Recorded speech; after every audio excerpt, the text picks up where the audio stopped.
reflects the history and the contribution of the National Technical University of Athens to the socio-economic development of Greece. In the walls you can see the photographs that were taken during the rise of the students back in 1973 against the dictatorship, against the junta. However, this is past. Let us speak about the future. The National Technical University of Athens is very successful in attracting European funds to perform and to execute innovative research.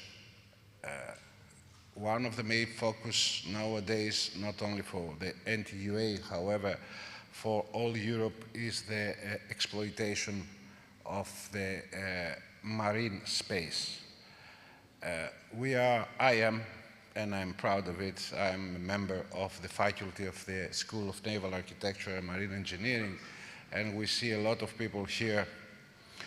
Our dear colleague, Mr. Kourkoundis, and of course, our professor, Harilaos Psaraftis, and many more.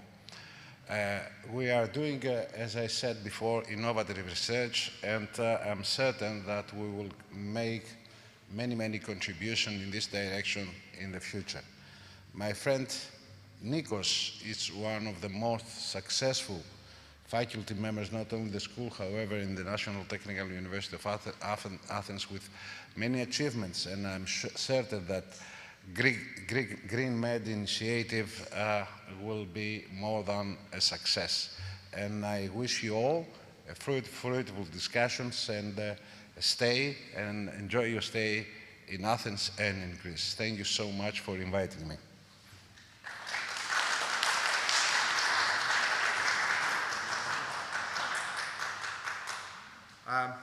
Thank you very much, Yannis.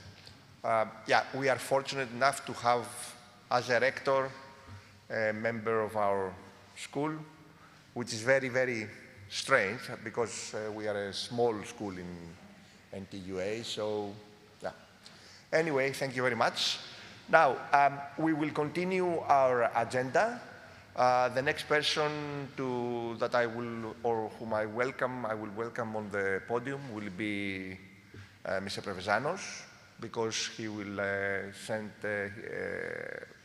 he will address a message from the Secretary General, as I understand, of our ministry. So, Mr. Prevezanos, the floor is yours.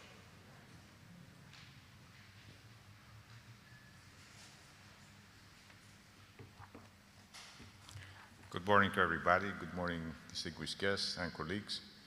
And on behalf of the Secretary General of the Ministry of Maritime Affairs and Insular Policy, Dr. Kyriazopoulos Evangelos, I would like also from our side to welcome you to the GreenMED closing event here in Athens. This project is a shining example of collaboration, innovation, and commitment to a sustainable maritime future. Provides critical insights into the fleet energy demand, regional fuel supply chains, and decarbonisation pathways, thus helping us to make informed decisions for a cleaner shipping in the Mediterranean. A highlight of this project is the Mediterranean Sustainable Shipping Observatory platform, which means as a practical tool that brings together data, analysis, and pre-feasibility assessment to support the transition towards low-carbon shipping. It will serve as a lasting resource for policymakers, industry stakeholders, and research alike. The Ministry fully supports initiatives like GreenMED, which bridge research, policy, and industry, driving practical solutions such as shore-side electricity, swappable battery containers, and green corridors. All these efforts are essential for climate adaptation and a sustainable maritime ecosystem. I'd like to congratulate the GreenMED Consortium for the dedication and achievements. And we encourage all participants to engage actively into the MSSO platform and help run knowledge into real-world impact for the Mediterranean region. Thank you again, and I wish you a productive and inspiring event.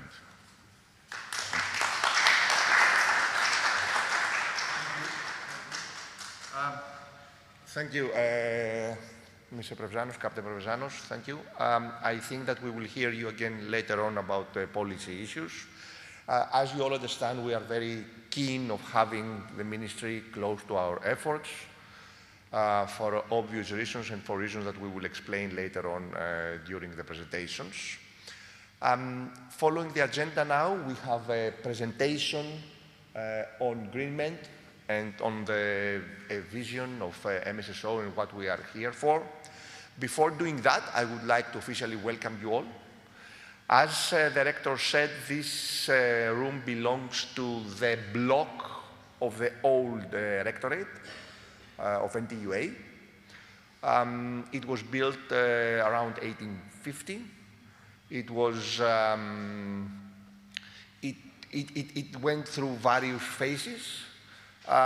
We all know, especially the Greeks, we know what happened here in 1973, and if you don't know, you can see the pictures all around. But the thing is that it was burned down during the riots of 1992, I think. So this was off limits for many years, and it was renovated through the efforts of Yannis, of our rector, in order to give this very nice building and very nice things that it hosts to the community, in order to have meetings, in order for the broader community to visit the area. I believe that it is very, very important to, to integrate this campus back to our academic life, because this is more or less the heart and soul of NTUA. So I would very much like to welcome you all. I hope that you will find the event interesting, in the sense that we have drafted an agenda where we have various selected keynote speakers. I see people also here that they could also be keynote speakers, but we had to select. And we will try to attack the problem of decarb from all viewpoints, from all angles, covering the various links of the supply chain, meaning policy, meaning ship owners or technical managers, meaning classification societies, meaning energy providers, the ministry, meaning ports. We are trying to cover all the players because, as you will see, the GreenMED initiative and what we are planning to do after the end of the project, it is indeed something that covers the whole picture. I would like for all of us to have like 3 milestones here. This is the final event of GreenMED, so we will show where we are right now.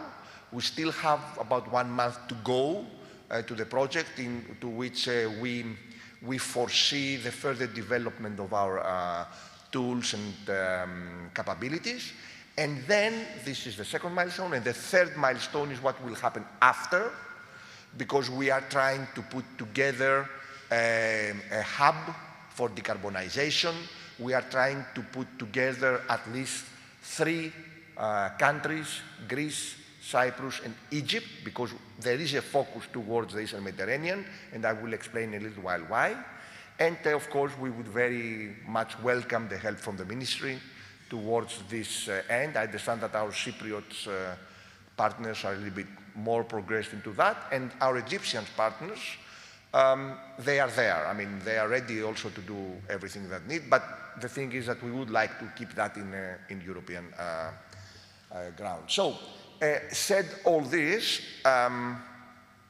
this is where we are, the highlights of the project. I mean, here we are not only to discuss about the GreenMED project. This is the final event of the GreenMED project, but I mean, it would be very nice for all of us to hear all viewpoints, all the angles of the problem of decarbonization, what this means, how this can be supported, can be adopted by the shipping community, and how perhaps the Commission sees the problem, I mean, or the potential solution. We need to have a fruitful and very productive discussion. So, We have emissions. What we also have, or we are building a regulatory framework on various levels. We need strategic planning and investments, of course, because we are talking about heavy investments. We have like SIP energy efficiency measures or alternative fuels altogether. Let's put here electrification as well, which is not, but for the sake of argument. Investments, a lot of money, it will be needed, perhaps incentives, financial incentives are in order, and at the very end, decision-making in all levels, from the ship-owning company up to regional or European level, should be dealt with. Now, this shows what's going on. It's quite a complex thing. I mean, I hear people saying that shipping is not regulated. Shipping is quite regulated. And this is also a picture. On the upper half of the slide is the various instruments coming either from the IMO or the Commission. And then we have the implementation on the lower part. I will not go through all that. I mean, probably most of you know it better than I do. Of course, 2050 is the target here. We had a development a couple of weeks ago which held the situation for at least 1 year, as I understand.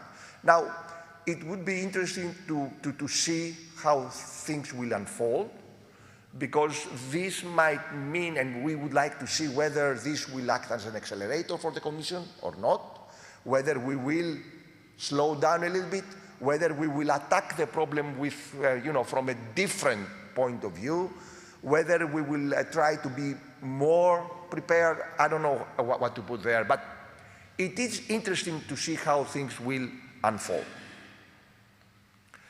So, the clean energy transition, namely the shift to alternative fuels, it is indeed a global challenge, but it is also, or it starts from regional level. I mean, it's a global thing. Regional meaning the EU waters, or meaning the Mediterranean, where the GreenMED is actually focusing on. The challenge here requires the adaptation of the fleet and parallel development of a regional supply chain of the so-called alternative fuels. So, one of the key points of the GreenMED project is that we are looking both sides. We are looking towards the ship and the sea, and we are looking towards the land. And we are trying to couple this. And this is a very interesting thing, because it leads somewhere else that I will explain in a little while. Now, as I said, we are focusing on the Mediterranean Sea Basin. It is a very nice, it's an ideal, place, because there are a lot of ports around. It's a semi-closed ship. Then we have archipelagos here with many islands, goes on. And the focus, due to the fact we have also, as I will explain, Valencia with us in the project, but most of the rest of the partners, they come from the eastern part of the Mediterranean. We are trying to focus on this part. So, I will explain in a little while the MSSO, which is the decarbonisation hub that we are aiming that we are developing, not aiming, that we are developing. We have already formulated that, and we are trying to see how this will unfold. What we need data. We need strong scientific and technical background. We need, and we are focusing on the Eastern Mediterranean, and we need the heavy involvement of the national authorities, as I've explained, and of course, strong industry involvement, because we want to support the development and the decarbonization solutions for the fleet, for ships, for companies. So why we are focusing on the Eastern Mediterranean, we keep on saying that. There is a union towards the western part of the Mediterranean, the WestMed, and this initiative covers and complement on technical capacities and other initiatives. So GreenMED is more or less, I don't want to say organized, but it is more organized than our part. And please note that when we're talking about West and East Mediterranean here, we are talking both sides of the coast. So in the GreenMED, you can find Tunisia, you can find Algeria. It's everybody there. We want to cover the eastern part. I mean, we want, no, on this it will not work. We want to cover the eastern part. And we want to serve as a point of reference for decarb initiatives in the region. And we want to be a point of reference by involving policymakers and governments also towards the Commission. I mean, towards to give the correct picture towards the Commission of the area and of the solutions and of the status quo in terms of shipping in the broader region. Now, we have already established a very strong synergy and cooperation with GreenMED. So this way we are trying, to cover the entire Mediterranean Sea. So the MSSO, which is the decarb hub, wants to, to provide, to support the decarb development of the area and to provide a strong network and knowledge capacity building. So if you want to put that into like 2-3 steps, we are formulating MSSO. We are developing a community of stakeholders and experts. They're there, we have members, and of course, we have a knowledge base. We have a very strong knowledge base because we are trying to be ready to provide insights to potential users to support the adoption of various decisions, always with reference to decarbonisation issues. Now, about the project, as I mentioned, mainly the partners come from the eastern part. It's NTUA who we are leading this project. Marine Traffic is with us. The CMMI, Cyprus Maritime Institute, is with us. The Arab Academy from Egypt, and we also have the foundation of Valencia Port. We have the Port of Valencia with us. So what we want in the project is to formulate a self-sustained observatory, map the needs and capacities across the Mediterranean, develop region-specific scenarios, and provide specific policy and industry recommendation. And as I've mentioned, we are also covering heavily the shore side. That's why we also have an energy provider after a while, Elena, discussing about these issues. We want to give guidance for optimal selections for decarb measures, a recommendation for strategic development of infrastructures. I keep on hearing about alternative fuels, electrification, etc., and sometimes I understand that many people they don't have the complete picture. They don't. And this is very unfortunate because this might lead to ill decisions. Support in regional green maritime ecosystem design, and I will come back to that because this is what we are introducing here. We are introducing transport ecosystem design and analysis. The ship is not alone. It's a system out there. You need to know the complete picture, the interrelationship between the ship and the port with the hinterland, the port being as smart and energy hubs. And of course, a port cannot cover all potential alternative fuels, so things will change.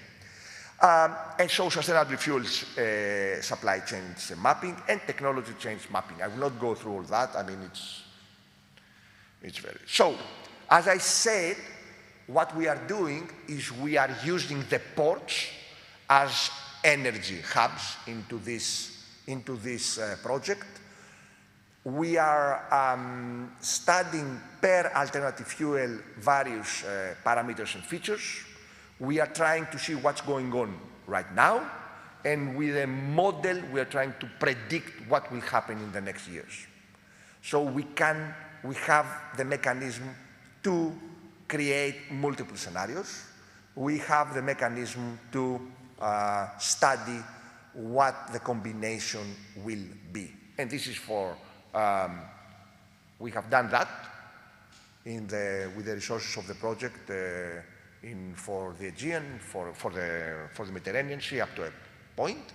But as you understand, our methodology can go across. So we have been studying the fleet activity and current and expected energy demand, marine bunkers, current and expected fuel supply chains, bunkering, and bunkering localization is very important for energy demand, and the region and ship fleet specific scenarios towards zero emissions. We can cover all of this.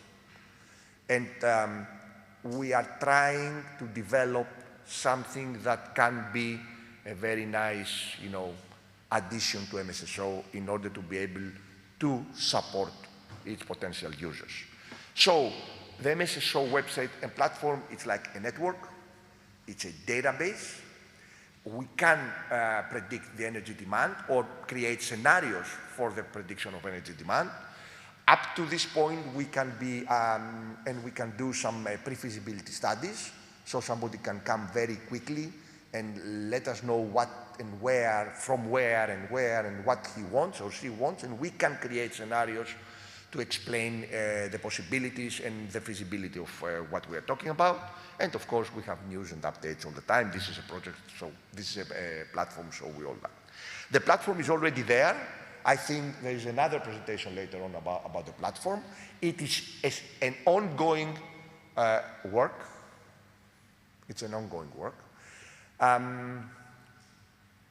We have Gemma with us, who is the PO, and it will continue and after the project to be an ongoing. I mean, we will continue developing this. We are determined to create this hub. It remains to be seen if it will be a successful hub or not. But we have plans where we will reach towards the end of the project and what we will do after that. Here, for example, I think it's like something for Piraeus. It's, you can see the graph. It's an energy, it's a fuel. It's a fuel demand scenario, incorporating some uncertainty there. The route is from Valencia to Piraeus, and the bunkering takes place in Piraeus. And we have various tools like the fuel feasibility calculator. We can see according to the fuel that we might incorporate, we might adopt, what will happen. We will go to the project up to the point where we will also calculate what kind of tanks you need, whether you can accommodate these tanks with a specific ship or not. So it's an interesting thing because we are covering, both retrofit and perhaps new designs. So as I said, MSSO will continue to exist. The main office will be in Cyprus, according to the technical annex, and there will be offices in Athens and Alexandria, at least. We are trying to put together, as I said, the authorities in order for everybody to acknowledge what's going on. But what we have right now, we have a very complete database. We have data visualization means. We have the application per se. We have the website, and we have the network. So there are already users there and organizations that they want to adopt this solution.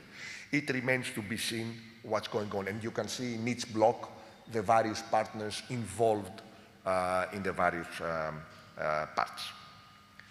So before finishing, what we are creating a one-stop access points for data and information about both ships' energy demand and regional fuel supply chains, because this is what we have promised to the Commission.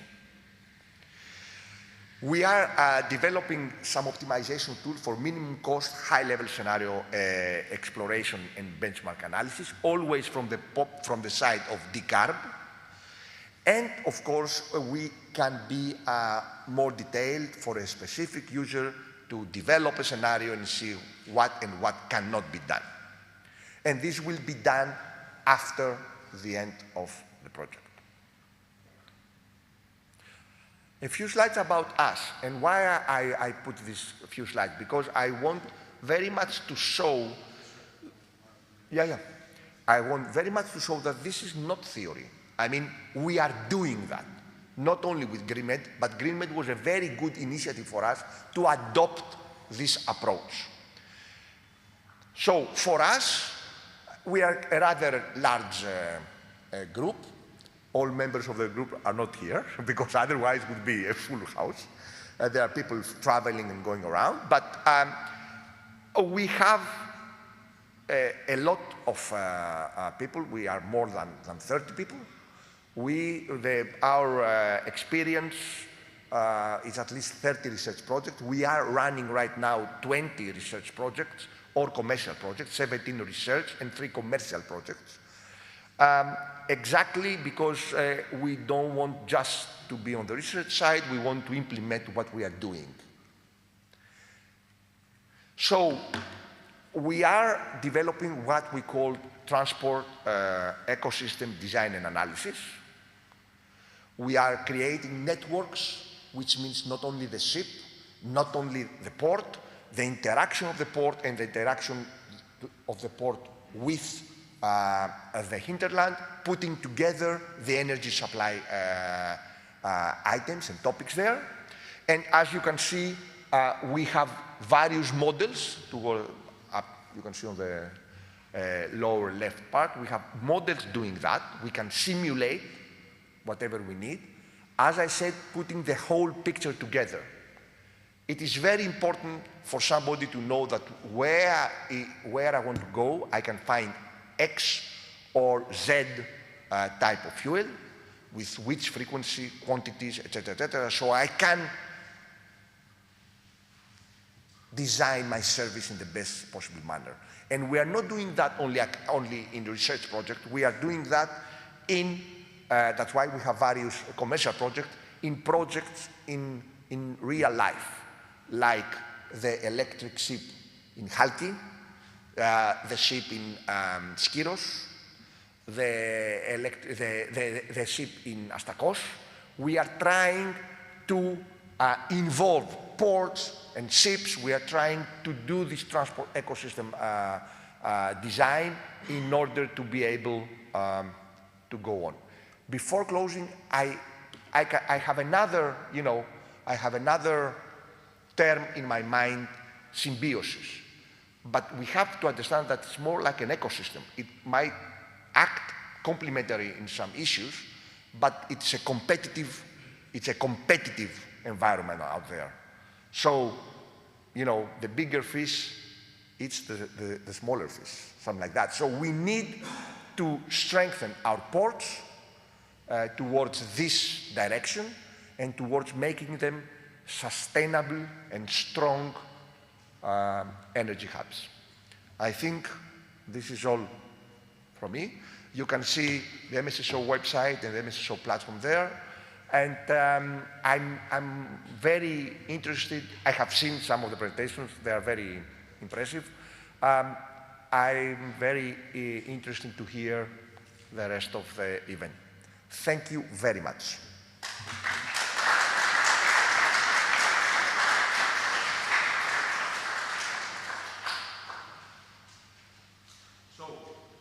Now, what we will be doing, as you can see, we have 2 sessions of the keynote speakers, and you can see one of them is more on the policy-oriented points, and the other one is more on the technology and the industry-oriented points. So I guess that first of all, I would like to welcome Mr. Dimitriadis, Vasilis Dimitriadis, who used to be the former shipping deputy minister of Cyprus and chief strategy officer in the UG Group. Vasilis, the floor is yours. Perhaps, Manolis, you can say a couple of more words for our... Yes, so hello from my side as well. I want to welcome you. I'm Manolis Anetis, and I'm trying to run this project for the past couple of years. Straight ahead to our esteemed speaker, Vasilis Dimitriadis, who is the Chief Strategy Officer of UW Group, President of the Cyprus International Business Association, and Director of Blue Economy, Shipping and Yachting at the Cyprus Investment Hub. Most importantly, though, he has served as Cyprus Shipping Deputy Minister, delivering the Sea Change 2030 strategy and key initiatives on sustainability, digital transformation, and maritime connectivity. So the floor is yours. Thank you very much for joining us. Many thanks. Can I have the... Thank you. Well, thanks for the introduction, ladies and gentlemen, colleagues, friends. It is a privilege to join you today at this historical and very impressive place at the final event of the GreenMED project. And I'm really grateful to the organizers and especially Professor Nikolaos Ventigos for the invitation. We gather at a very decisive moment where regional projects, national policies, and international negotiations are converging to formulate the future of maritime activity across the Med. The decisions we make now as policy makers, as industry, as researchers, will determine whether our region becomes a front runner in maritime decarbonization or a laggard struggling to catch up. I must say, following the presentation of Professor Ventigos, that he rightfully addressed the holistic approach of this initiative, the perspective of approaching the maritime challenges through an ecosystem and not solely focusing on the ship. And one thing is constant, and it's a fact. Shipping needs legal certainty. Shipping is a global industry and should be bound by global rules. Everybody could agree with this approach, but at the same time, we're in front of a paradox. A paradox because the global or regional regulators, they have to set the scene, but at the same time, especially when we have to address decarbonization, we have as regulators to remain fuel technology neutral. So inevitably, there is a great room for researchers, for the market to absorb what we are developing.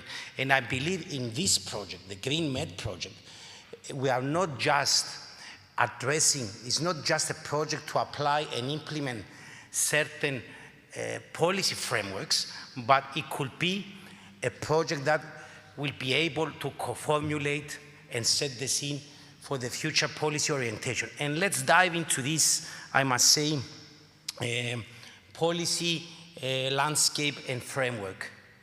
So my remarks today will cover three parts. First, the current state of global and regional policy formulation on maritime decarbonization and the brief but important pause we have just seen at the IMO.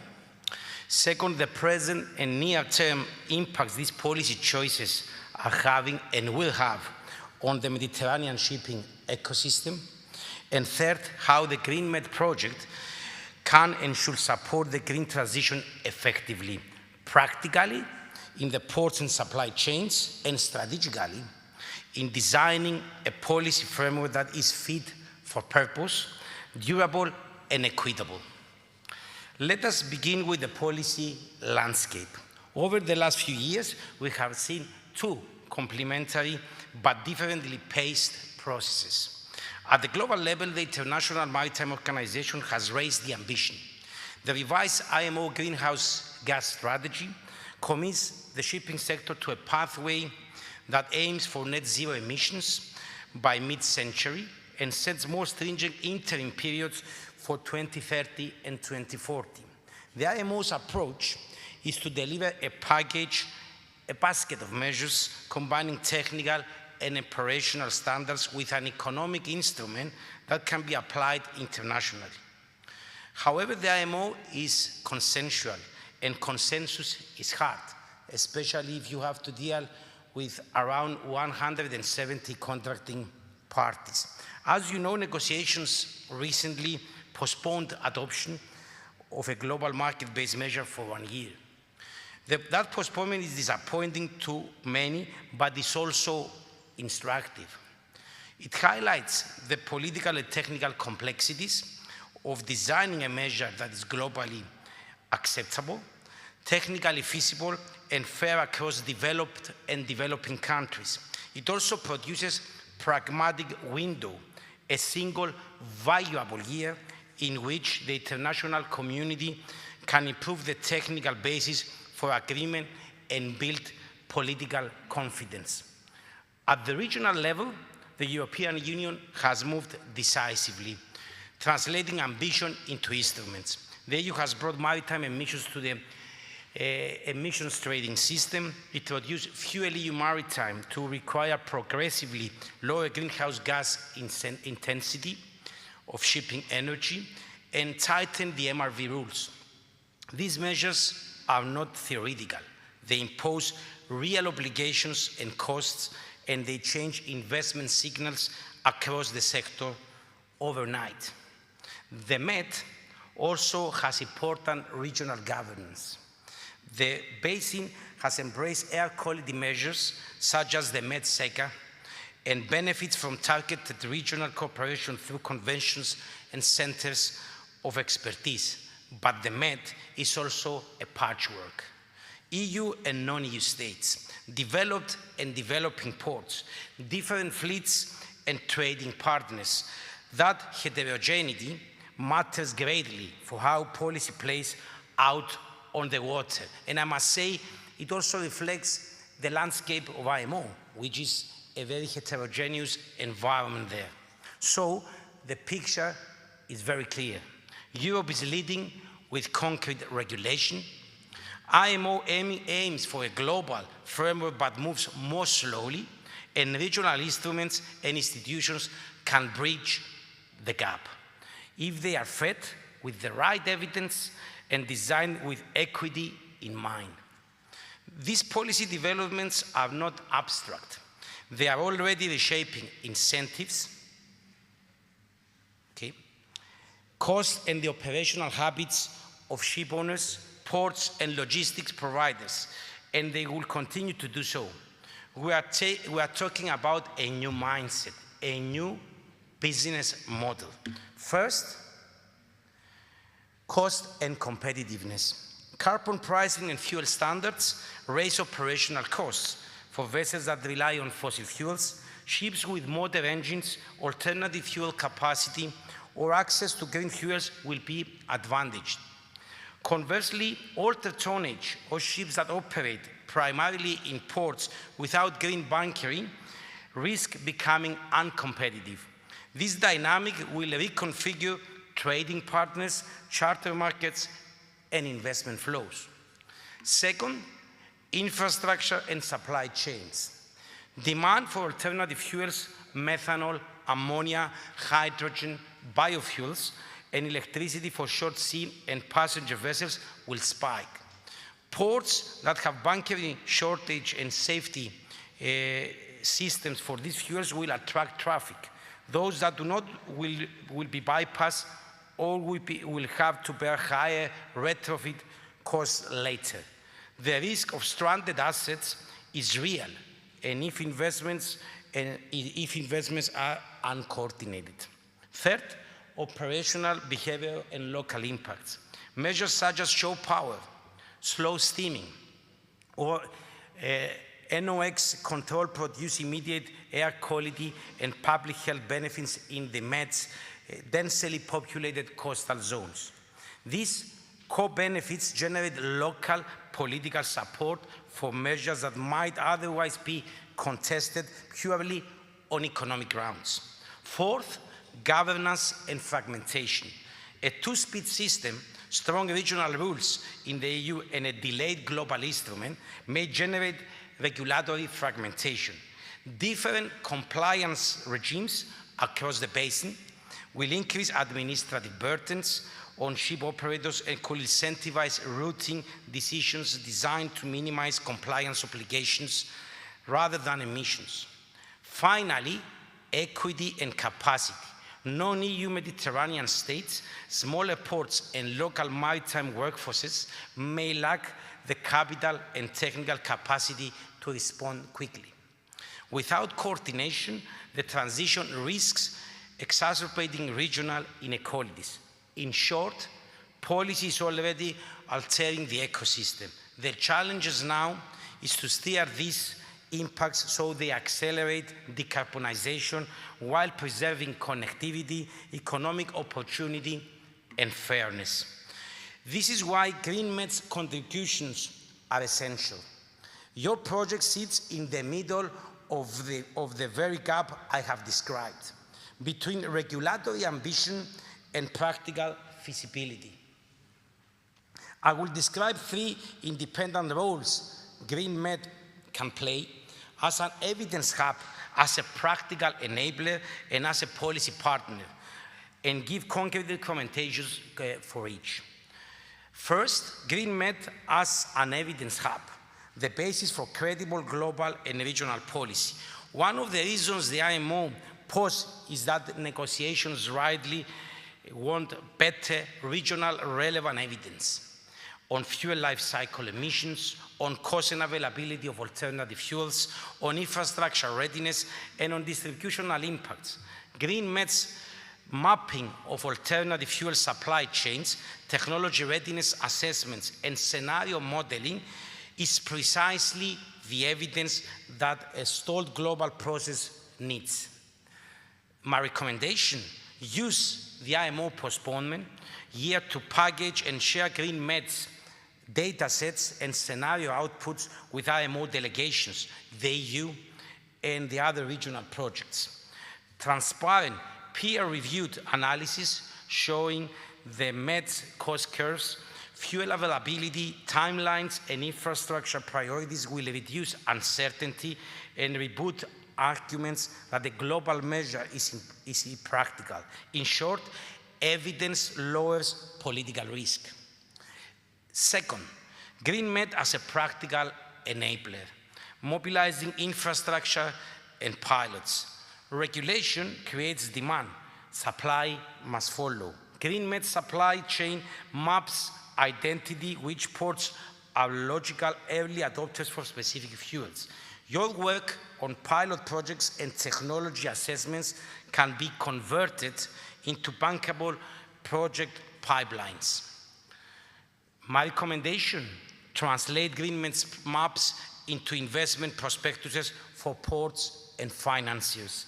Short, actionable packages showing required CAPEX, expected fuel uptake under EU and potential IMO scenarios, and revenue models, including ETS revenue and recycling. Encourage pilots, green methanol bunkering at the hub port, or show power for a high traffic ferry route, or ammonia trials for short sea shipping that demonstrate technical feasibility and reduce perceived risk for investors. 3, GreenMED as a policy partner, designing a fit-for-purpose framework.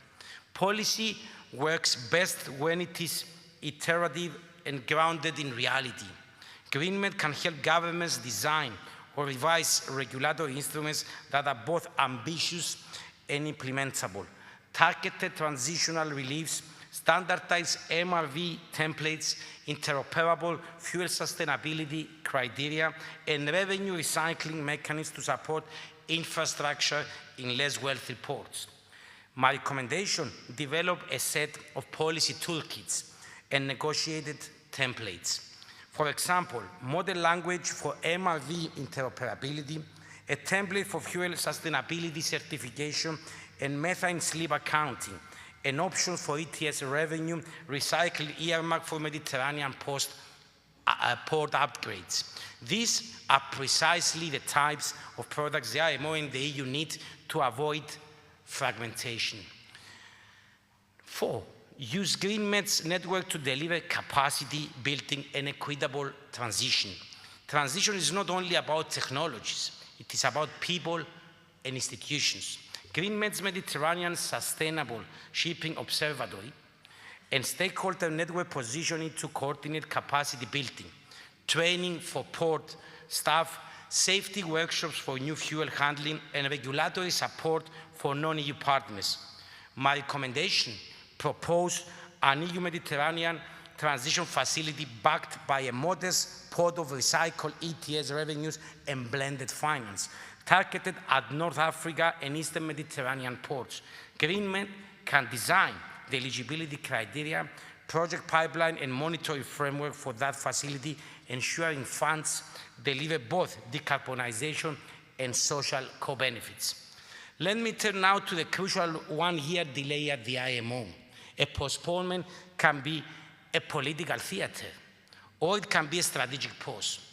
I urge us to treat it as the latter and see the glass half full and not half empty. Rapidly disseminate GreenMED's key findings to IMO delegations and regional coalitions. Make the case here is what the Mediterranean fuel costs look like under different uptake scenarios. Here is what infrastructure is needed and when.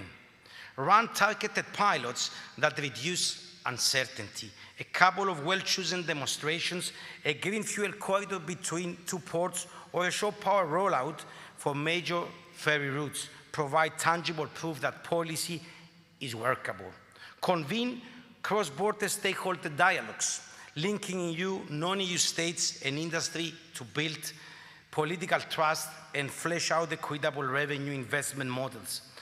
Agree technical harmonization, MRV interoperability, sustainability criteria, and methane accounting methodologies should be standardized at the regional level now so they can be proposed to IMO with credibility.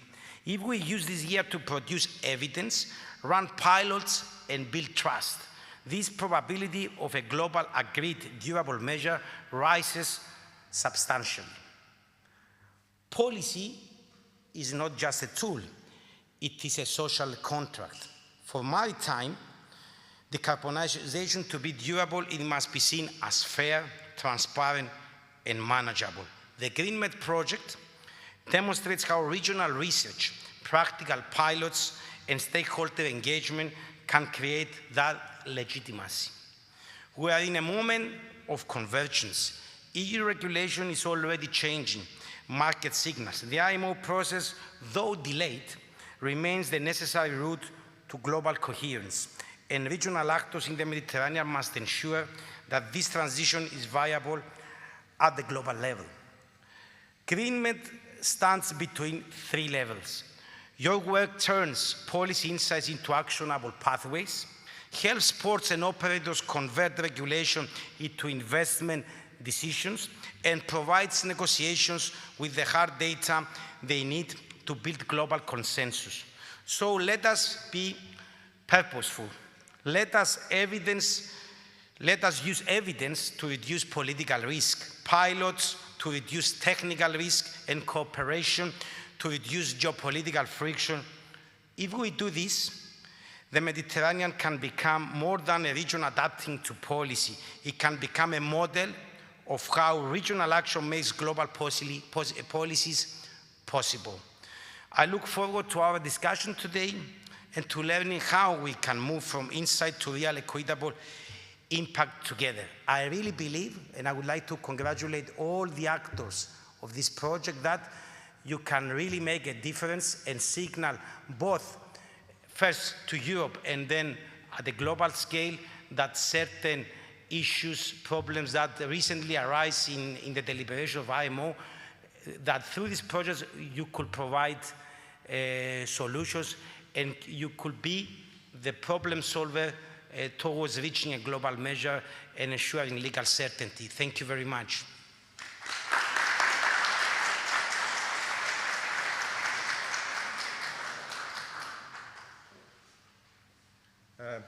Thank you very much. Thank you, Vasilis, because you linked everything to the project, and this was very, very nice, very nice.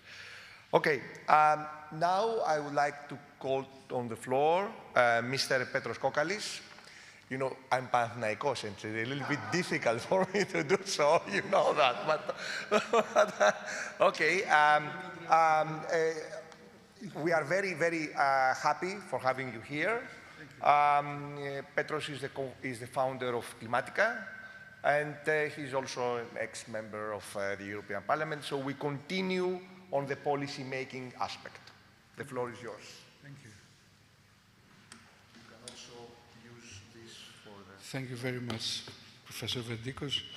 Usually people of the CR Olympiacos, not Panathinaikos, just saying for our guests here.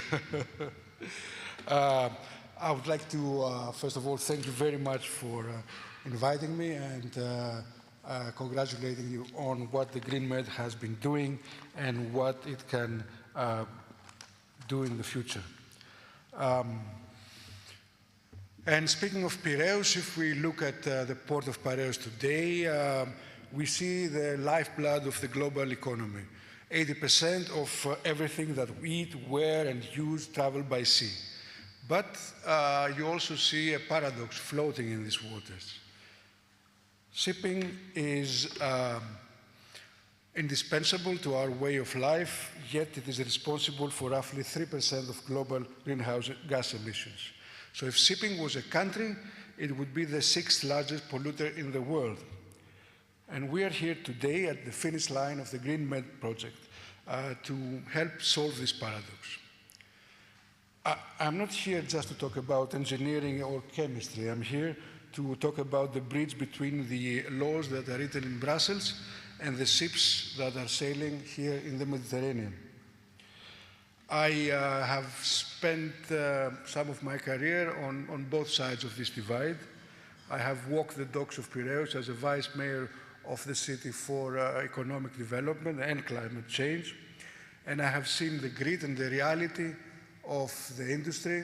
I have seen the struggle in the port-city relationship between job and wealth creation and pollution and traffic. And also have seen the capacity of the community to come together and innovate through blue growth.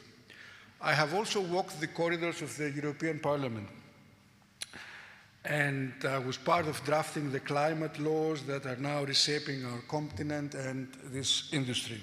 And I have seen how politics can sometimes get in the way of data and science.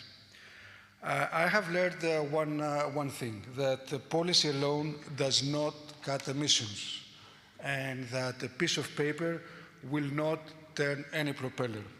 So in this transition of that policy it's this transition that changes the world, how you bring policy into action. And that is what I would like to talk about for the next few minutes. Let's make one thing clear. The era of fossil dirty fuels is ending. And this is not a slogan, this is a law, this is the climate law. Europe has built this most ambitious climate policy framework in history. It's called the Fit for 55 package, which is in action right now. And Fit for 55 by 2030 means Fit for 66 to 72.5% by 2035, means 90% by 2040, and means zero by 2050. It sounds technical, but and it's very comprehensive, covering all sectors, from taxi drivers to ship owners, and from home heating to electrical producing companies. For maritime, it comes down basically to two main policies. First, we have to put the price on pollution, and as of this year, shipping is part of the EU emissions trading system. If you pollute, you pay like everybody else does. That is a bill that can go up to 2.9 billion euros just for the beginning, And this is a very interesting conundrum here for the Greek ship owning, for Greece especially. This is probably going to be one of the, perhaps the only sector where Greece is going to be a net contributor, because there are more ship owners and a bigger Greek fleet than the government can expect from the EU ETS revenues, and that brings the importance of efforts of the scientific community into attracting innovation fund, but I will come to that. Second, the Fuel EU Maritime it's very unique. It doesn't just ask nicely. It mandates that the fuel in your tanks must get cleaner year after year, all the way to 2050. And this is a signal to the market. If you produce green fuel, if you produce green hydrogen, if you produce green methanol, we guarantee there will be a buyer. These policies are not designed to punish shipping. They are designed to future-proof shipping. Europe is, some say, acting as the world's laboratory. And however, we are trying to prove that you can have a thriving maritime sector and high climate ambition. We are setting the pace and pushing the IMO to follow. There was discussion before about how this was postponed, but mind you, postponed and not cancelled. This is not about what, it's about how and when. However, the destination is definitely non-negotiable. So we have the law, we have the targets, we have the mechanism. Why are we not celebrating yet? Because there is a valley of death between a regulation passed in the Parliament and a zero-emission ship hitting the water. And this is where the real struggle lies. It's the struggle of the ship owner who wants to retrofit but cannot find the funding. It is the port manager, the port authority, who wants to install onshore power but doesn't have the grid capacity or the funding. It is the confusion of navigating all this spaghetti bowl of new rules. And that brings me to the work we do at Climatica, which is exactly to try to help actors that are being overwhelmed by complexity and act as this translator. That is our job. To help a ferry operator understand that it's not just what he sees the law saying today, but what it will cost them in 2030 if they act too late. Is to help a shipyard access the billions of euros sitting in the EU Innovation Fund. Is to connect the scientists solving the fuel problems with the CEOs signing the checks. And projects like the GreenMED and the Mediterranean Sustainable Shipping Observatory are perfect examples of this. They are the lighthouses in the fog of nature and not of pollution, we hope. They give us the data, we need to make the decisions and not guesses, and they connect us. And they connect us in this sea of ours in the Mediterranean, which is our shared home. For millennia, the sea has been a bridge between culture, and it has churned new economies, new civilizations, new paradigms. Now we're trying to help make this a bridge of a sustainable and carbon-free economy. Over 20% of seaborne trade passes through the Mediterranean, through these waters. But pollution knows no borders. The emission from a ship off the coast of Crete warms the air and the atmosphere as much in Athens as in Cairo, as much in Bogota and Beijing. And the reality, this reality is the foundation of the new Pact for the Mediterranean. The European Council has called it this initiative, One Sea, One Pact, One Future. And this is not just a slogan. This is a geopolitical roadmap. It envisions a common Mediterranean space where tackling climate change is a shared priority, requiring joint efforts between the North and the South, as the GreenMED is showing. We cannot just decarbonize the northern shore and ignore the southern ones. This is not a transition. This is a delusion. Real impacts means deep cooperation with our partners in North Africa and the Middle East. It means ensuring that the green hydrogen capabilities or production capabilities in the sunny south can help fuel the ships in the industrial north. And this is where projects like GreenMED serve as the blueprint. Because through the Mediterranean Sustainable Shipping Observatory, we are actively building a data hub that serves the entire region, providing a one-stop access point for alternative fuel supply chains from Gibraltar to the Suez Canal. And we need to turn these political agreements into green shipping corridors as evidenced by the program. We can imagine a network of zero-emission routes connecting our major hubs, creating a green artery from Valencia to Piraeus, but also from Marseille to Alexandria. Greece will play its vital part, of course, but our role is to be a catalyst, not to be an island. We must use our position to pilot these corridors, to assist, to test the infrastructure for ammonia and methanol bunkering, and to share that knowledge with our neighbors. The One Sea, One Future Pact is our license to innovate together. It's an invitation to build a maritime network where a ship can voyage across the Mediterranean on zero carbon fuels, under a harmonized set of rules that protect our shared heritage. This is a vision we must fight for, not just for one nation, but the one sea that connects us all. And I know that some of you will already be saying that, okay, Petros, but this is very expensive and who will pay for that? And of course, the transition does not come for free, and it's going to have significant upfront costs. The good news is that nobody's alone in paying for it. The money is here from the European Union. The EU Innovation Fund is really flush from cash from those same carbon permits that are being introduced in the ETS system. The Connecting Europe facility is ready to pay for port infrastructure.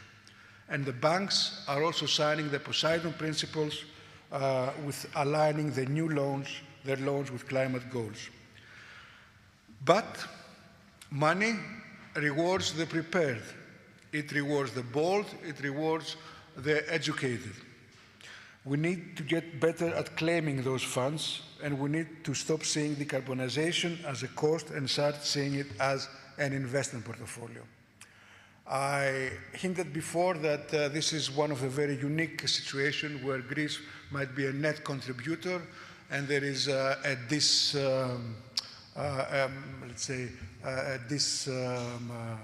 mismatch between the Greek fleet and the part of the ETS that can flow to Greece, but not to the EU Innovation Fund. So if we look at it as an investment portfolio, an innovation portfolio, we have to always keep in mind the cost of inaction. What is the cost of inaction? And have always in mind that we're not doing this for fun. It's not that one day we woke up and said, listen, we need to stop using CO2. We have a problem with global warming, and the cost of inaction is dirty ports making people sick.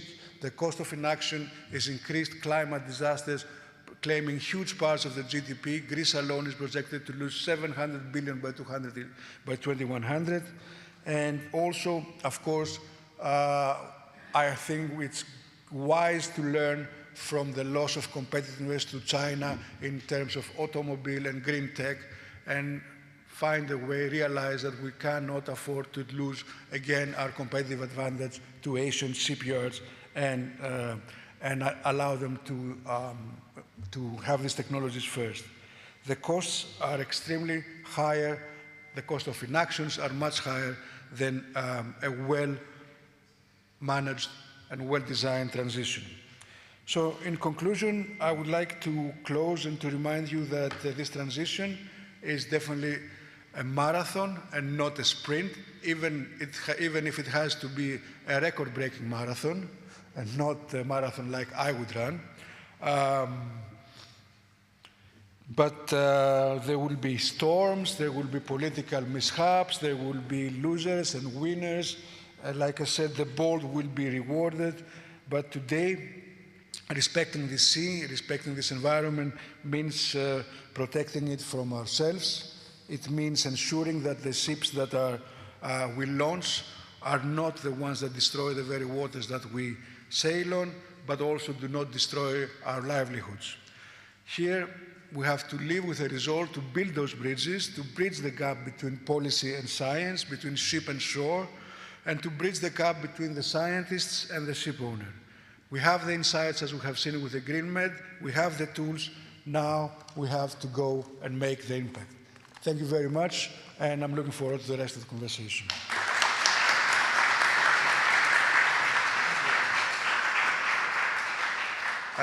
Thank you, Petros. Thank you for the interesting presentation. Very nice. We will continue with Captain Prevezanos now, who is the head of international, the head of International Affairs Unit in our ministry in the Marine Environment Protection Directorate of the Hellenic Coast Guard of the ministry. And the floor is yours for the viewpoint of the ministry and how you see all developments. Thank you very much. Thank you, Professor. Thank you very much.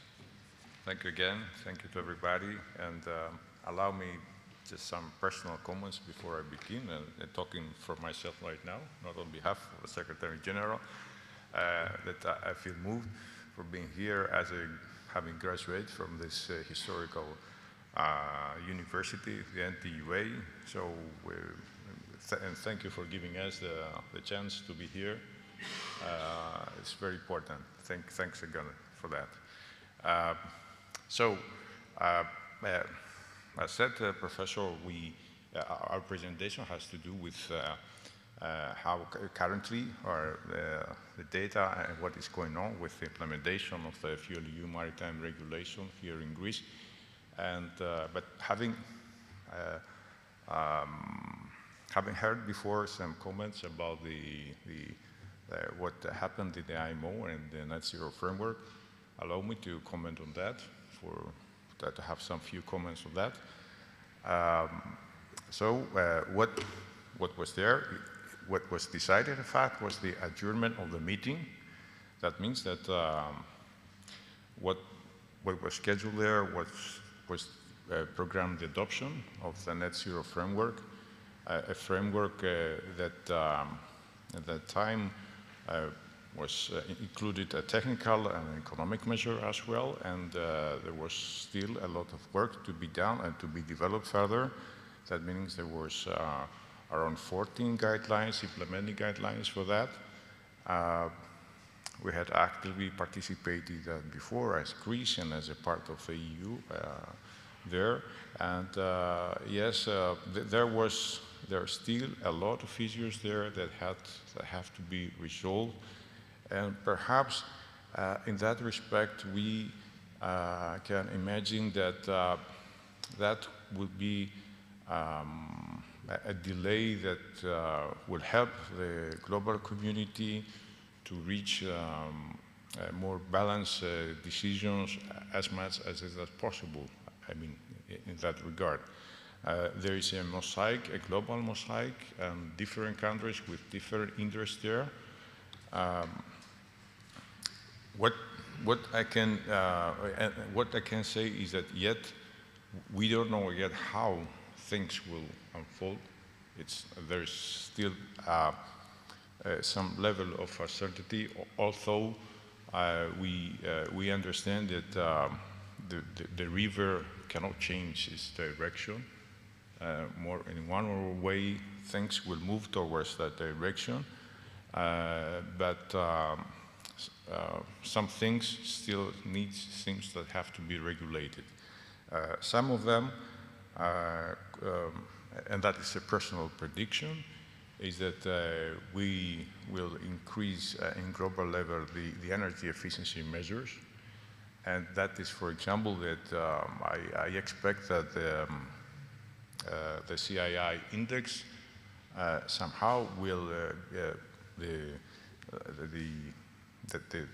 part of the CII index that has to do with a carbon footprint will be removed and will turn to a solely energy index. That will be a very clear mechanism about how ships and companies will be assessed in a fair way because it is recognizable that the existing index as there is now is not fair. It does not reflect the real energy efficiency of the vessels and the measures that they do undertaken, mainly due to the port emissions, which they're added there to this index. And perhaps we will see more space for transitional fuels. There is a big gap with the FuelEU regulation and the draft and the net zero framework regarding the trajectory and regarding also the use of transitional fuels. So that is really an issue that will be debated. Of course, there will be also a discussion if the framework will and in what form include the economic measure.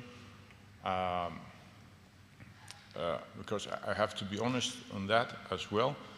The existing measure, as it was designed, had two main resources for incomes, namely those from the so-called the low-tier remedial units. That was the remedial units. We had a steady price of $100 US per ton of carbon dioxide emission, and there was also the high-tier remedial units, which was priced at $380 US per ton of CO2 emissions. And yes, indeed, all the discussion has to do of how the expected to be established IMO Net Zero Fund would allocate and how would manage the incomes from the low tier. So there was no reference, and I was really surprised by that I didn't hear at the IMO level any proposal about the revenues that will arise from the high tier, which would be of really a considerable size. Of course, there, in that respect, ships could also use other flexibility mechanism for addressing the deficit against the required GFI target in each time. Anyhow, and also there was a lot of heated debate about how and which mechanism the revenues would be allocated. We still didn't have the framework, but we were fighting for the money, you know? But that was a reality, and it's not happened only by Greece. There was an EU policy there about how better they will be allocated, and there was another debate between the liner shipping and the tram bulk shipping, and Greece is the motherland of owners who are working traditionally in a bulk tram sector. That meaning that they cannot have or have few control on the fuel used on board, and that has some inherent threats which could not be, let's say, taken into account when designing such systems. So in that respect, I think that we still have floor, and we can implement, and we can improve, and we have the best result. Now, thanks for that, and I will then shortly go and inform you about the FuelEU Maritime Regulation. So, yes, it is a part of the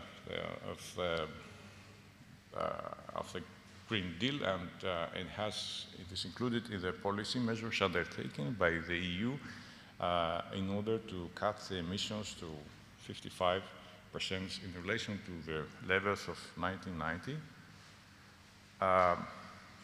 Here we can see how the intensity and the energy used on board is each 5 years with a step of 5 years, while in the Net Zero Framework we had a requirement for an annual reduction.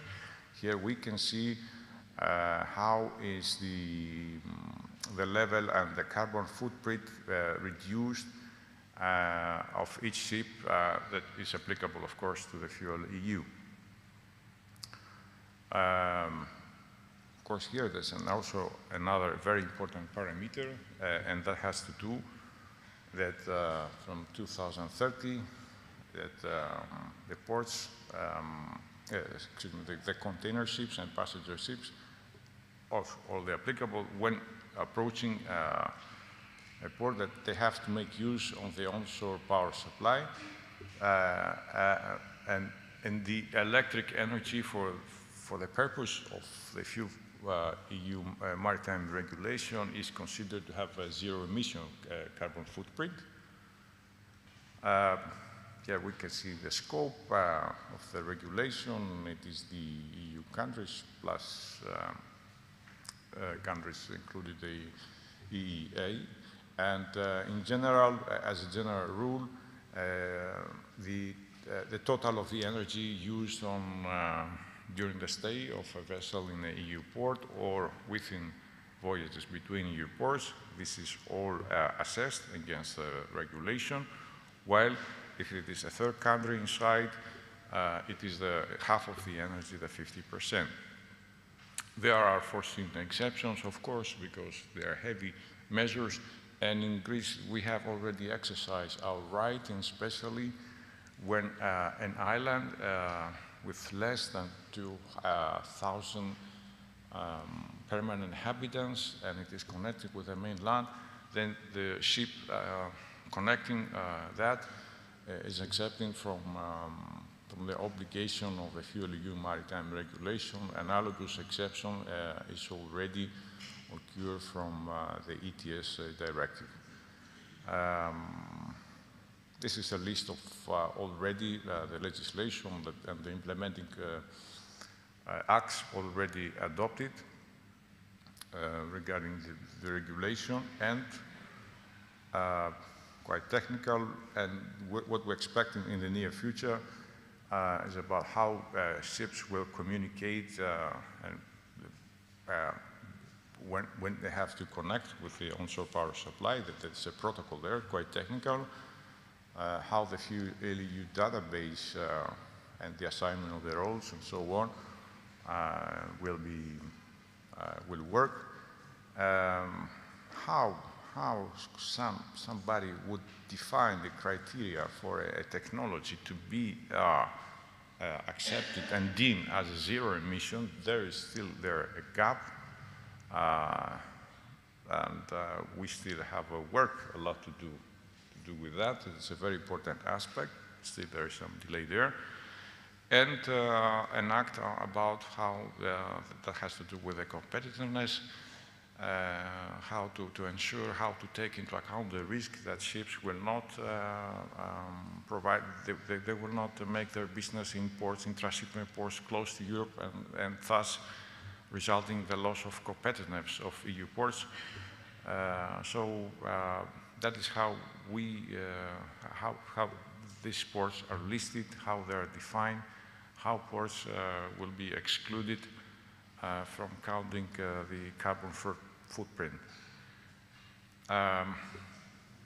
There is a timeline there, as you can see, and what is interesting here, and it has to do that the regulation already has entered into force. Meaning that companies for 2025, based on approved and assessed monetary plans, they already have to calculate by 2026 the carbon footprint for the previous from the previous period.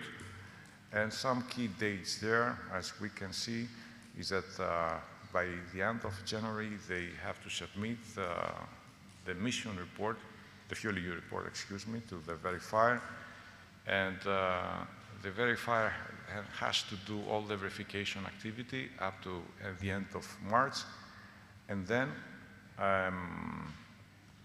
there are 3 months there that either the ship know what is the deficit of carbon dioxide, and it has 1 month to apply some flexible mechanism, meaning that it can borrow or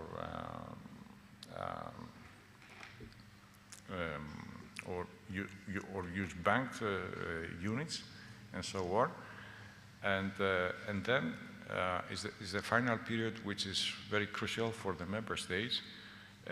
In that period, meaning from May up to the end of the June, ships usually having a compliance deficit, then they have to pay the EU penalty, the fuel EU penalty, which will be calculated by the system.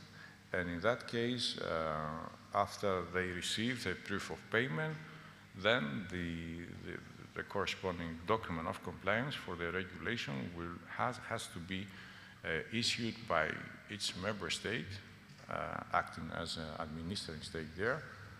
And so all this process has to be completed within these 2 months. In the last information that we have, that has to do with the ETS companies, meaning that the companies that Greece is administering authority for the ETS, which is more or less are expected to be the same or even more for fuel EU. There are approximately 1,000 shipping companies, and the ships that having done lastly an extract from the database are estimated to be about 5,000 ships. So this is what we expect to happen next year between May and June. Intensity in terms of well to wake, meaning that is a crucial difference between the ETS, that the carbon footprint derived from the feedstock extraction and production, also that from the logistics emission before the fuel reach the ship is also there calculated. And this is the general formula on how the regulation calculates the GHG intensity. And then we move, that is the compliance balance, which means that one, there is the difference between the target and the actual intensity, which is multiplied by the total energy used on board the ship. The total energy used comprises both fossil fuels plus energy derived from electricity. As said before, these are the how is calculated the compliance balance. This is the initial one up to March, and then during April it is the adjusted, as the ship owner may choose to use the flexible mechanism, and then by the end of 30th of April and up to the end of June, it is the process for payment of EU penalties. The flexibility mechanism, said before, includes banking and borrowing. Banking means that a ship, if has a surplus, that means that its performance is better than the required, then it could bank that and use it in the future when that will be necessary, when it will have a negative compliance balance. And the sense of borrowing is applicable when a ship, yes, has a negative compliance balance, but let's say it can borrow from the future surplus units, and but then at the end, what has borrowed from the future will be calculated in the next years. And the last mechanism is the mechanism of a pooling. The pooling mechanism, in general, some ships will have a positive compliance balance, that they are compliant, so they can create a pool of ships, and the basic rule there is that the total carbon footprint of the pool must be in compliance, of course. That's the formula for the penalty. In general now, a rough calculation within the existing target as it is, which is for 2025 up to 2029, there will be a reduction of 2% regarding a reference value, which is 91.16 gram of CO2 per megajoule. And so for a fossil fuel, the calculation is roughly about, for that difference, about 50 euros per ton of fossil fuel. Now, finally, the regulation itself cannot be implemented as it is. So there is a requirement for member states to adopt a national measure for its implementation. We in the ministry, with the cooperation of our good team and our colleagues,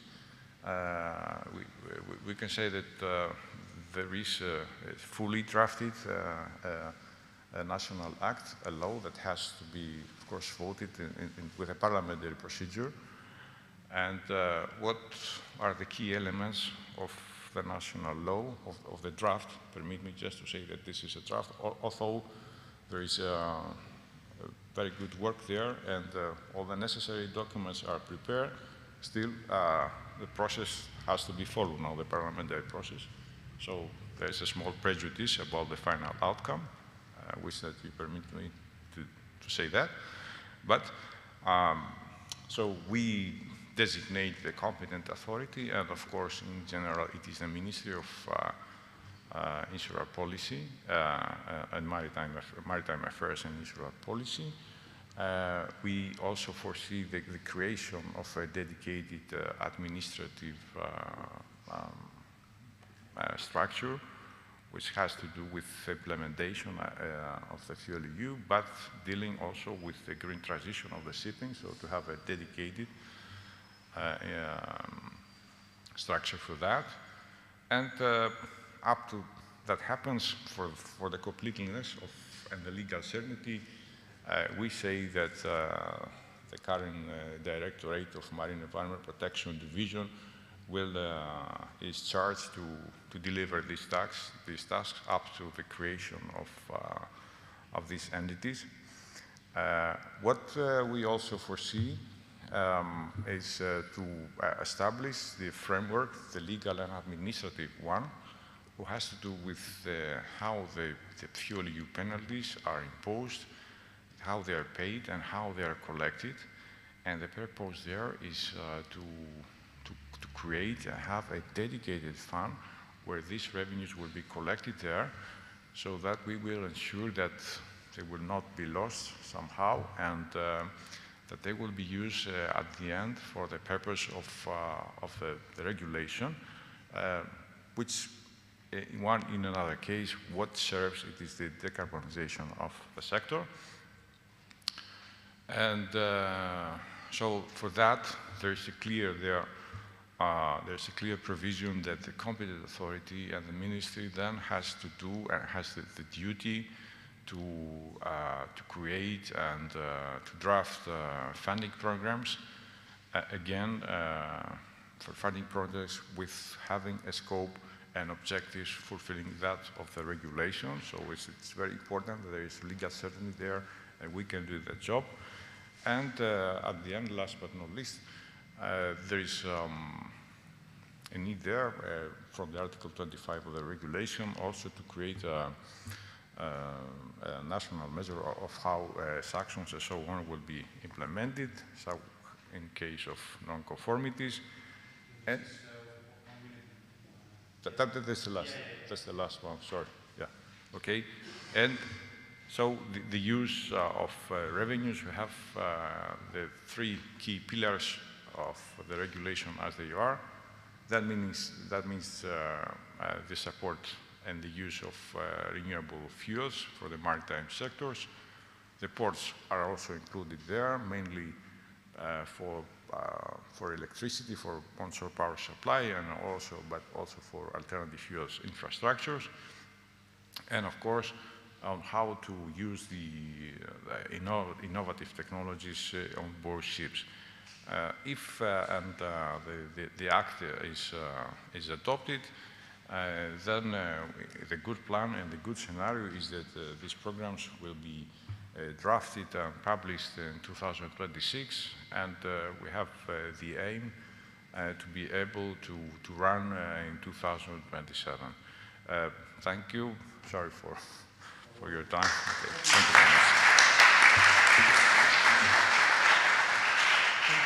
Thank you very much. Thank you very much. I guess your hands will be full in the next months and years. Thank you also for your impression about what really happened to the IMO and how things will unfold. We will see how this will go. So, thank you very much. So the last talk on this session will come from Dr. Gemma Sanbruno Feio. She's a project advisor at CINEA, implementing and support to sustainable blue economy actions. She's an energy economist and a doctor in renewable energy and certified expert in climate finance. So she has a very good perspective of everything. She's also the PO of our project. So, Gemma, the floor is yours. Thank you very much. I'm very happy to be here today with you. Despite the strike in Belgium, I managed to come to Athens. So if you can put the presentation, I guess, push the button.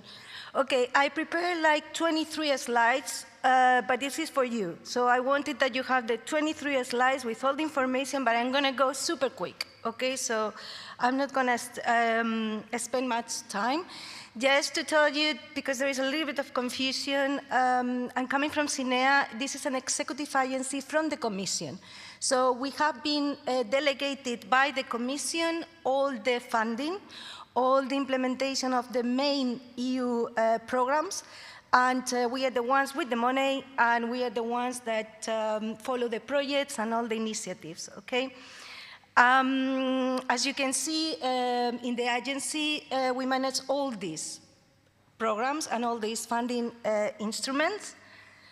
As you can see, we are managing a budget of around 88 billion euros, and you see that, of course, Connecting Europe Facility is the one who is getting the biggest pot. We work with a lot of what we call parent DGs. So, you know, the Commission is organized in different directorate generals, dealing with different policy themes. And because we implement most of the programs, so we have to deal with all these parent DGs at the Commission. Now, coming to the topic today about sustainable shipping and decarbonisation, and following the speakers before me, just want to make in a nutshell a little bit the main points we are talking today. So, decarbonisation of the maritime shipping vessels, there are two objectives here. So let's not forget that one objective indeed is environmental and climate. So we want to reduce the CO2 equivalent emissions with the targets for 2030 and 2050. But let's not forget that there is also an economic objective, that is to reduce the cost of energy and the energy dependency. I think this economic trigger is as important as the environmental climate one. What is the approach? So the approach is, in the medium-long term, the approach is towards technology innovation and digital rollout. This is very important. But it was mentioned before, please don't forget energy efficiency. Energy efficiency and smart systems are going to be the solutions for the short term. What are the challenges? The energy transition of the maritime shipping or vessels is that there is a diverse fleet, okay? And we are touching upon diverse economic activities, including fishing vessels. What are the challenges? Everybody is putting a lot of attention in innovative technologies, but at the moment, we are in the phase of research, test, and demo, okay? And we are trying to identify and to cover the market regulatory gaps. Another challenge is that the economic viability. So to invest in these innovative technologies requires high upfront costs, but also maintenance. And let's not forget that we need the market supply. If you're going for an alternative fuel, you need a market. Opportunities. I will insist on energy efficiency. I think we have already a huge opportunity with energy efficiency because let's not forget, energy efficiency is to reduce the energy consumption and reduce the energy waste. So at the end of the day, what you're doing is reducing the energy cost, okay?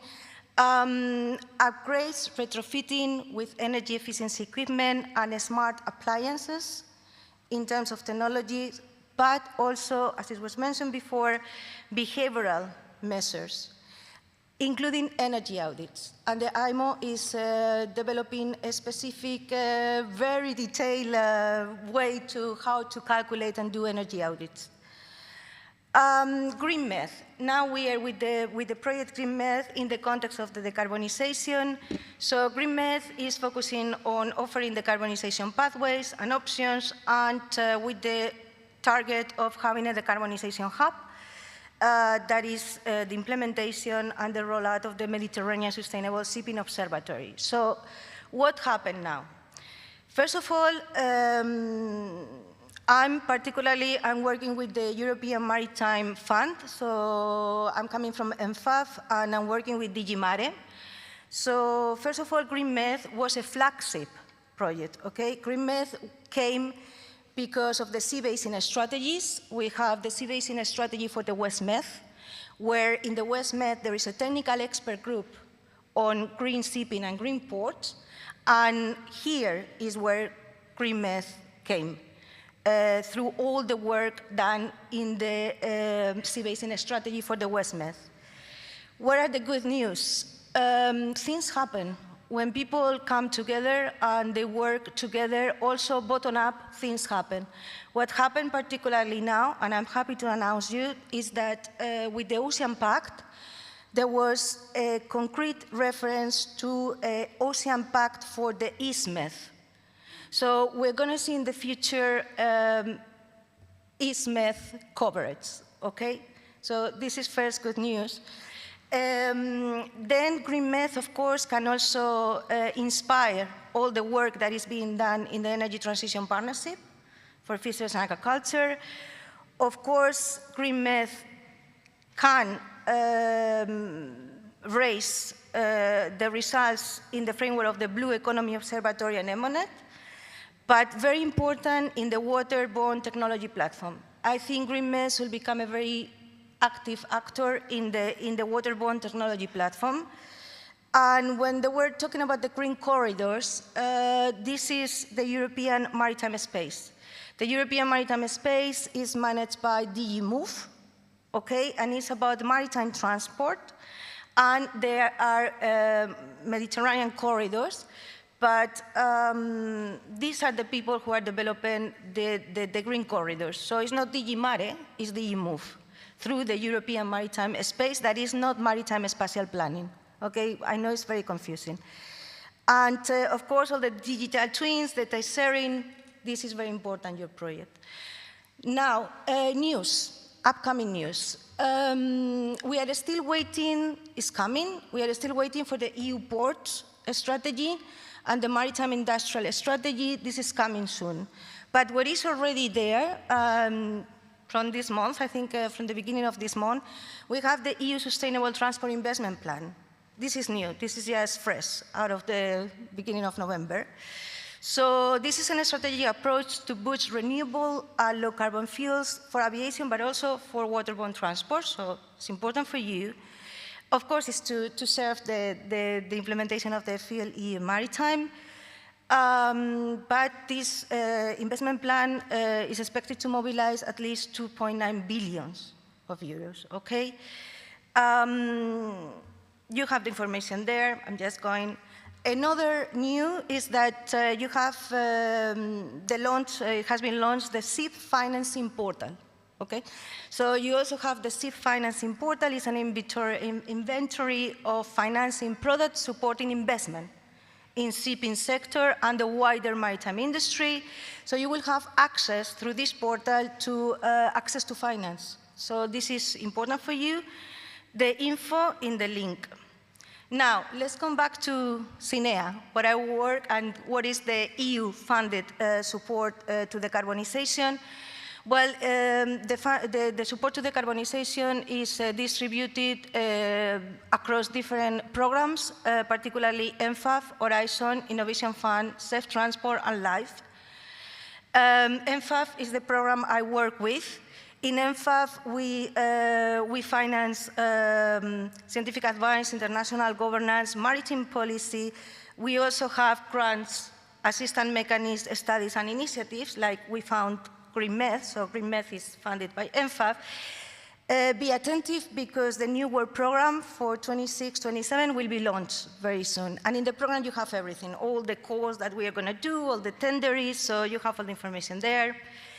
The MFAF support to decarbonization, and in the future, I think it will be better if we start defining things like decarbonization of the fleet, decarbonization of shipping, decarbonization of ports, not just talking about decarbonization of the maritime sector, because that is super global, and at the end, we don't know what we are talking about.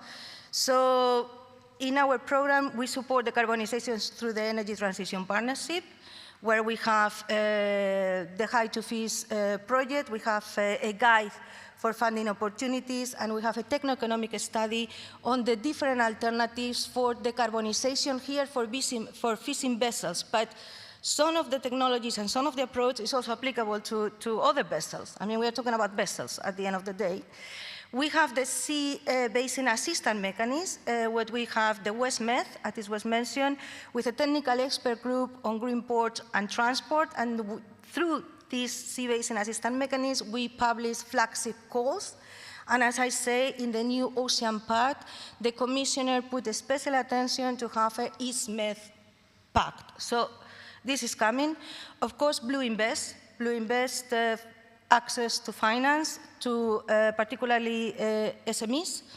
We have the EU Blue Economy Observatory, we have EMONET, and how you can access this money is either direct through calls for projects and tenders for studies, or indirect through the support via the assistance mechanism and other initiatives, like it happened with GreenMED that came out of the technical expert group of the Sea Basin Strategy for the Mediterranean.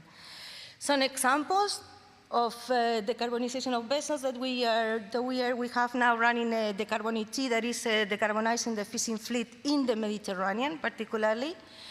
And now the Innovation Fund. The Innovation Fund was mentioned before. The Innovation Fund, we also implement the Innovation Fund.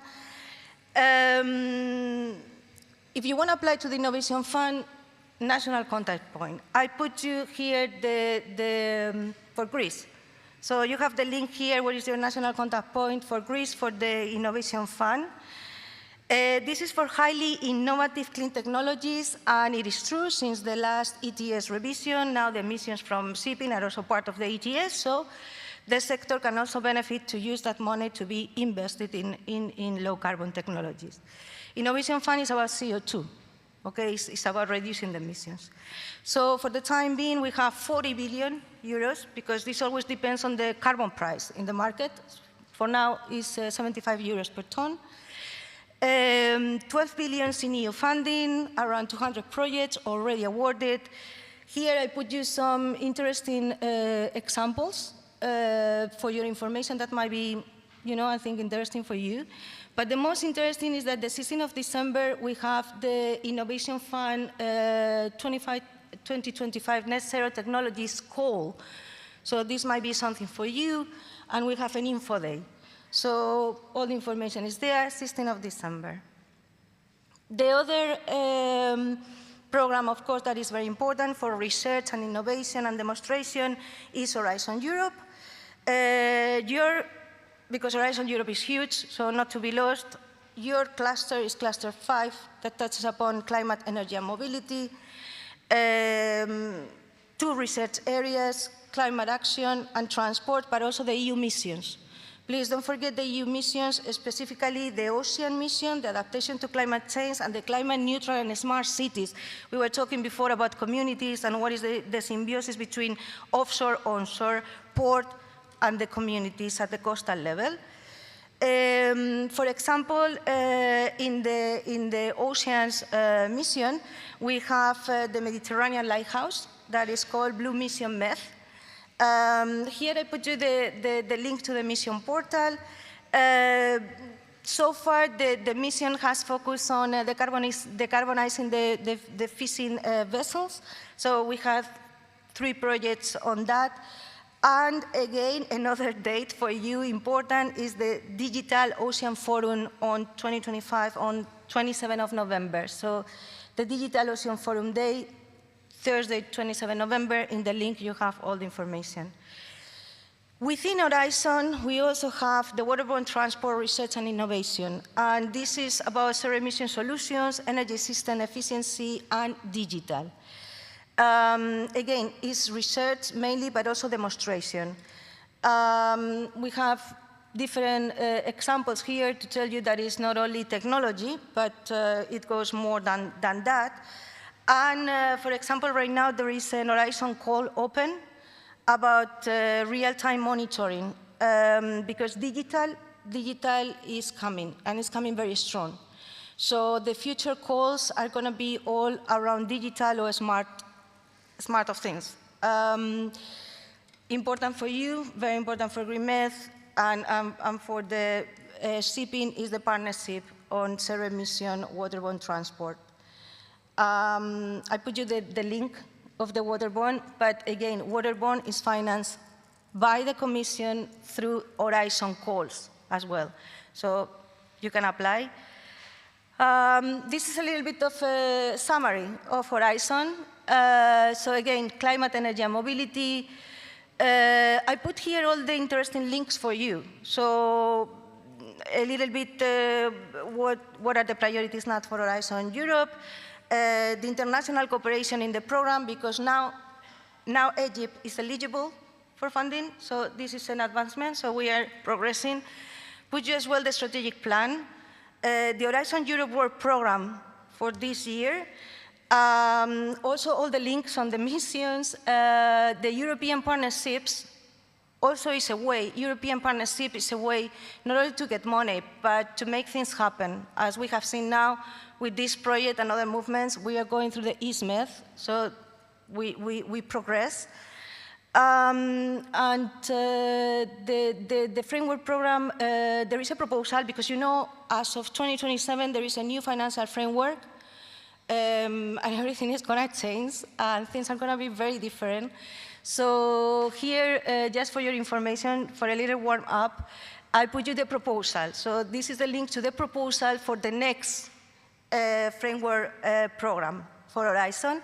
And don't forget, on the 15th of January, there is the Horizon Europe Info Day on the Cluster 5, because new calls are coming. So you have Info Day on the 15th of January. All the information are in the slides. Now, Connecting Europe Facility. Connecting Europe Facility of Transport, the Connecting Europe Facility is the funding instrument to implement the 10T regulation. These are the 10T is all the corridors, all the main corridors in different transport modes, including maritime.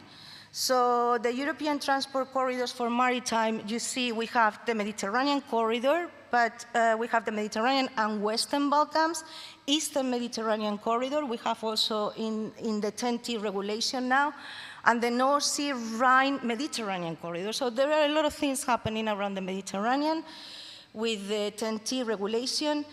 But now we also have these green corridors that was mentioned before, and the new kind of initiative that is called European Maritime Space.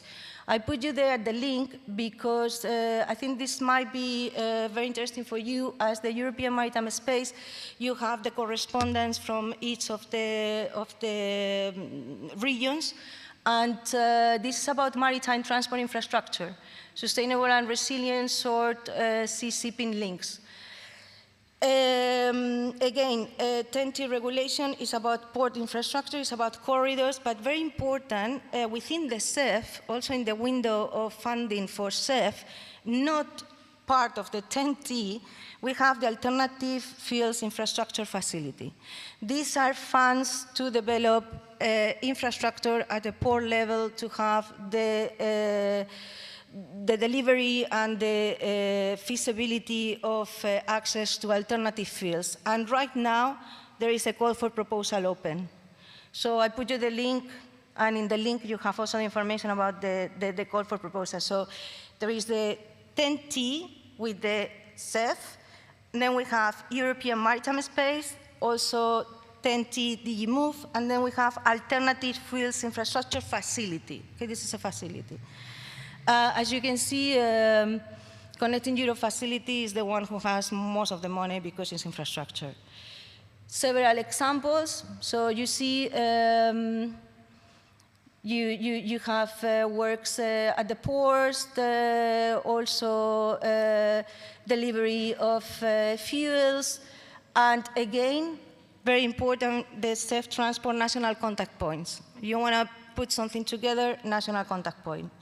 LIFE is another program that is not very well known, but LIFE, there is a part of LIFE that is called Clean Energy Transition that is focusing about energy efficiency. And they have developed now a new chapter on audits for the maritime sector. So here again, all the calls for LIFE are under cluster industry, supporting the clean energy transition. And again, you have the call for proposals for 2025 in this link. But also, within LIFE, we have the Green Assist. The Green Assist is an advisory service for sustainable investment support. And again, it's also targeted to startups, small companies, small, medium companies that are seeking for access to finance for sustainable investments. So they can also come to the Green Assist facility to support. That's the link. And that was all. I don't know if there will be some questions. I will be around. We have a Q&A session later on.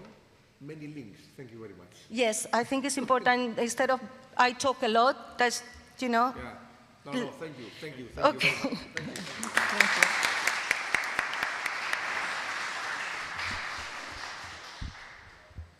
I would like to thank all the speakers. It was very, very interesting. And to be honest, I think that the slight time that we spent more on this session would be very beneficial for us. I had noted down a couple of things from all the speeches. I have noted down from the speech from Mr. Dimitriadis regarding the necessity to reduce policy risks based on data, based on insights, based on actual things that we can have and can prove to show to the industry. I have noted down another thing about that it is a marathon from Mr. Koukalis, and indeed it is, because we see obstacles, we need to keep pressing and we need to keep moving forward. And then I have noted down that we have in Greece, due to the Fuel EU Maritime Regulation, the tools, or we will have the tools to fund this transition, or try to fund this transition in a correct way. And we have also a number of tools coming from the EU, but we need, of course, to dig in, because there are a lot of them. And, but it is a truth that there is information, there are funds that can cover things, and can cover from small businesses, ESMs and SMEs, but also towards larger infrastructure like ports, etc. So it is crucial to note all this down, and let's see what the industry says in the next session. But until then, let us invite you for 15 minutes or a coffee break. But before that, maybe we will have all of us a picture here. It will be very, very nice. Thank you very much. Thank you very much. If you can all come here so we can also have some kind of statue.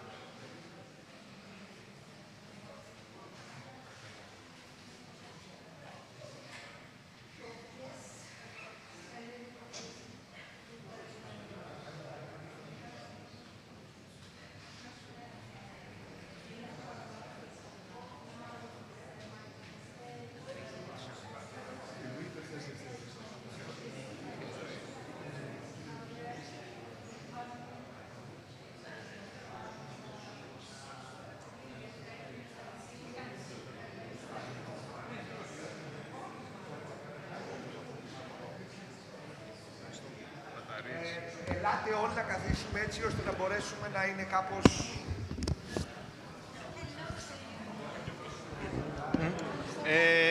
Θα προτιμούσα όχι, γιατί πρέπει να φτιάξουμε τα πλάνα. Όχι.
Recording stopped.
Okay, if we may,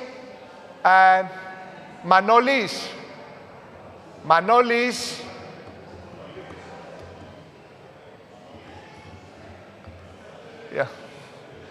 yeah. Now we have more people, but it's more difficult to get them in. Can you tell everybody to come in?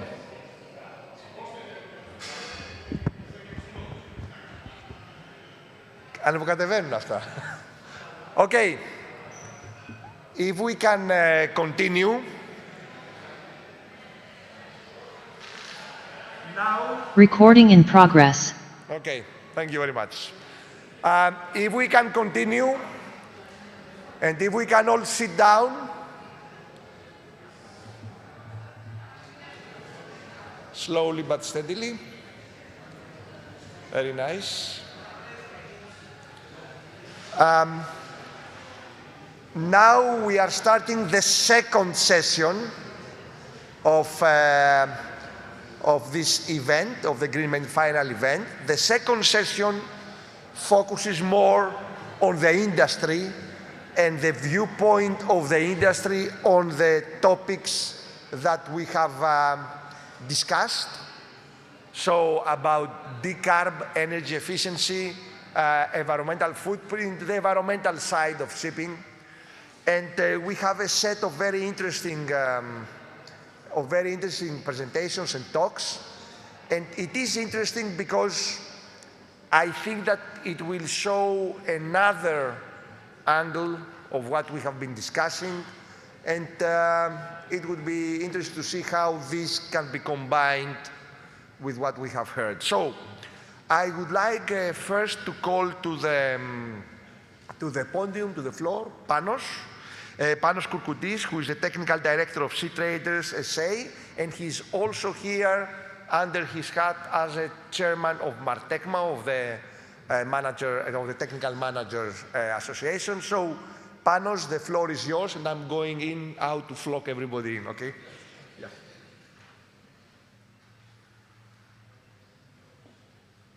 Thank you very much, Professor Vedikos. Thank you very much for inviting me here. And I must say that I'm very excited. I have been in this building when I was a student, and it was completely different. I must say the painting and the wooden furniture here was an amazing part of our history. Anyway, I think that we have to make it, try to make it as it was. So I have prepared a presentation where I have collected some of the information we received in the shipping company regarding the net zero framework. When initially we had the net zero framework coming to a reality as a proposal, I must say that everybody was quite happy because international regulation is what we need in shipping. And then we start try to understand what exactly is this regulation, and we realize that it is actually standards from the fuel we have to use in shipping from now on, actually from 2028. And the standards is regarding the carbon impact of these fuels on the environment related to the energy they deliver. So what we have today as fossil fuels are all of them out of the base target. Biofuels are in this dark blue, which is the direct compliance target for the first years only. Then also these fuels are out of the target. And what we have in the big area underneath the direct compliance target is the fuels of the future and the fuels that we are expecting that will continue in the shipping industry. The trajectory is quite steep, arriving up to 2050, having zero emissions at that time, having fuels that will have zero emissions. And the penalties that are quite substantial. Then try to find out where are these fuels that are in compliance. This is from class NK, similar information from other classifications, Today, we consume in shipping 216 million tons per year of fossil fuels. And to replace this with alternative fuels, methanol, ammonia, hydrogen, we need, for instance, 440 million tons of methanol. Available is only 3.2. We need 470 million tons of ammonia. Available is 6.4. Similarly for the others. So, and all what is available today as alternative fuel is going to other industries, is going to fertilizers, is going to electricity and to other industries. Anyway, there is a huge gap. We have only 1% of what the regulation considers as compliant fuel. And then let's start thinking about the production of these fuels, and we realize that these fuels, they are consuming a lot of energy in their process for the production, and they are delivering very few. So less than half of what they consume. It's actually huge consumers. And this is probably you have seen because it's some years now in circulation. One of the calculations of Dr. Martin Stopford, he was considering that for one LNG, just to supply the fuels, alternative fuels for one LNG, we need 36 wind turbines of 10 megawatt hours, each of them. And that will be a wind farm that will cost 1.1 billion, and the operational cost will be 100,000 per day, giving a little bit the aspect. And doing the calculation for the whole industry, we realized that we need 5,170 terawatts per year produced from energy like wind and solar. Presently, we have in 2024, we had 3,935. So actually, we need 131% of the global electric energy that is produced today from wind and solar. So, and the investment for this kind of energy comes to 1.25 to 3.7 trillions, which is, since these farms, wind farms or solar farms are for 20-25 years, then probably you have to reinvest at least a part of this money. The total cost that will be collected with IMO Net Zero, as it was proposed, was coming to 4 trillion, more than 4 trillion, and that was a fund that was coming like the fourth biggest asset management by 2050. The other banks are Bank of China and the other banks that you can see. Huge amount of money, actually, but huge amount of money we need. And then we went to do the calculations and to see exactly what we have to pay for the net zero framework as we have a conventional ship or whether we have an LNG fueled ships. And we realized that the compliance cost is the penalty plus the price of the fuel. At least for 2035, the compliance cost for a ship that is burning HFO is lower than the compliance cost of a ship that is burning LNG.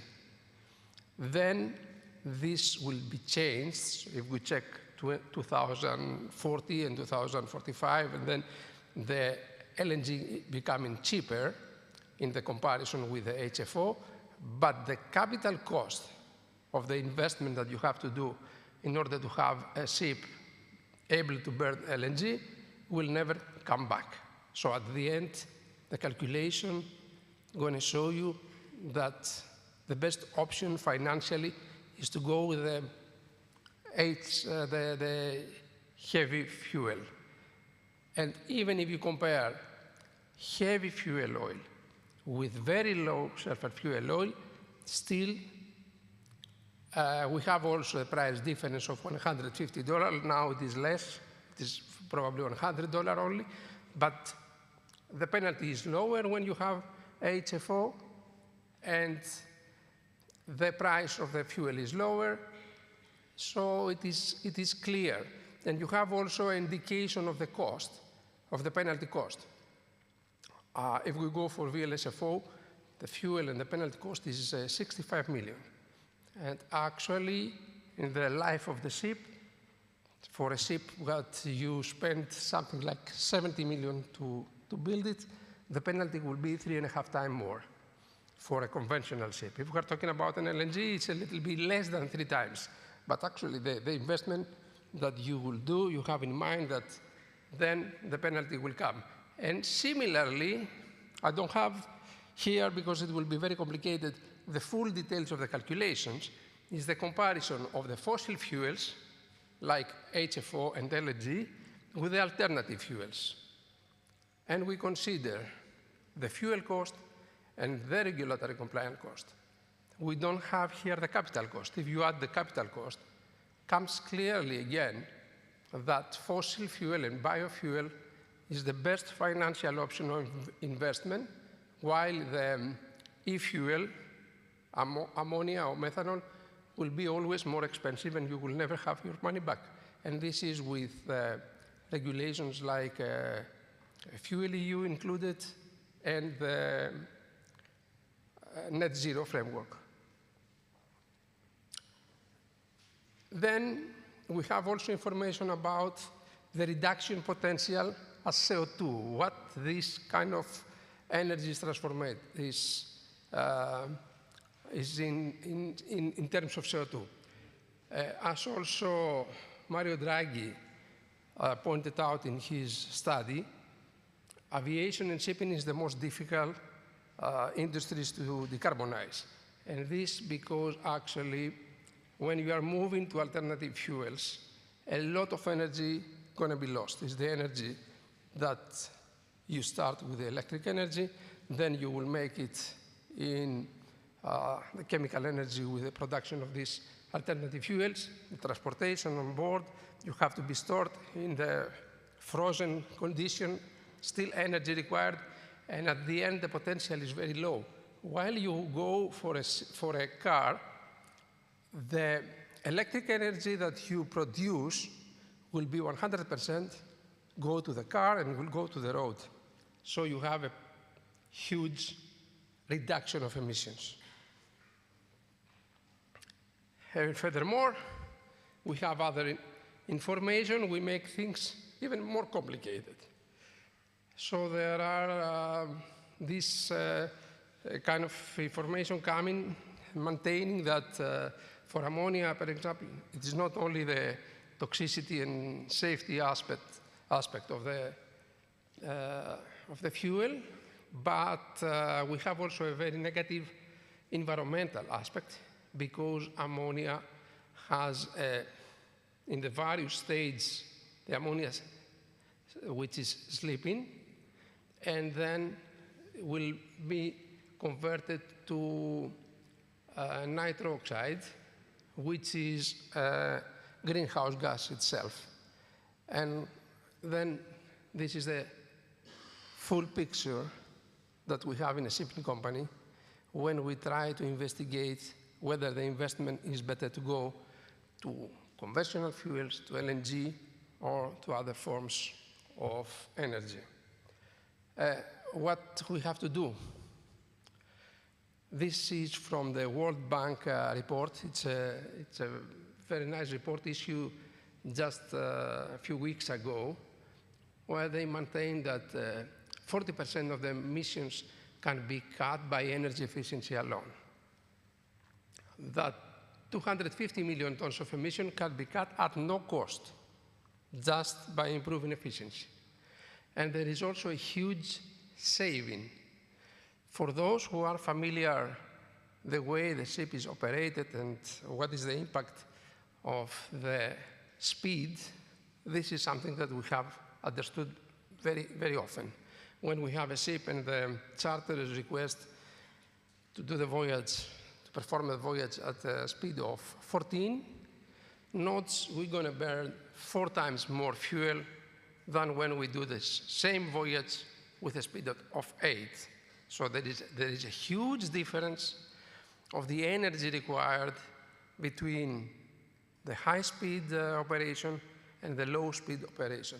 In this study of the Korean register, they are considering that in order to keep the same tonnage available in the market, you can add a second ship and reduce the speed to half. Still, you're going to have 57%, 58% of emissions reduction. So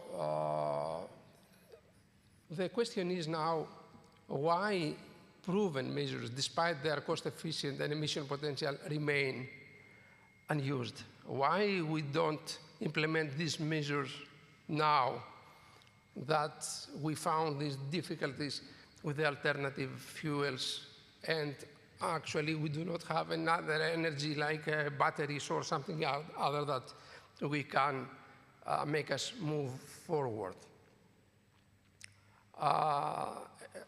So there are different answers to this question. What I believe that we have to do anyway forward is, first of all, to ensure that all the regulations are grounded under a comprehensive life cycle assessment and impact analysis. At the end, we need from IMO to have a clear paper regarding the impact of ammonia, if it is correct, what we have seen and what other parts of the industry maintain or not. And also to know whether the regulation is actually promoting alternative fuels, LNG, or other forms of energy, or does not. If we make the calculation just before the approval of a regulation, and you arrive on similar results that those that we have seen, and that the results was coming from ABS tools calculation, then it is not very promising. Can you imagine an industry or someone, investors, that's going to invest 70 million to open a shop or something, and you have the government coming to say that now you have to pay 4 times your investment just for tax?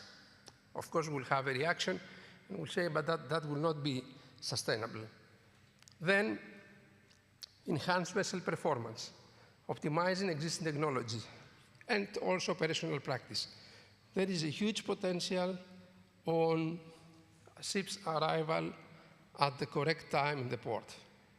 The present situation, where the ship is running at 13 and 14 knots, or if it is a container ship, at 22 knots, to arrive at a port like in Los Angeles and waiting 20 days, it's a waste of energy.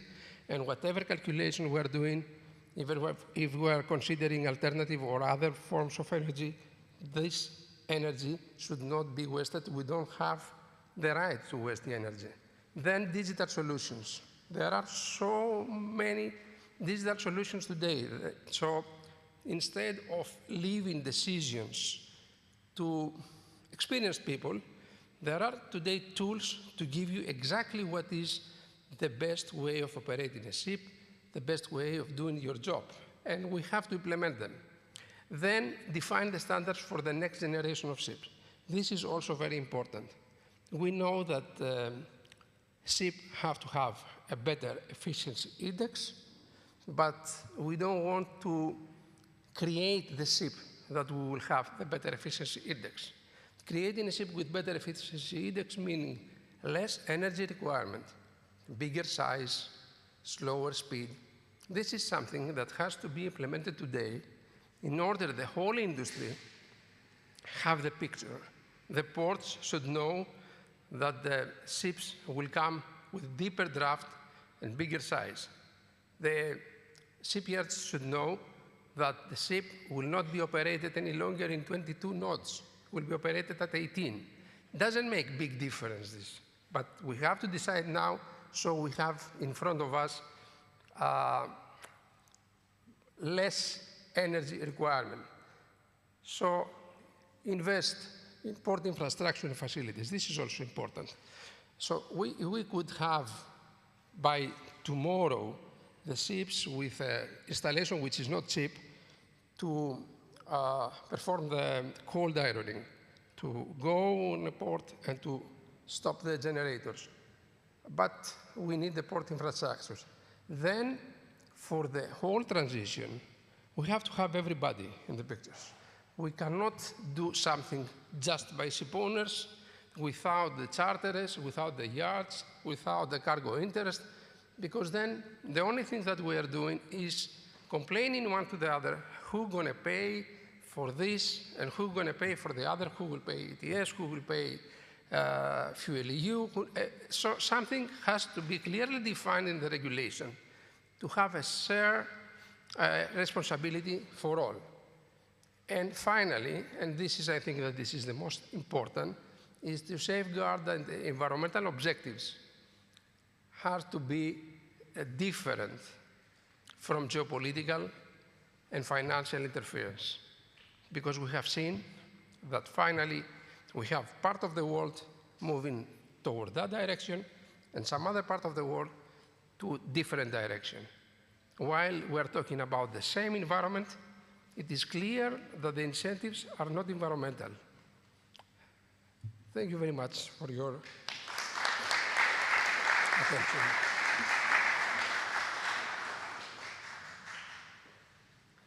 Thank you very much, Panos. As we have anticipated, now this is the view of the industry, and it's nice to have a touch a little bit with, the ground. Okay, we will continue with Elena Fusaki. She will give a talk on maritime sustainable fuel supply chains. And let me just say that Elena is the Chief Sustainability Officer of Motor Oil Group, leading expert in ESG, decarb and sustainable strategy in the energy and maritime sectors. Elena, the floor is yours. Thank you very much. Let me just take this. Okay, yes. Unfortunately, I was prepared actually for a panel discussion, but then we realized that we have a presentation. Ladies and gentlemen, thank you very much, Nikos, for having us here, the industry representatives. It's a privilege to be here today among policy leaders, the academia, the industry practitioners, that they would like to shape the future of the maritime industry. So I think we are gathered today at a pivotal moment. One where global trade, climate responsibility, and technological evolution are converging to redefine what maritime supply chains must look like, probably in decades to come. So my today speak is going to be about how we build sustainable maritime supply chains. Now, this one is not a buzzword, and it's not just an ambition. It's actually what the industry is actually talking about. We think that it's going to be a deep structural transformation of how we move goods, how we power economies, and how we measure value. A sustainable supply chain is not only low carbon emissions.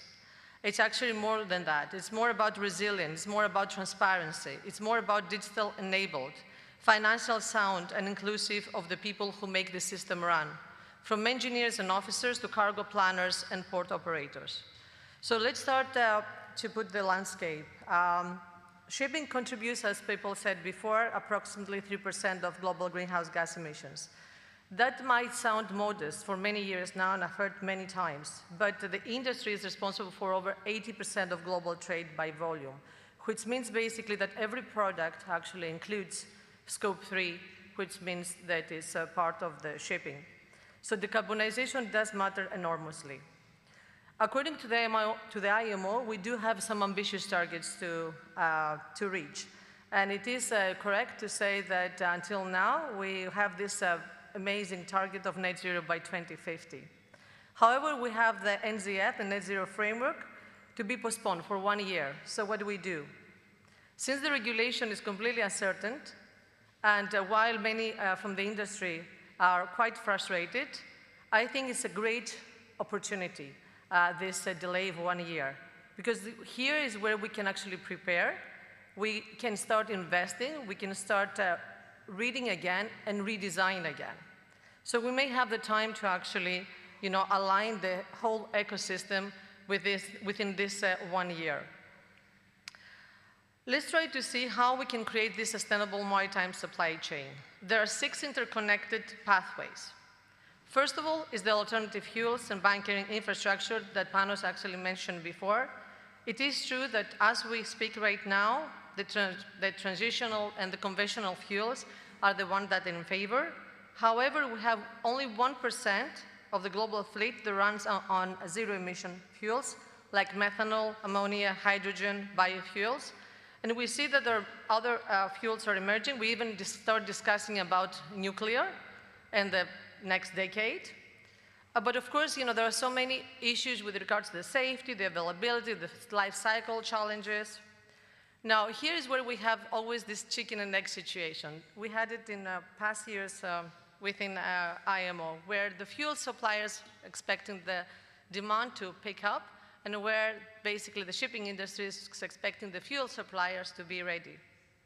There are what we have right now is the ports that actually, gearing up on this multi-fuel, I will say, future. But what we have now is the LNG infrastructure. And we had a discussion with Panos earlier that, until now we have 150 ports actually delivering LNG bunkers. What are we going to do with this? I mean, it's obvious that, if it took 30 years for the LNG infrastructure, we're expecting that it will be more or less similar, time that it's going to take for the low carbon fuels. So we have to take this into consideration, when we start creating these policies. We have, of course, the ports of Rotterdam, of Singapore, Houston, that are actually picking up and are racing to develop this infrastructure, and this infrastructure of the low carbon fuels in a safe way. We have methanol is gaining traction as a short-term alternative. Well, we have ammonia bunkering trials that are planned in strategic hubs. Of course, we have the green corridors. Everybody knows about this, routes between major ports offering the zero-emission fuel supply chains. But there still are a piloted phase, I would say. So there are many more policy experiments at the moment, but there is not something, it's more on the proof of concept, let's say, system, but there's not something that is tangible. That's something that's quite realistic. So what do we see? There is a massive gap, and I think that Panos said this before, between how much capacity the industry actually expects to have and what it is available right now. So the current supply is not there yet, and therefore the industry has to make decisions, very important decision of what kind of ships they need to order. The other thing we have seen is, because the optimization part, and I think that until then, until we decide, what type of fuels will be around, we have the energy efficiency tools that the industry can actually use. And we have seen, recently in many forums, AI-driven routing, the digital twins, the blockchain traceability, any type of predictive maintenance that you can have in your system in order to optimize the energy. We have even seen from a supply chain, the electronic bills of lading, everything actually matters with regards to how you can manage this, let's say, ESG performance. On the finance side, what we have seen is that because sustainability is not about emissions and how good we are in terms even with the transparency and the social aspect, but it's also about economics, whether the numbers actually add. And the numbers, unfortunately, don't add. And the problem is that there is not, this industry, the maritime industry is always discouraged, let's say, if they are the first mover advancers. So if they want to get this advantage of, being the first to use, let's say, methanol or hydrogen, they don't see actually now the reward coming from the charterers. And it makes sense not to take this type of risk, unless, of course, there is an incentive. And there are only few companies that can actually get a sustainability-linked bond, for instance, or they can actually, get access even to some EU funds because they have the resources to do it. But what happens, let's say, with the smaller companies, that they don't have this luxury? Therefore, of course, I recognize that there are, let's say, the Poseidon principles, there are incentives like, EU, and I'll tell you later what we also do as Motor Oil. There are some initiatives with, like the Pay As You Save retrofit from the Global Center for Maritime Decarbonisation that can actually de-risk these upgrades for the ship owners. But it is true, as I said before, that for the smaller players, we haven't seen something very tangible. And if you don't come, let's say, to a discussion, and if you don't come, let's say, to an agreement with your charterer, it's very unlikely that you're going to choose, a vessel that is going to be energy efficient. It is good that we have seen some kind of collaborations recently. On the regulation side, I did say this before with the NZF, but what I would like to say here is that what we found out is that the policymakers don't understand the industry reality. And unfortunately, the industry doesn't understand the policymakers, how policy works. And this is something that has to come at some point, hand in hand to work together. It's very important, the companies, that they are going to be the companies that are going to follow, let's say, the NZF, to understand, what is the policy behind it? Because that's the problem where we are now. If the policymakers don't understand where the industry stands, and this is exactly what happened with NZF, okay, then it's not going to be only 1 year, it's going to be more years, and the framework is not going to be the right one. So I think we have to take this 1 year in order to redesign and maybe bring those two together in order to exchange knowledge. And I would like to say a few things about Motor Oil, if I have some time on this. Thank you. Okay, great, yes. So I just want to say, as a Motor Oil Group, what we have done, of course, is we're delivering, with regards to the renewable energy sources. We have an operation of 839 megawatt. We aim for 2.7 gigawatt, important for a source for hydrogen. We have been very into collaboration. We think collaboration is, the most important thing that you can do right now to bring all the important players in order to be able to say to develop this low carbon fuels. We have a joint venture with PPC. We have a joint venture with Terna and Masdar for offshore wind farms. We have been within IRIS for the CCS, FIRA projects, EU projects, as you know, TRIRIS, RIA for hydrogen. We have developed an electrolyzer of 30 megawatt at Corinth, and it's going to be operational in 2026. We have been the first one to bunker biofuels in Greece to Celestial. We have been working a lot with the FSRU. Right now, you know that there is a lot of discussion around LNG bunkering, so this is something that we also try to see. So we have been becoming a multi-energy provider. And I think that, as I said before, it's important to be able to do that if you have a very strong collaboration with the industry. So with that, I would say to build sustainable maritime supply chains, we must align policy, practice, fuel and finance, data and design, education and execution. And that will take courage, investment, and above all, collaboration. Thank you.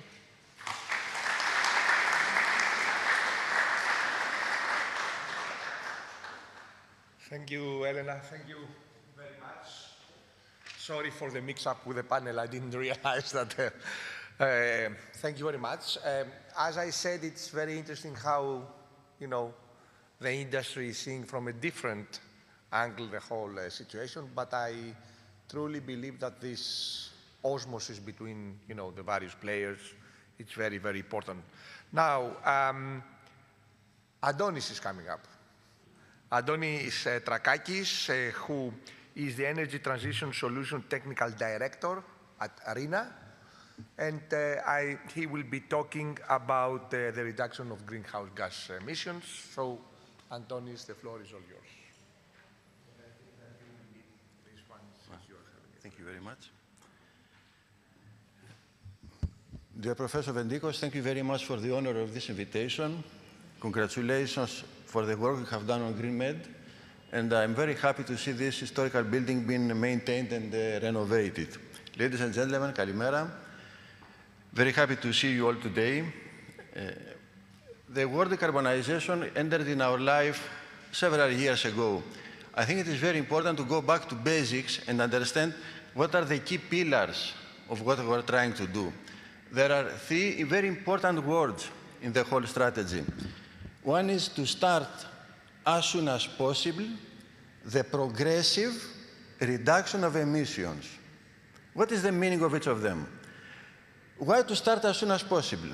Because the more we delay, the more we increase the effort and the cost to reach the required target. And why not, for example, say that we only want to have a net zero in 2050? Because as a study has shown from the University of Princeton, even if in 2050 we stop in a magical way the emissions of greenhouse gases, the temperature on Earth will continue to rise for 40 more years. Therefore, it's not only the target of 2050 that matters, it's the cumulative reduction of emissions until 2050 that matters. And starting as soon as possible means that we have to use what we have in the best possible manner. And this, combined with the progressive reduction of emissions, means that we don't really need a green fuel today. The progressive uptake of green fuels is one of the possible solutions, but is not the only one. And being the target so important, we have to be open to all possible solutions. Then, the statement reduction of emissions means that we have to be different from what we did in the past. It's a new challenge, and this will take us definitely to new solutions that we did not use so far. There are practically two ways to decarbonize. The option of bio is left outside because there is not enough feedstock for this. We may either stop the production of greenhouse gases by using an alternative fuel, or we simply can continue using an existing fossil fuel and stop the emission of greenhouse gas. Different paths, different solutions. Continuous use of a fossil fuel will definitely be less expensive. On the other hand, I'm fully convinced that the shipping companies will succeed to adopt and use any kind of solution that will be required or that will be promoted. The question is, what is the solution that the shipping industries will be provided with? The real challenge of marine decarbonization is not on board, it's on shore, for the solutions that onshore will provide to ships for use. And actually, for many years, people were saying, that the engines are not ready. Today, the engine makers say, we are ready. Where is ammonia? Where is methanol? Now, many years ago, when we started talking about decarbonization, we were saying that excessive green energy can be transformed to green fuels. Now we're talking about only green fuels. As Panos also said, there is not enough green energy. And it's not a correct usage of energy to produce green fuels, because out of 100 units of energy, we may account only in 25 units of mechanical useful energy. This is a waste of a very valuable resource. It's not a correct way to do this. Please bear in mind that the annual rate of increase of electricity production on Earth increases 3% every year, and there is still 1 billion people without access to electricity. Just because there is not enough green energy, and because ammonia is associated, as contrary to many people naively were saying in the beginning, with greenhouse emissions, the real potential of reduction of the green methanol, according to a study made by Sphera, is only 60%. This is as far as it can get us. But for me, what is very important is that we always have to remember to make a holistic approach to the combustion of different fuels. For example, the combustion of methanol, typical to alcohols, produces formaldehyde. So combustion of methanol gives rise to emissions of methanol, which is toxic, formaldehyde, and of course, NOxes. Now, if we are going to use an SCR system to reduce the NOx emissions, formaldehyde is going to become hydrogen cyanide and methanol formaldehyde. This is true for all engine technologies, although most pronounced for the low-pressure fuel injection. Now, shipping stands only for 3% of the problem. I think it is worth to say, okay, what is the 97% of the problem going to do? For ages, we have been using the same solution, fuel oil. Call it kerosene, gasoline, whatever, fuel oil. What are the rest of the industries going to do? And actually, many other industries are going to adopt a carbon capture for many good reasons. So the question here becomes, what is more reasonable for shipping as an industry to expect? That we are going to waste valuable green energy to produce a dream fuel, or we are just going to join other industries in the usage and sequestration of captured CO2? What does it make more sense socially? Not only engineering perspective, socially. So talking about carbon capture, we are getting now into the grounds of chemical engineering, and here we see that the removal of CO2 from the exhaust gas of a marine engine has nothing to do with scrapping, simply because the removal of CO2 is a very complex and complicated heat and mass transfer process. We need a solvent to react and remove the CO2 from the exhaust gas. The driving force for this process is the partial pressure, or, according to the laws of gases, the concentration of CO2 in the exhaust gas, which in marine engines is only 5%, very small. Therefore, this solution becomes very difficult to apply and becomes very much dependent on impurities. What are impurities? NOx, SOx, PM, soot, which we're inevitably going to have. And what will be the result of this will be a compromise in the quality, that is the purity of captured CO2, plus an excessive use of heat energy. At RINA, we take this problem, this challenge very seriously. So we really wanted to support the industry in this transition. And we thought that another possible path is to decarbonize the hydrocarbon. That is, separate the hydrogen from the carbon. The fuel is a hydrocarbon. Hydrogen is the dream fuel of decarbonization, but nobody's talking about it because storage of hydrogen is practically impossible on board ships. And shipping industry very rightly considered hydrogen carriers, ammonia and methanol. But we have the possibility to split the molecule of a hydrocarbon, and this is practically possible only with methane. That is, in other words, LNG.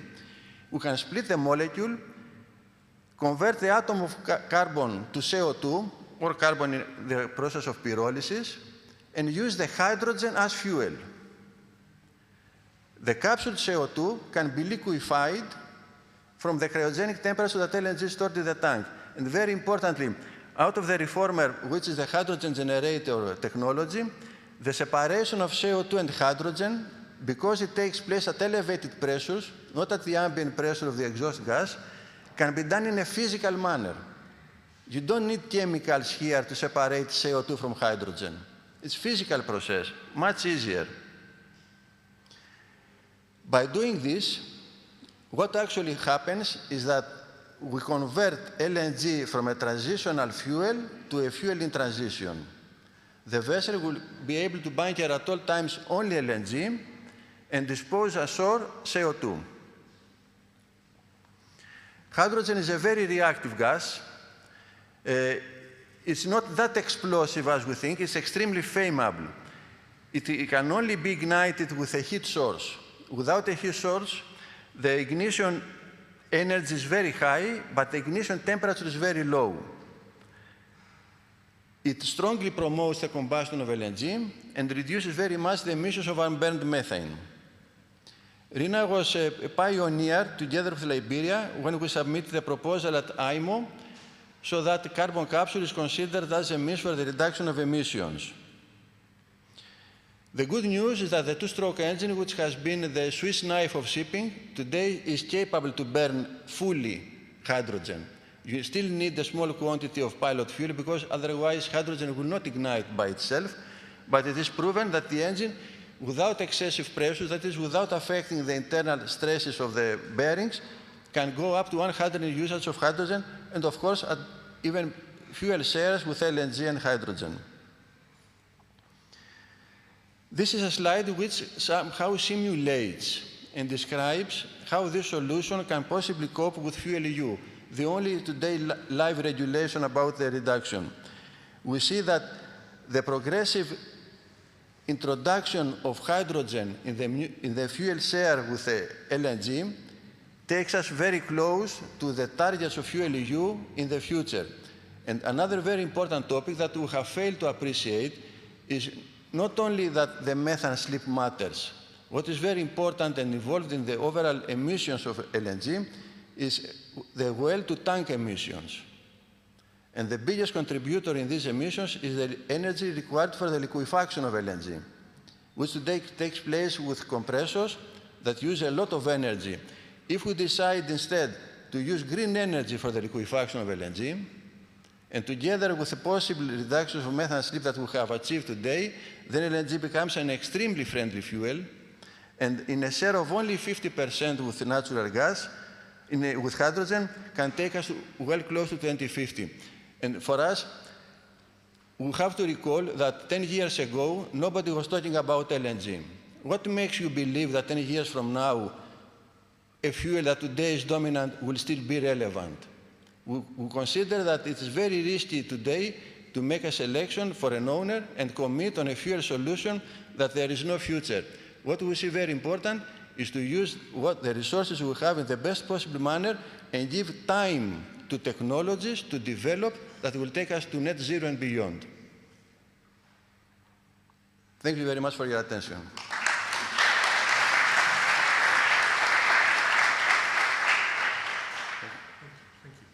Thank you. Thank you very much, Adonis. Very interesting.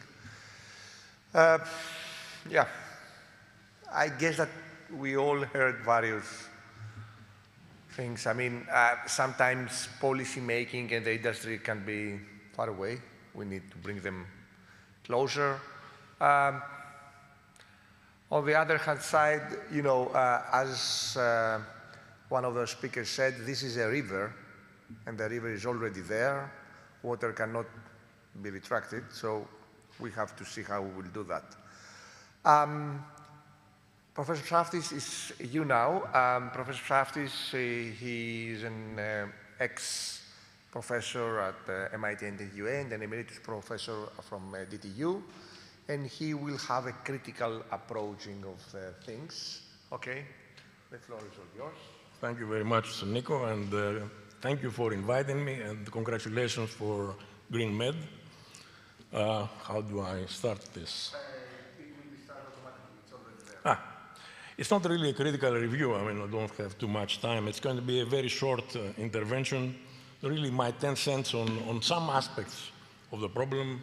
Try to look at the broader picture and focus on EU med ports. So here is the broader picture. Everybody knows that the NZF, Net Zero Framework, process was derailed last October.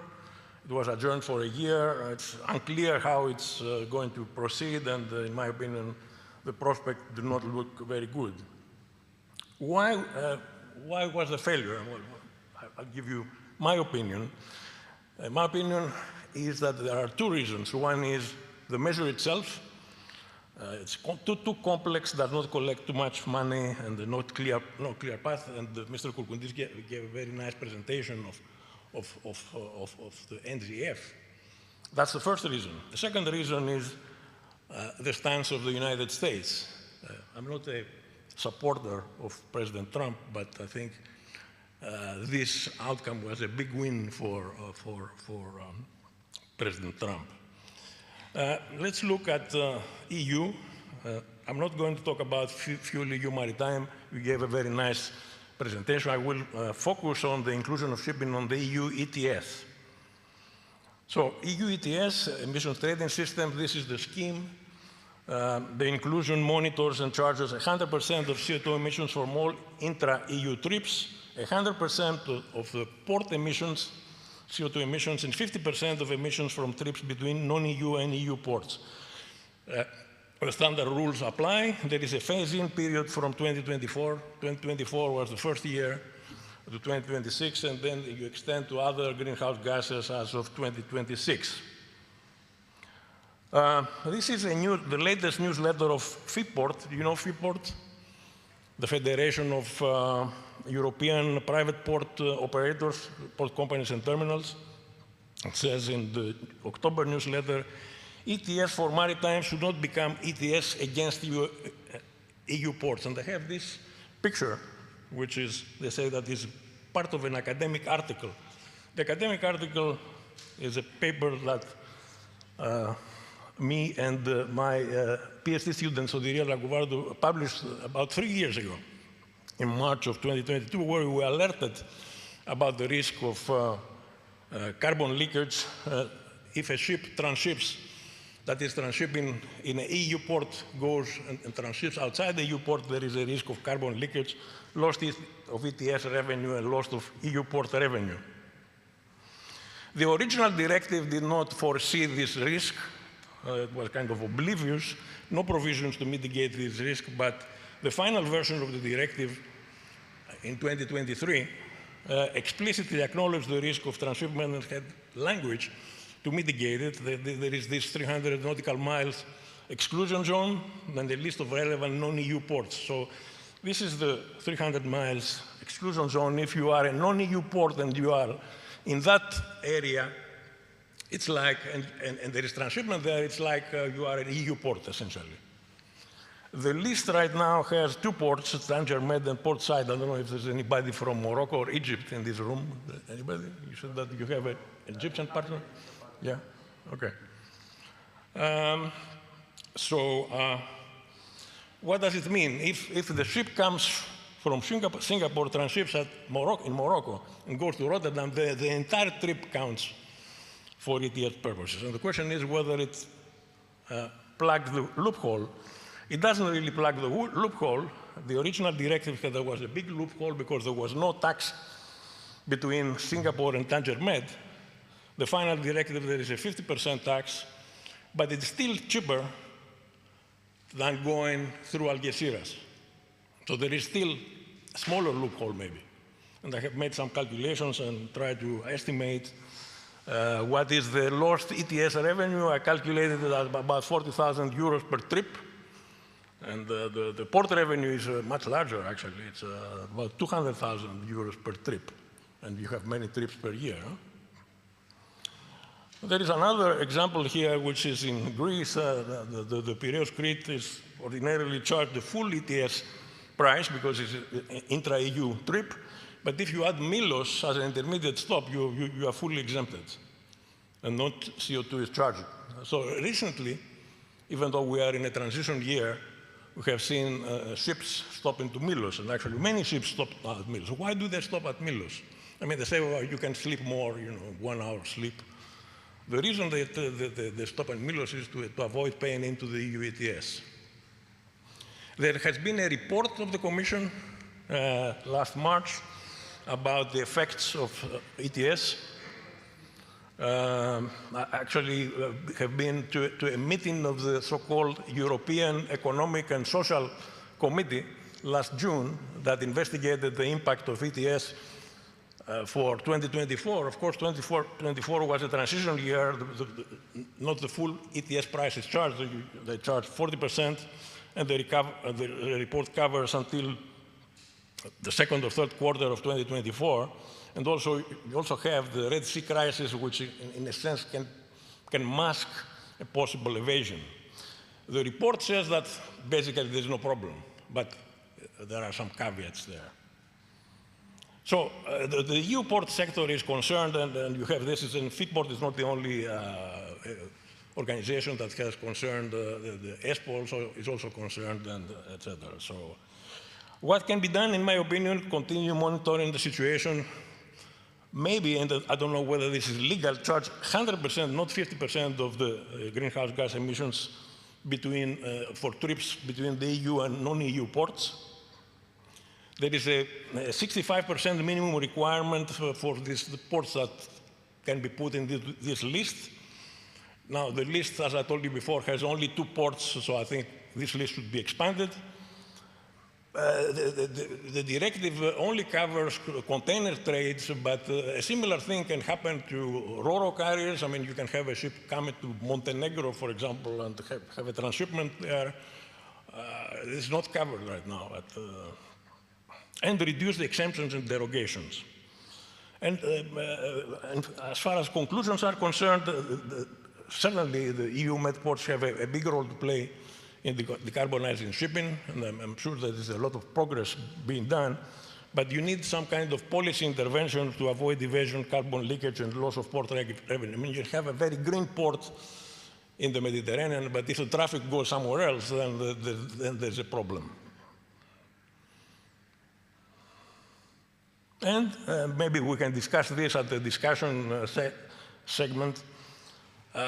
What can be done? How can the EU help the IMO go around what happened in October? You have the next, there's MEPC 84 in April, but the critical session is 1 year from October 2026, where they're going to see how they move ahead for the NGF. In my opinion, and of course I cannot predict really what's going to happen, but the geopolitical situation in October, at least as far as the United States is concerned, will be the same. It will be actually the same until January 2029, and then it may not change even then. So something has to be done to kind of circumvent this obstacle, and I don't know what that is. So this is what I had to say. I want to say also at the end that I'm moved being in this part of the campus. I graduated from this campus many years ago, actually 51 years ago, which means that I'm a very old man. So. No, but this is the truth. I mean, it was 1974. And this room was not like this at the time, but this is where we finished. I mean, it was the first batch of students coming from the Naval Architecture and Marine Engineering department. But not that, you are much younger than me. Huh? Yeah. You were here? Yeah. Well, thank you very much. Thank you.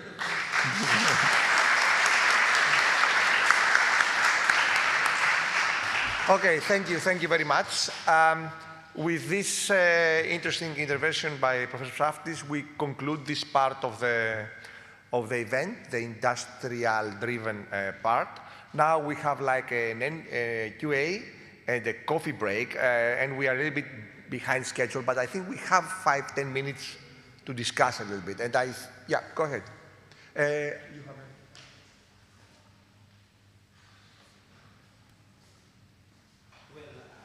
I must say that the presentations from the industry were very interesting.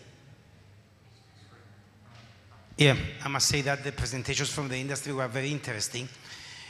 In my previous life, I was for 25 years a regulator. Half of this period, I was coordinating the EU Maritime Transport Strategy on behalf of the Commission. So I was receiving for years all the industry stakeholders. I must say that the ideal scenario, and I do agree, is to have clear rules, transparent, and of course, clear specifications, identifying the role of responsibility of each player, so we're not going to end as a lawyer's paradise. Who is responsible on what, commercial operator, owner, and all this. Plus, indeed, there is a clear gap between the industry and the policymakers. But the problem lies on the fragmentation of the industry voices and views. When the industry approaches Brussels to lobby, and I was in zillion of these meetings, if the north side of Europe signals one thing and the southern side another thing, so this is music to the ears of the regulators. They will do whatever they want. So the message is clear. It's a signal to the industry, because now I belong to the industry myself. Be more solid, and come with a clear view towards the regulator. Because this will never happen, because shipping is so fragmented, different segments, they have a different business model. Okay, my humble advice, especially to Greece, because I admire Greece shipping history, expertise, use it more wisely. And what I mean more wisely, because the northern side, they are more in the liner sector, which they can much more easily forecast how to bunker their vessels, how to break the chicken and egg situation. And when it comes to the southern side, in our areas, which is more on Trump shipping, okay, be more proactive. Go there and say, bulk Trump shipping segment needs a different model. We don't have the luxury to forecast and to invest more on ammonia. It's something different. And yes, we would like to see on the EU funding programs a level of maturity of each fuel technology. This is how we should do it. And we are now discussing about the global measure we failed to achieve. But in a year's time, when we will finally make it, we are start knocking the door of the Commission and the Parliament to review the ETS. No, we should start from now. We should, as Greece, as Cyprus, as Malta, we should submit from now a paper, how we would like to have this review, because the Commission will never repeal this regulation. It's going to review it, and let's put everything ready-made to the regulators. Don't just go and complain. This is over. They will never listen. If you present a solid proposal, well-argumented, then you have more chances to succeed. This is my humble advice. I experienced so many of these things. It's a pity that the Greek shipping community doesn't enjoy what it really deserves in Brussels, but we should change our mindset. We should act differently. We should be more proactive and inject our views from the impact assessment stage and not act as firemen at the very end. This is my humble opinion, and hopefully when the review of the ETS will come, we will make it happen and to fit for purpose for the Greek shipping interests as well. Thank you.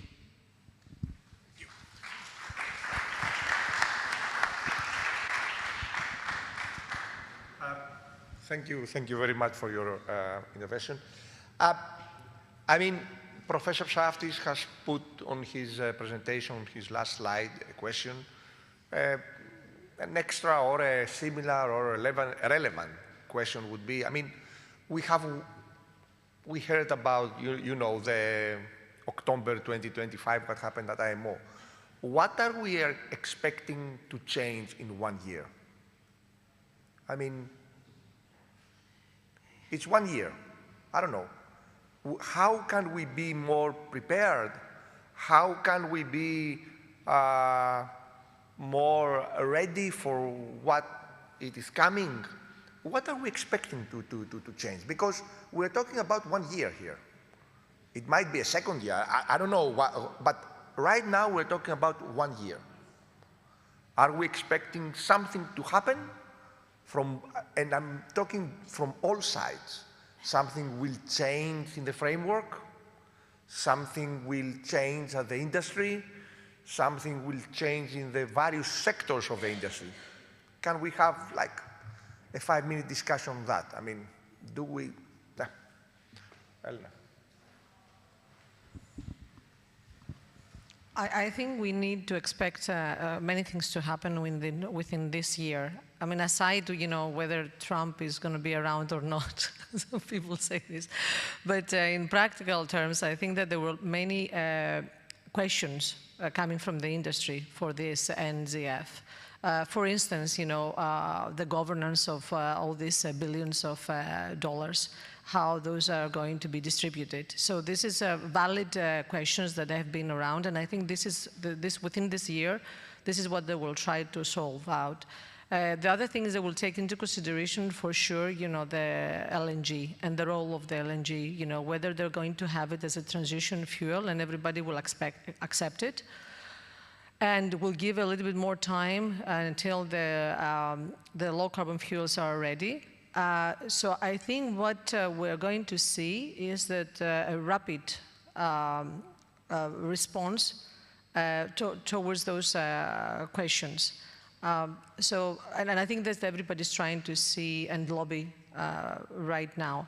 I think was very valid before saying that, what EU is going to do about it, because it was the first time that EU was divided, during this voting. And from what I have heard, and I have been many times in IMO and MAPC, it was the first time that people felt that it was not up to them to decide. It was completely political process. So I think that they will take this into consideration during this year. So there will be a mix of, political approach and some more practical and realistic way to respond to this to these questions. I think the biggest problem we have at the moment, it's what's going to happen with the LNG, and what's going to happen with all this money. Who is going to, who's going to govern the governance, let's say, of the net zero framework. Everything else is more or less there. And of course, as you said before, whether it's going to be 1 year, or it's going to be 2 years, or it's going to be forever. Because as we speak right now, nobody actually knows exactly what's going to happen. Because even a week before the NZF voting, the president was saying that there's no way that this will be postponed. Okay, so it's also a matter of trust. First, I would like to agree totally with Mr. Dimitriadis on the fragmentation of the industry. And this is actually due because the regulations are not easily digested and not clearly understood. We have different opinions, and actually depends on the information you receive, you make your decision. So even if we have same interests, we will understand differently the industry. How the things will go on from now on, I think that as it is drafted, the net zero framework, for conventional ships, seems that it is not something that could be commercially viable, because you have to spend so much money. If you tax in that, for a conventional ship, it's just taxation. You don't have other compliance method. You just pay. So if an industry is taxed so heavily, at the end, of course, we're expecting that the competition will be unfair for other means of transportation, and even for the environment it will be bad. But while for a conventional ship is the taxation is heavy, the money so much. For the environmental fuels, if we can call them like that, the alternative fuels, the money is not enough. Still are very expensive, because the whole process is very expensive, so their price can be lower than the money that you have invested to make them. So to promote the fuels, you have to have higher penalties or more incentives to this. And how you will find the incentives, you will take them from the other ships, which is something that if you go now to say something like that in the industry, and also, of course, has to be changed the trajectory, because as it is right now, all the fuels, the fossil fuels, are under the same level of carbon intensity. Very small difference.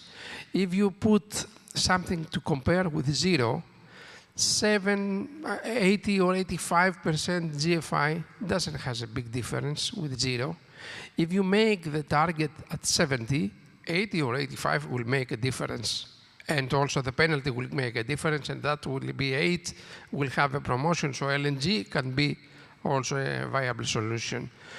But at this point that we are now, I see that something like CII, I think Mr. Prevezanos also said, something like a CII, that it is based on existing technology and improvement of the performance, because actually at the moment CII is not enforced. You don't have any penalties, you don't have any consequences if you have real consequences.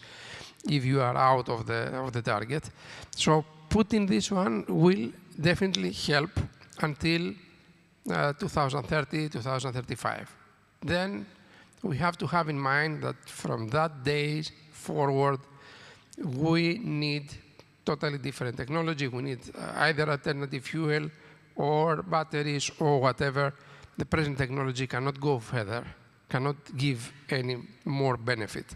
And to go to the new technologies, we have to clarify exactly what is the environmental impact of these technologies.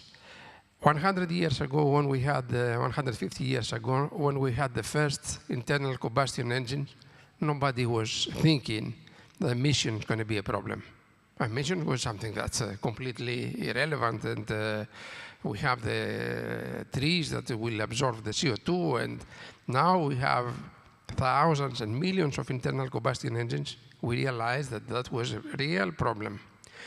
If we move to a new technology, which is like ammonia or hydrogen, where you have ammonia sleep or hydrogen sleep, and you have the same problem in the future, or if we move to nuclear, without knowing what we do with nuclear waste, and we are thinking, but it's not so much, it's just like a small, the size of 1 cubic meter, and measuring the nuclear with a ruler, it is like measuring the electricity with a ruler. It is completely irrelevant, so they try to minimize the problem.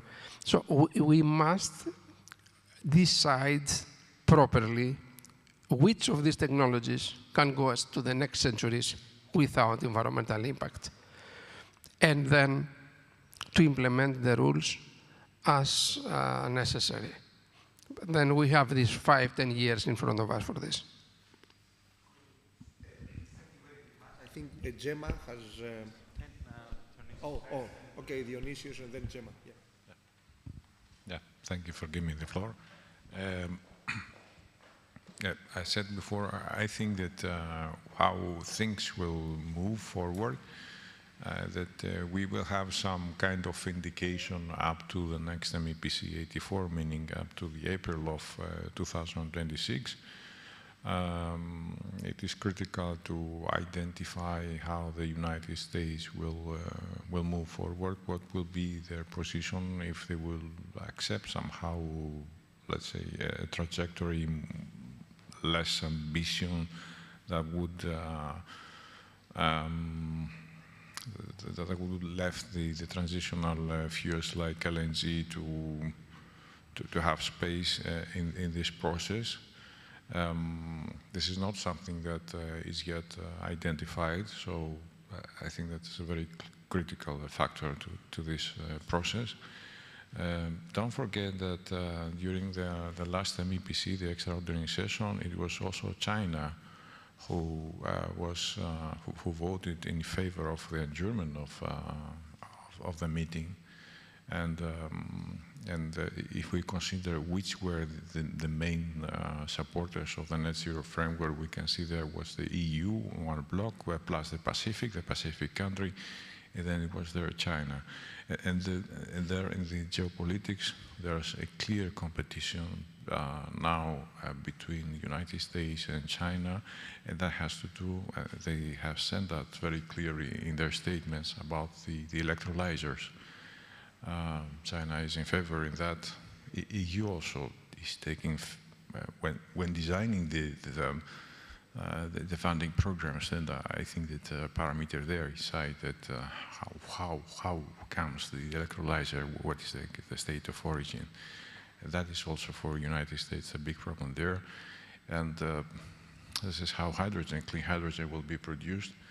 I really don't know, but as an unfolding and see how things will move up to next MEPC, maybe we will have some kind of indication, because clear prediction I don't think have.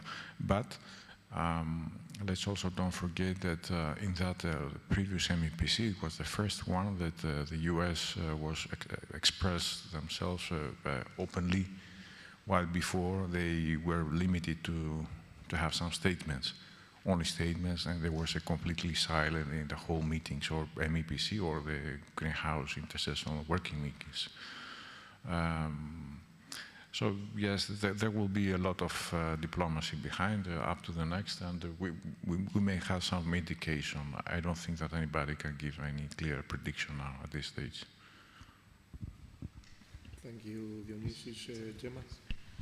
Okay, so yes, I would like to clarify a couple of things. So everybody's talking about CO2, but as was mentioned by the industry a couple of times, the Paris Agreement and the environmental objectives are for the greenhouse gases emissions and described in the Kyoto Protocol, what is more than CO2.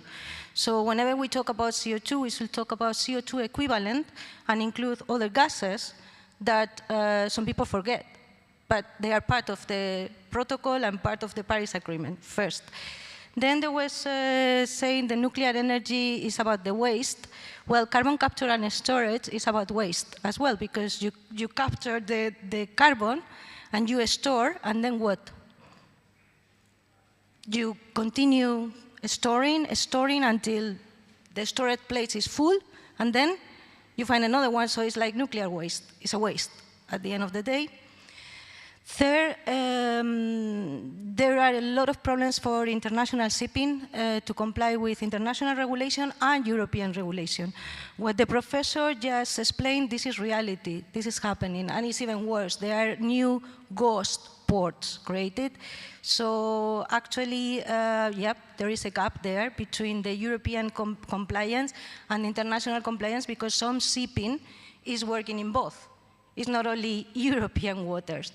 So this is something that you need to save. Then I want to come back that the first pillar of the energy transition is energy efficiency first.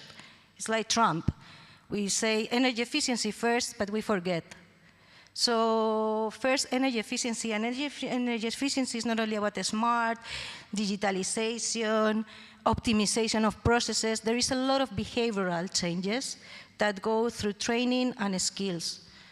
So training, education needs to be also developed to apply energy efficiency, and there are a lot of ways to improve the efficiency of operations, of the trips, a lot of measures that do not require any investment. And the most important thing, we are always talking, I always hear this chicken and egg. Chicken and egg, chicken and egg. First you need a market. What is the market for the alternative fuels? You cannot, I mean, if you want to implement something, you need a supply and a demand. So what is the market? There is no market. Is regulated, this market? How is going to be the regulation of this market? Of course, the ports should lead this transition, but this depends a lot of what is the governance structure of the port. Not all the ports are the same. Some are private, some are public, some are public-private, and this changes a lot the business model. Each port has a different business model.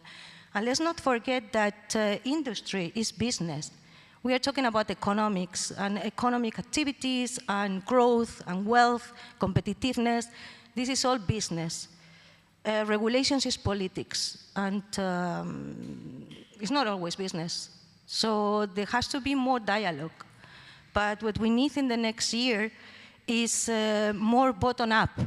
We need the researchers, the knowledge, the industry, explaining how things work. Because the regulator, at the end of the day, has a very difficult work, because people who work in the public administration, they know. You have a task to develop a new legislation, and you have a very difficult work, because you need to come up with the legislation, but you might miss the most important aspects, the practical aspects, the reality check. But the reality checks will come with more. There are a lot of consultations around. There are a lot of approach more the Commission. The Commission is a body that you can approach. We are working for the public. So you can approach and come with your results. The professor problem that say about the ETS, DG Klima is very aware of that. Last time I talked to them, they say yes, they know, and they are working on that. So let's see what happened with this. And the last thing that I wanted to know, that's why the European Union is putting so much money.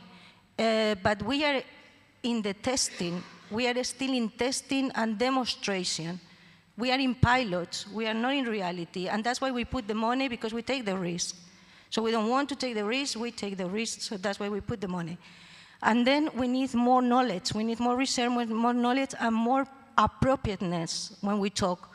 Because a renewable, a low carbon, or an alternative fuel is not the same. These are three different concepts with three different meanings. And we mix things. We mix CO2 with greenhouse emissions. We mix low carbon with renewable. So that's what I would say. In terms of the IMO, I don't know what will be, but the methodology they present is extremely complex. And at the end of the day, the industry is business. And it's business for growth and economic competitiveness. So that's the only thing that I wanted to clarify. Thank you. Thank you very much. This was a very interesting discussion. Sorry for shortening it, but we have to have a 10-minute break for the coffee, and we will continue then with the research part of this event. Let me just say something. This is like I'm paraphrasing a little bit something that I heard in Cyprus from Dr. Skevis, from Yorgos. You have the ingredients. You have the choices that you have is A, bake a very good cake, B, don't bake a cake at all, and C, try to bake a cake and be miserable at the results. So we must decide what we want to do. Okay? Thank you very much. Thank you.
Okay, Manoli. Recording in progress. Yes, let's do it. Okay, what we have. Difficult things to bring people back. Okay, what we have now is we have some presentation and some slides on the project, on the platform, on what we have developed, what we are developing, in order to demonstrate it and see how we will proceed. We are already about, we are half an hour behind schedule, so if we can start, it would be very nice, but it's very difficult to bring Greek people and sit them down. It's very difficult. Yeah. But it was an interesting discussion, and it was an interesting, blending.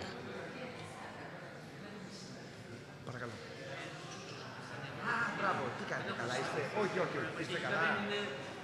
Έχετε 30 χρόνια αυτό στο Μετσόβο, εδώ τέλειωσα. Ποια σχολή? Χημικός, ήσασταν. Ναι. Μάλιστα. Το μισό ηλεκτρικό που το έκανα εδώ, το άλλο. Ναι, θα τα πούμε. Εμείς ευχαριστούμε. Okay, so Manoli, now you take the lead for this part. Εμείς ευχαριστούμε.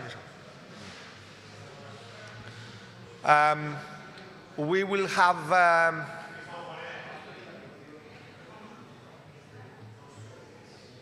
people still coming, okay. So, as I said, we will have for 20 minutes, we have to shorten it a little bit, go through the MSSO, discuss what we are doing, what we are planning to do to conclude the whole thing. We will also have tomorrow the meeting and we will discuss on that as well. So, Manoli, the floor is yours.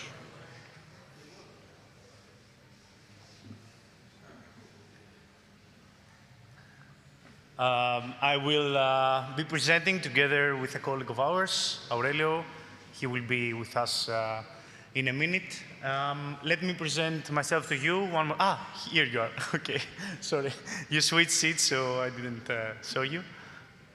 I'm Manolis Hanetis. I'm a naval architect and marine engineer. I am trying to manage this project for 2 years now, and hopefully we managed to get over several challenges and try to steer the project towards directions in trying to find answers for the industry, but also policy makers, to the extent possible, of course, because such a project, its identity, etc., is quite limited and in terms of scope. So we tried with the resources available to provide the answers that, that were possible.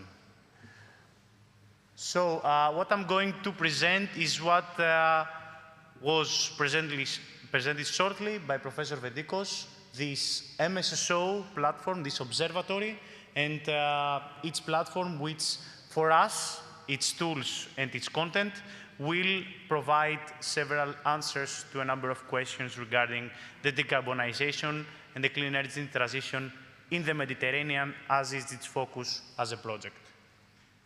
So the why is to try and capitalize on the lots of data that there are throughout the industry and try to identify reliable and consistent data, and we have done that, as I will present in the next slides. Then to try and combine it with strong scientific and technical background in order for it to make sense for the users.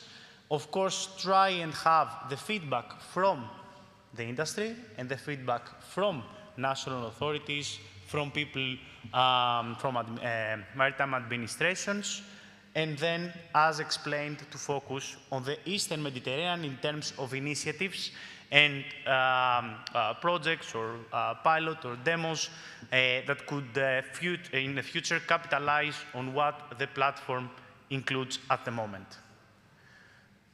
So what we did firstly is to define the scope, and as was explained by many of the speakers, the esteemed speakers that we had today, is the fuel mixture, so the fuels that we are considering.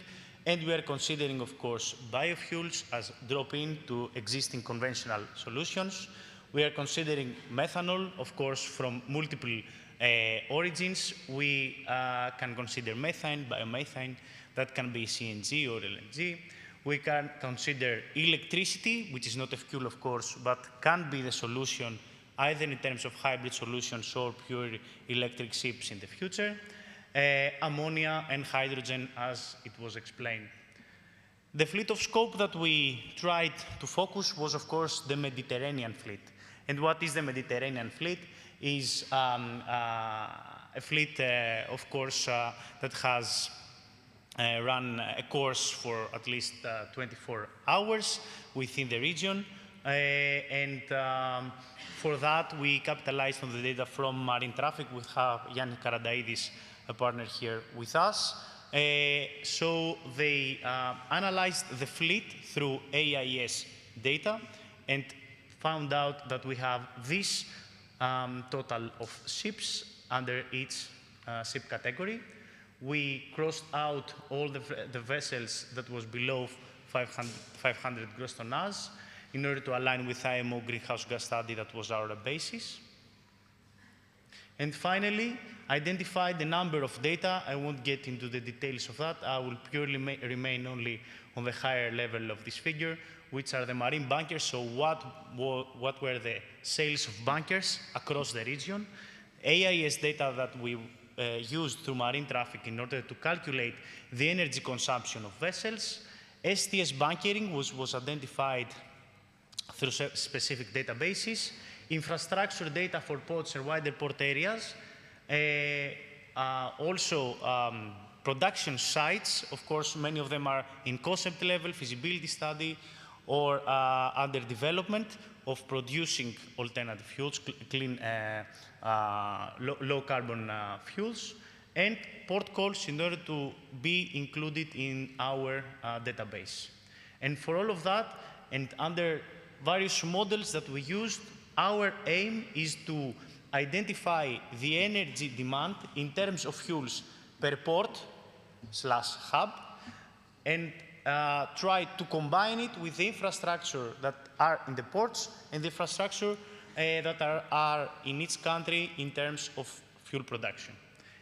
And in this sense, we complete a mapping of the regional, let's say, green shipping value chains in the Mediterranean, and we can move forward with scenarios for the energy shift from fossil fuels gradually maybe to LNG, or by incorporating energy efficiency options to reduce the energy demand, and finally move it towards, I don't know, 2040, 45, 50, towards clean energy fuels. So, in terms of the energy demand, as I mentioned, we have used the methodology from the 4th IMO greenhouse gas study, and it was implemented by marine traffic. And based on specific algorithmic processes, we ended up in the power demand, and then the fuel consumption, and of course, emissions through all of that. And this is a picture of an indicative density map for container vessels for our reference year 2022. And more specifically, of course, I do not expect to see everything here, but what we have is the fuel quantity at the moment per category of ships, combining ship type and ship size. And this ends up into a total that we could identify per ship category. And of course, have other parameters through the results, such as the mean time in the Mediterranean by vessel type, etc. And we have these results for either the entire fleet or for these 4 segments. And we tried by segmenting the fleet, let's say, to identify which part of the fleet could have been bunkered in the Mediterranean through the reference year. And another set of results was to have on the right-hand side the energy demand per, you can see there megawatt hours per nautical mile, and you can see through the increase of size of vessels, you can see the more demand, and on the left side you can see that we have also some statistical numbers for the operational time in terms of percentages for each vessel type, based of course on its operation in the Mediterranean. So that was the demand part. So we have lots of data coming in from marine traffic and the analysis that they have been performing. Then we have the supply chain mapping. And on the one hand side, we have the mapping of current conventional fuels, and on the other side, we have the expected, let's say, supply chain of maritime low-carbon fuels. So on the left-hand side, you can see basic things, such the ports, the main ports, refineries, bunkering infrastructure, vessels, bunkering sites, usual bunkering sites, because there are bunkering sites that are not around, let's say, a major hub, as Khalil Menes or the Laconia Bay or other such bunkering sites, and of course marine bunkers per fuel country. And on the other side, you can see production sites, infrastructure, bunkering, LNG bunkering locations, OPS where present, etc. And you can see also the databases that we have been using. And for that, we have all the bunker sales, so we know what was sold in terms of marine bunkers per country, and we included this data as to end up in a total share of fuels coming in from the Mediterranean countries within the Mediterranean for bunkering and not outside. For example, we excluded the Canary Islands or other such locations which are beyond the scope of this project. And this is a mere representation of the STS bunkering that we have mapped, and based on this localization of the bunkering events and based on a model that we created based on time of bunkering to extract an expected quantity of bunkering, we can have a mapping of the energy demand per port. And based on specific assumptions, we can also have the demand in terms of the bunkering from trucks. So we can have a full mapping of the bunkering around the Mediterranean at a certain extent, of course, and given several assumptions. So what we ended up is having an estimation of the STS bunkering, a bottom-up estimation, which is several assumptions of 85% being bunkered through STS, and the rest is 10% HFO and 90% MDO, based on the assumption that smaller vessels are bunkered within the ports by trucks. Then we have a very, very good approach of the numbers that come in from the bunker sales that you see on the top, on a top-down approach. So these two somehow met up, and we have a verification of our models. Finally, on the other side, which is irrelevant, of course, they do not match, and we have no way of matching it, it's just a statistical view on these numbers, is that it is close also to the fuel consumption within the Mediterranean. Because, ships are coming into the Mediterranean, but they may not have been bunkered, or they're coming in bunkered and they leave, so you cannot expect for all of this fuel to be burnt within the region. In addition, for the supply chain, we have port infrastructure mapping, as I've said, regarding the production of alternative of low-carbon fuels, OPS, and other infrastructure, mainly LNG, because there are no other infrastructure there. And a visualization of the final output that we expected to see is that we can have multiple ports, main ports throughout the region that are either significant or less significant in terms of energy. And these have around them an ecosystem, let's say, of production sites, of other infrastructure to support as a supply chain the clean energy transition of the Mediterranean shipping. Thus, we have the fleet activity and the current and expected energy demand. We have marine bunkers, as I said, STS bunkering for localization of the energy demand, and regions and ship-specific scenarios towards zero emission. Now I'm going to hand over to Aurelio for some slides in order to provide a view on the, Fabio, okay. Fabio, on a view on the techno-economic analysis that we have performed, and it is included within the platform, and then we will continue with the platform per se. Thank you.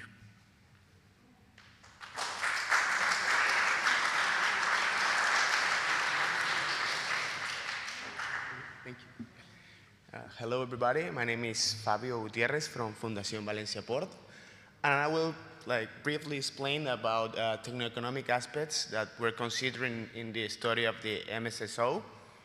So, initially, we have an energy demand, considering all that Manolis has explained before. We have a fleet and a ship consumption in a fleet and a reference fleet from 2022. So we have an energy demand forecasting that was performed. Considering the following data, we consider that fleet size prediction, considering different data from the literature. So the different types of vessels growth in a different way. For example, bulk carriers have a different fleet size in forecasting of the fleet size in the future. For the same for chemical tankers and general cargo, etc. And also we have some efficiency measurements, some predictions that again come from the literature. So we have that the estimation of the fuel consumption reduction due to different actions, such as design improvements and logistics optimizations. So in this sense, we calculate the energy consumption as the energy consumption of the reference year, which is 2022. Fleet size component, and again, an efficiency measurement component. So we have, in this sense, for each category of bulk carriers or container ships and so on, we have an estimation of the average field-related OPEX per vessel category, and we have identified a break-even year when alternative fuel OPEX is equal to the conventional. So we can see that this figure that could clarify this even better. We have, for example, in the blue line, which is the OPEX for conventional, we see that there are some leaps that comes from fuel maritime, and also we have some components related to EU ETS. So, for example, we have the brown line, which is the OPEX that is related for ammonia. We considered some prices related that come from DNV or JOIT's registered data sets. And so we can say that there's like a break-even point, which is it's the red dot, that comes with a 0% subsidy. That's it. We have considered that the prices will be the same as the predictions are currently, with not an additional measurement to reduce this price.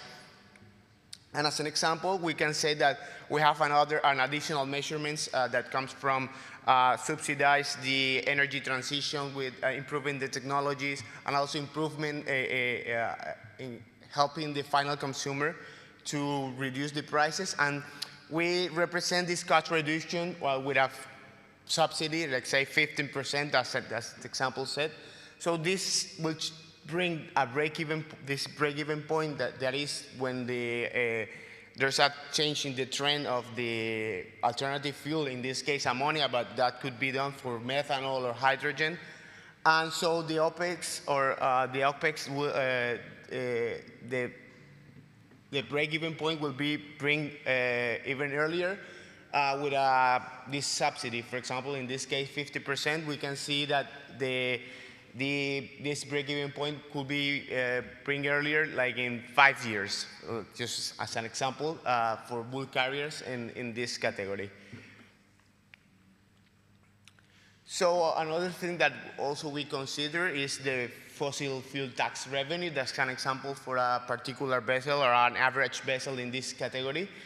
So we have also we consider the taxes that come from European Union, EU ETS and FuelEU Maritime. So we consider that the amount of fuel that we will consume in this case.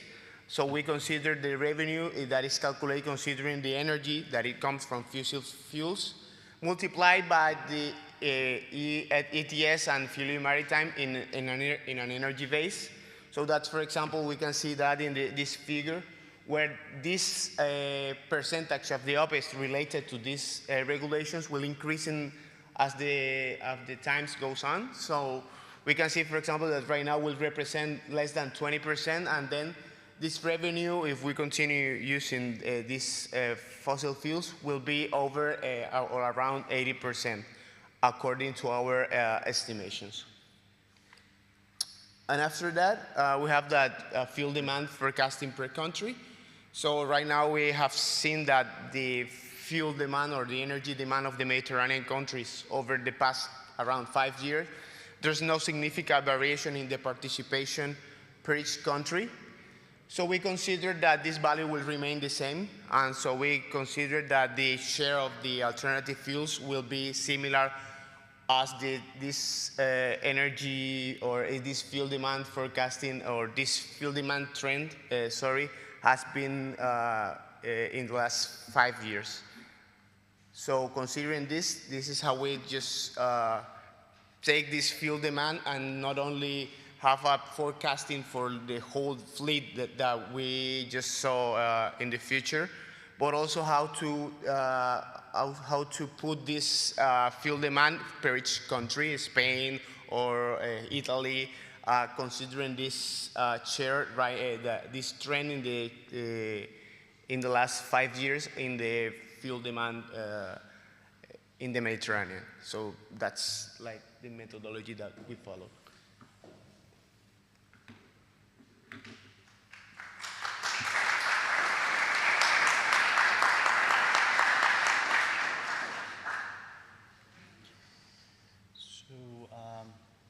Continue. Yes, so thank you very much, Fabio. It's also a part that is included and it will be included in the platform, as I will show you in terms of scenarios, to create what is expected in terms of the fuels and their costs and their distribution around the Mediterranean throughout countries and ports. So in terms of platform, we have a website that you can enter through the QR codes that we have in the chairs and around the room, where we have, of course, news and updates and several key information about the project and the observatory. But apart from that, we have the platform which incorporates at the moment the database that will be continuously enriched. We have 2 features, energy demand and pre-feasibility feature that can a user explore a high-level scenario assessment of several cases. And finally, we have been and we are developing a network of users that can in the future interact also with each other. So the platform, I won't stay here long, it's purely based on a database.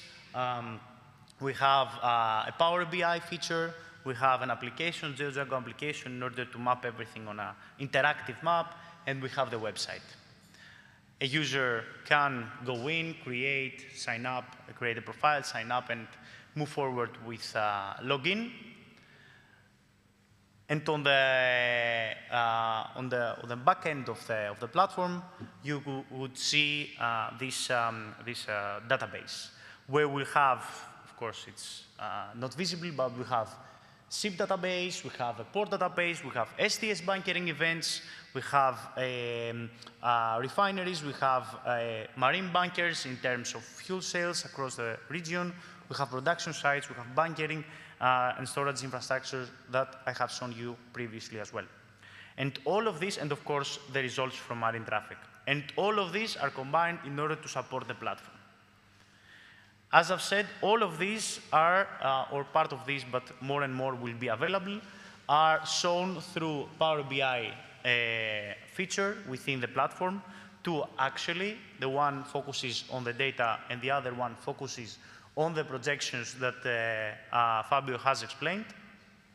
So that is the one-stop access point for data that we said earlier. And the interactive tool, it's purely based, it has two, let's say, segments. The first segment is the one that a user can select ports and a route, and then enter the ship specifications and other choices there, and end up with the demand, and it will be enriched as a process continuously with more and more features. For example, we have OPS availability. Some ports, we will provide that feedback to the user based on the availability of data from standardized databases, whether it can be supported in a way. Of course, the user should not be purely rely on that. The industry does not work that way, needs to go down. But on a high-level scenario exploration, it can see, he can see or she can see the demand that is necessary for that specific route or secure route in the future.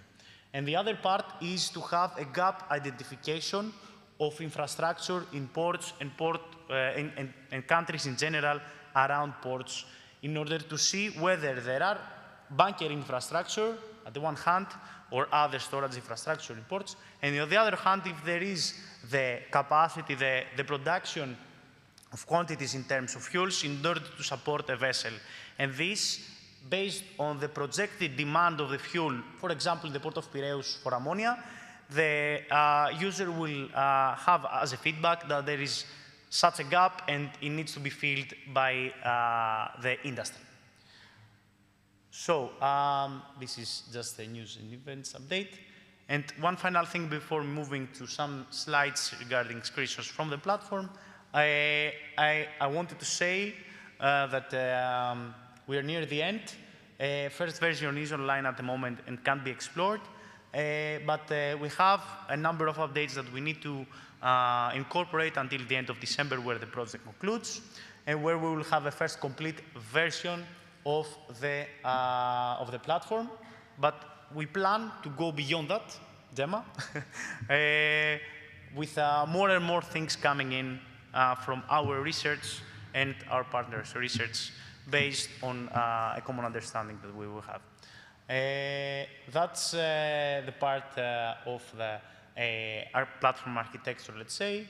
This is what the user sees when he enters, and you can see, the data exploration, fuel demand forecast, the energy demand feature for the gap identification, and the pre-feasibility calculator, where one can explore the routes and the connection to ports, etc. So let me hand in again to Aurelio from Fundación Valencia Port to explain some things regarding the first part of the platform, and I will continue. Thank you. Thank you, Manolis. Good afternoon, everyone. I'm going to explain some specific features of the tools, the one in which we have been more directly involved. We have two different interfaces. In this first section, we are covering the supply side, and this section has been very factual, extracting the data directly from the database in which the different storage infrastructure is identified. Not only the current infrastructure, but also what is foreseen based on the announced projects and the different member state national plans. So we can see in this interactive map the capacity of the different countries in terms of bunkering infrastructure for the different fuels, not only the current ones, but also new fuels that are being considered to protagonize this energy transition. And the user can either select to visualize this data in terms of ports or in terms of countries. And additionally, you can also select if you want to only see the current operational infrastructure, or on the contrary, you want to see also the announced infrastructure, the ones that have already are in a feed state or could be adaptable for these new fuels. The user can also see a comparison between the different fuels capacity in terms of, well, the total amount of fuels that currently or in the near future, as announced, this infrastructure will be able to supply.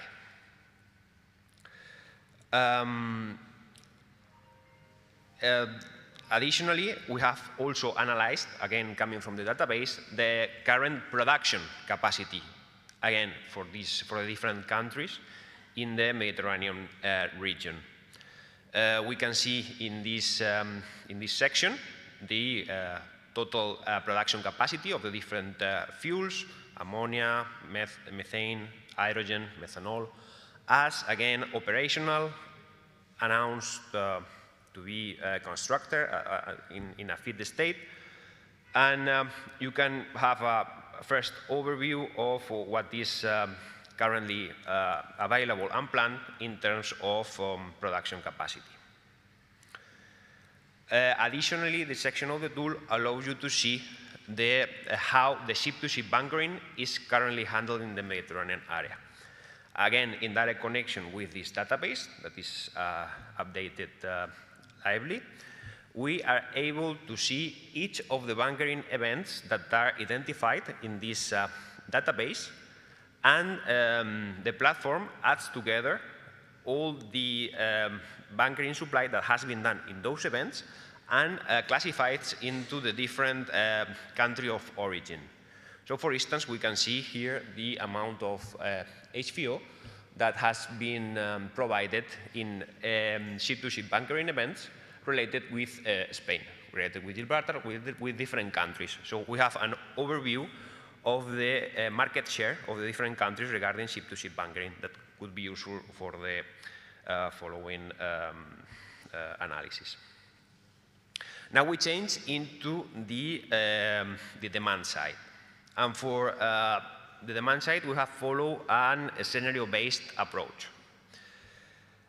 We need to consider how is going to be the evolution of the demand of the new fuels based on the current situation and what is foreseen in terms of fleet evolution in the coming years. As we said, we have considered that the evolution is very economically based. The transition will only happen when the operators find cheaper to go with the new fuels rather than with the current ones. As we have seen in the presentations before, in principle, the current fuels has an economic advantage to any other alternatives. They are currently cheaper. And for that, we have considered the different policy measures that affects the use of the current fuel. And particularly, we have considered both the ETS and the Maritime Fuel EU are in force. We also consider that the other countries that are beyond the scope of the Maritime Fuel use, they will have an equivalent system. This is an initial approach, because otherwise this will affect dramatically the scenarios. If some of the countries are not affected by these regulations, we are going to see, rather than an energy transition, a geographical transition. So in principle, we consider that we all play with the same rules. The other aspect that has been considered are the prices of the new fuels. At the end, prices is what rule the world and not the intentions, so it's a very important part of the analysis, how much this new fuel cost. And for that, we start from some forecasting done by relevant energy institutions, like for instance the International Energy Agency, that foresee the price of scenarios. Nobody has a crystal ball, so this forecast should be taken with a lot of respect, I would say, but they are not final figures, especially because, for instance, they are considering a single price for these fuels.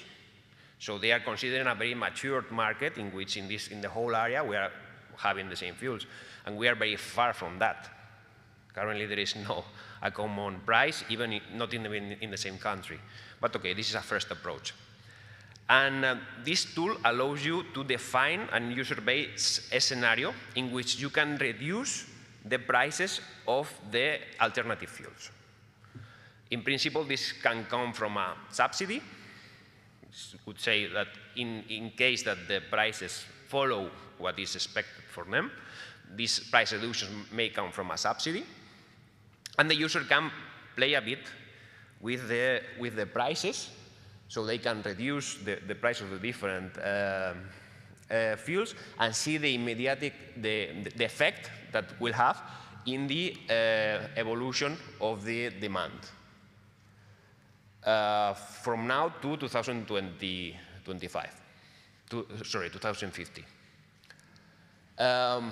Based on that, and with this foreseen evolution, we can actually calculate many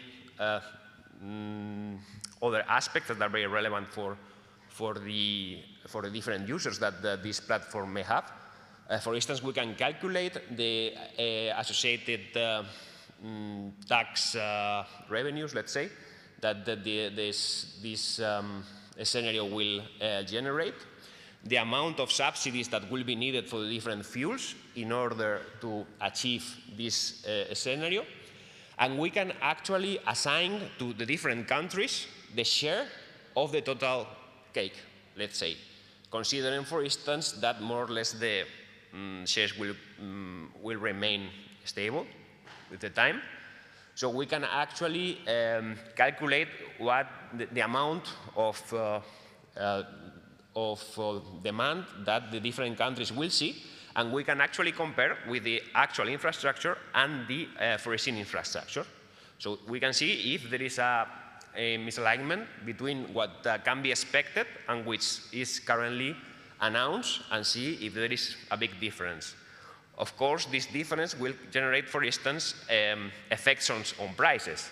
If we see that we are going to see a lot of demand of ammonia in Spain, and is actually well over the current capacity and what the expected capacity of Spain to deliver this ammonia, this may affect the price of ammonia. This equilibrium calculation is not considered now, but this is a good way to continue. This can be considered as a future work, but this tool allows you to, well, to visualize in one single screen the effects of the different policies that you can consider for the evolution of the fuels. And I pass the floor to Manuel. Thank you very much.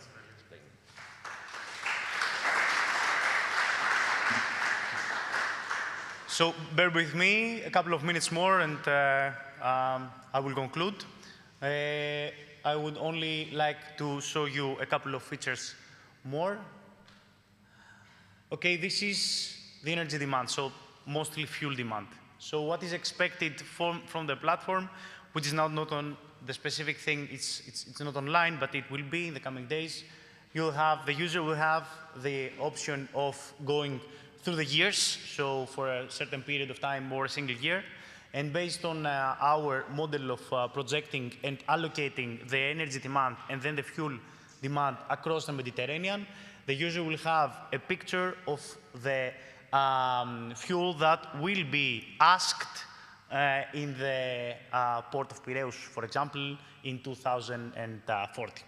Of course, this is just an indicative figure. It's not the actual figure. We won't see that much, probably. and not in the same sense that you can see, the graph changing. But in any case, we will have multiple scenarios. And the main scenarios that we are considering at the moment are the ones that are considered by the International Energy Agency, who has published recently the 2025 Energy Outlook. The steps, previously it was mentioned apps, now it is mentioned CPS, Dimitris, if I'm not mistaken, and the NZD, net zero emission scenario. Of course, it is the pessimistic one, middle ground, and optimistic, and the middle ground is what is pledged by the countries. So we can cover a certain extent of what we see in terms of a global energy outlook. Beyond that, we will have a couple of more options for the user. The first will be for introducing the cost scenarios that have been presented by our colleagues, and maybe a fifth one, which will incorporate more regulatory changes, and based on recent discussions, we're trying to have AI tools analyzing legislation in a way that it can automatically update the model in predicting some things there. But of course, this will be a beta version. It will be very, very interesting to try and verify the results. But in any case, this is the first of the two segments of the platform. And the other one that it is live and can be explored by the users is entering a route selection. Now we have entered Piraeus and Valencia because we are both in the project, let's say, as sites. We have a distance calculation coming in from marine traffic. We have a selection of the ship type and size. We have an estimation, of course, based on service speed of the speed. And we can have also an input on the hours for maneuvering, berthing, and anchor. And then we can end up in a total based on a fuel configuration and energy efficiency selections. We can have some final results of ships either for conventional configurations, HFO, MTO, for example, but also, as you can see here, in terms of other fuels such as methanol. And of course, this is an increased demand based on the approximately 100% increase in demand based on the LCV, the lower calorific value of the fuel. And here you can see another example from Alexandria to Istanbul, where we have another ship type, also with here a conventional selection of fuels. And we have the calculation. Other options that will be included are also the option of connecting to OPS for taking the loads and the energy necessary when berthing, and offshore power demand based on barges, powered barges that can be at anchorages. We have then Kostas Vouzoulidis, who will be presenting the Blue Barge project. Maybe we'll have supporting barge supporting the electrification at anchorage, and all of these will end up in the same results. Then we'll have three criteria. The first one is some recommendations in terms of the feasibility of the scenario. Secondly, we'll have availability of fuels in terms of projection for 2040, for example. And then we'll have a third one in terms of economic terms, where we will have some recommendations whether this will make economic sense. Of course, probably most of them will not make economic sense at first, but if we have the selection of subsidies, as Aurelio presented, then we'll have some scenarios that will guide also policy making. Finally, what I would like to say, because I forgot about it, is this gap identification, where we will have the demand in terms of fuel in a port, and then we will have also what is projected as a capacity, as a production capacity in that larger area, in the wider Piraeus port, for example. So the industry or the policy maker can go down and find out these gaps and fill them in. This was presented previously. That's all from my side. Thank you very much. Hope you find it interesting.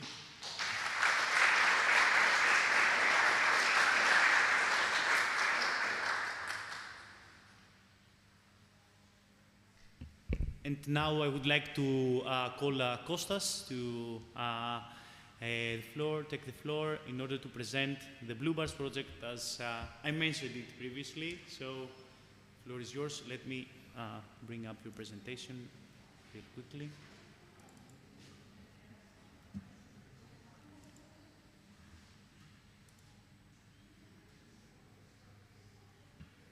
Perfect. Thank you, Manolis. Hi all, I'm Kostas Vouzoulidis. I'm Director of Europe for Contractor Research and Development in ABS. ABS is the project coordinator of Blue Bars project along with NDUA as technical coordinators. So what is Blue Bars project? So it is an EU-funded project. We have 14 partners. We receive 8.5 million euros in funding from the European Commission.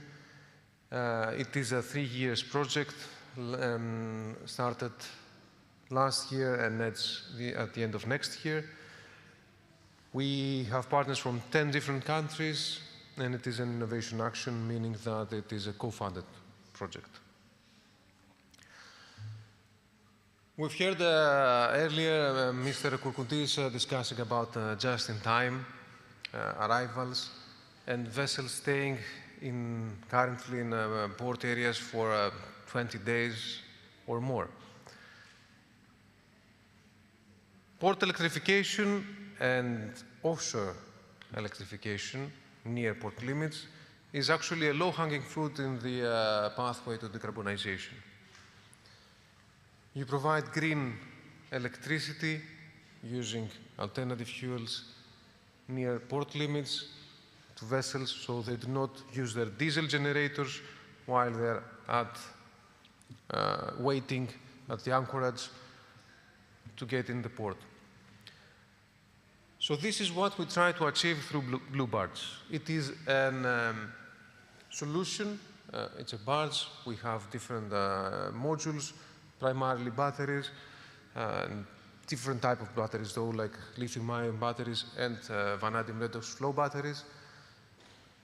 We also consider the case of generators, we have considered it already, in order to have electricity and give electricity, supply electricity to the vessels that are anchored. We intend to commercialize the solution, this barge, by 2030. Hopefully, the demos will work fine. They are planned for next year, will take place in Cyprus. I will show you later.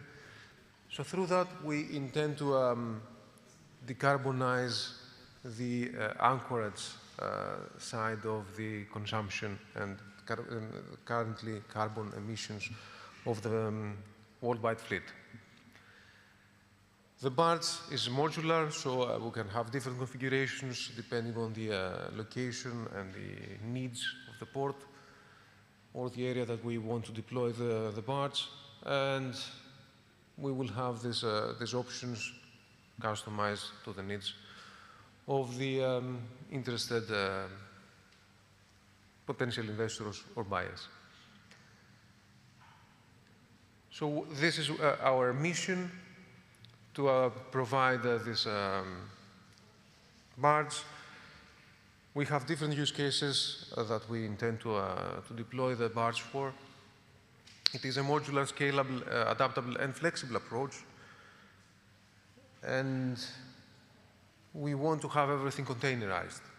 So you have different barges, you have different containers that contain the different modules. So it is sort of a plug-and-play solution. The project is split in different activities. We have primarily, and we have more or less proceeded and almost completed technical safety and the operational requirements of the barge.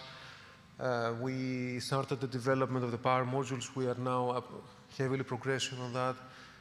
We have done a holistic assessment that we still continue doing in terms of the design choices and how we satisfy the requirements and the needs of the industry.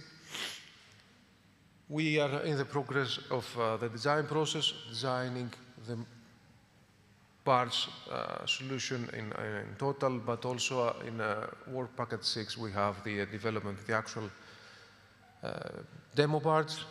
And then in work package 7 that has already started, we are planning and we are going to complete the demo, the test, the pilot test of the barge.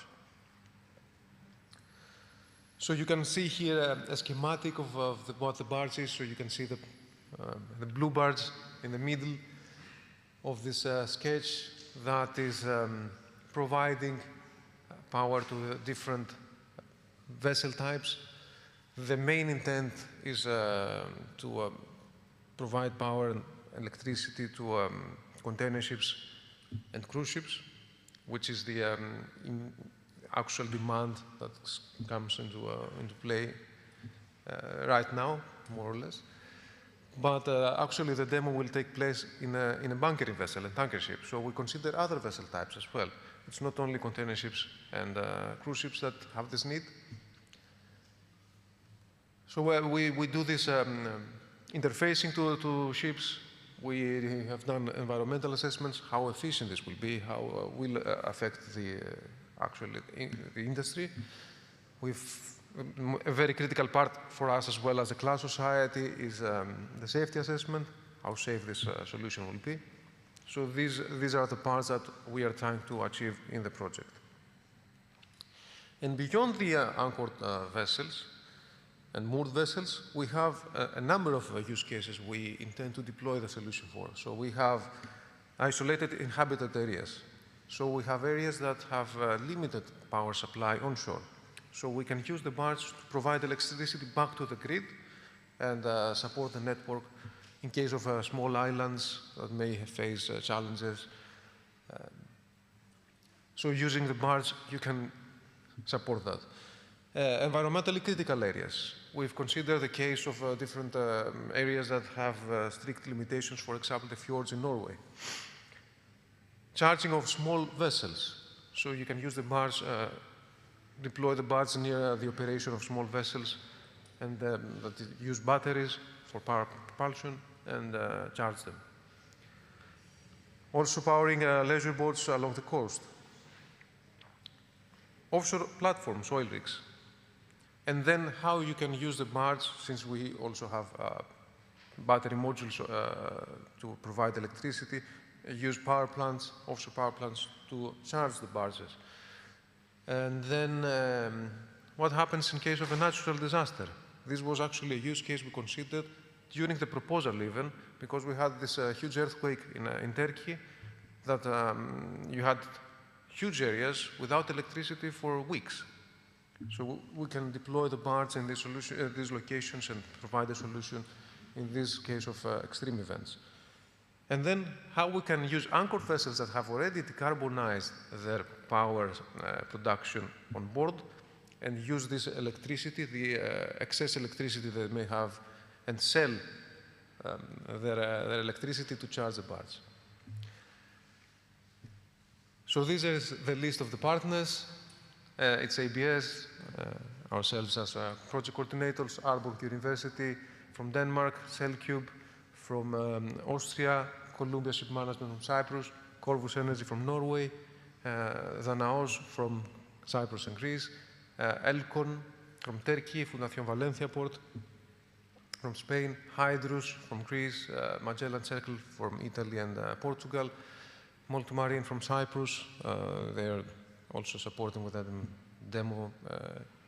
demos inside Cyprus, NTNU from Norway, NTUA as technical coordinators here from Greece, and we have Regbes from the Netherlands.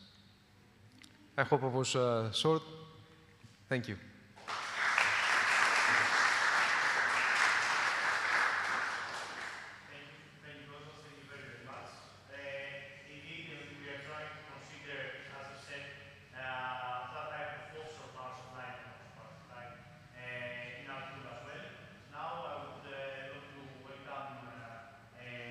to take the floor.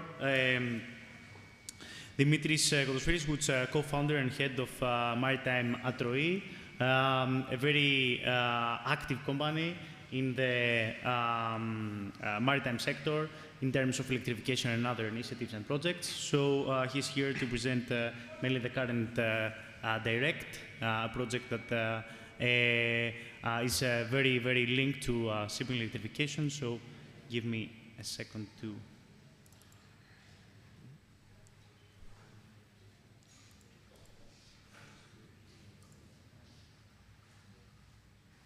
So the floor is yours. Thank you very much. Thank you, Manolis. Hello, everyone. I'm Dimitris Kotosferis, co-founder and head of Maritime Atroi. We are a startup from Thessaloniki, and today I will talk to you about the current Direct project. Yeah.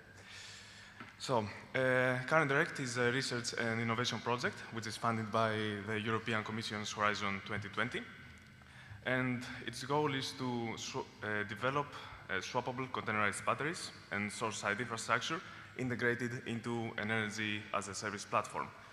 The target of these technologies will be inland waterway vessels, as well as coastal and short-sea shipping. The goals of the project are to reduce the total lifetime cost of waterborne transport batteries, to cut greenhouse gas emissions on the marine transport sector, to increase the installed energy of swappable containerized energy storage systems, and finally, to trigger investments for innovation, employment, and knowledge creation. Here you can see the strategic objectives of the project. An innovative waterborne transport cell has been developed, which has increased energy capacity and also uses PFAS-free electrodes. So it's better regarding the performance and also more environmentally friendly. These cells are currently being manufactured by Leclanché and will be integrated into a containerized battery system, which will be used for demonstration. A significant focus is given in the standardization and certification of the solutions. So the containerized battery system will be certified, and also the different interfaces and the shore infrastructure will be standardized. All the above are supported by an energy-as-a-service business and finance model.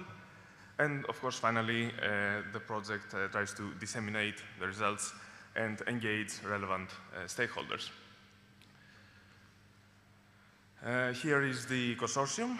It comprises of 12 partners in 9 different countries, universities, research institutes, and private companies participate in the project, as you can see. A few words about the battery container. This is currently under development. It will be a standard 20-foot container with 1.62 megawatt hours installed energy and a peak power output of 1 megawatt. As mentioned in the strategic objectives, it will adhere to industry standards regarding electrical, mechanical, and physical interfaces. Additional sub-components have been included in the container, like the firefighting system, gas detection, heating, ventilation, etc. It will be compliant with inland waterway transport ship class rules and S3 certification. And also, it's important to highlight that there is redundancy in one container instead of 2. Here's an overview of the swappable battery container solution. Basically, the vessel arrives at the port with a depleted battery on board. The onshore crane removes the depleted battery and loads a fully charged one. The depleted battery is moved to the charging station, where its charge is based on a charging planning schedule. And the vessel leaves the port with a fully charged battery directly, without waiting for the previous to be charged.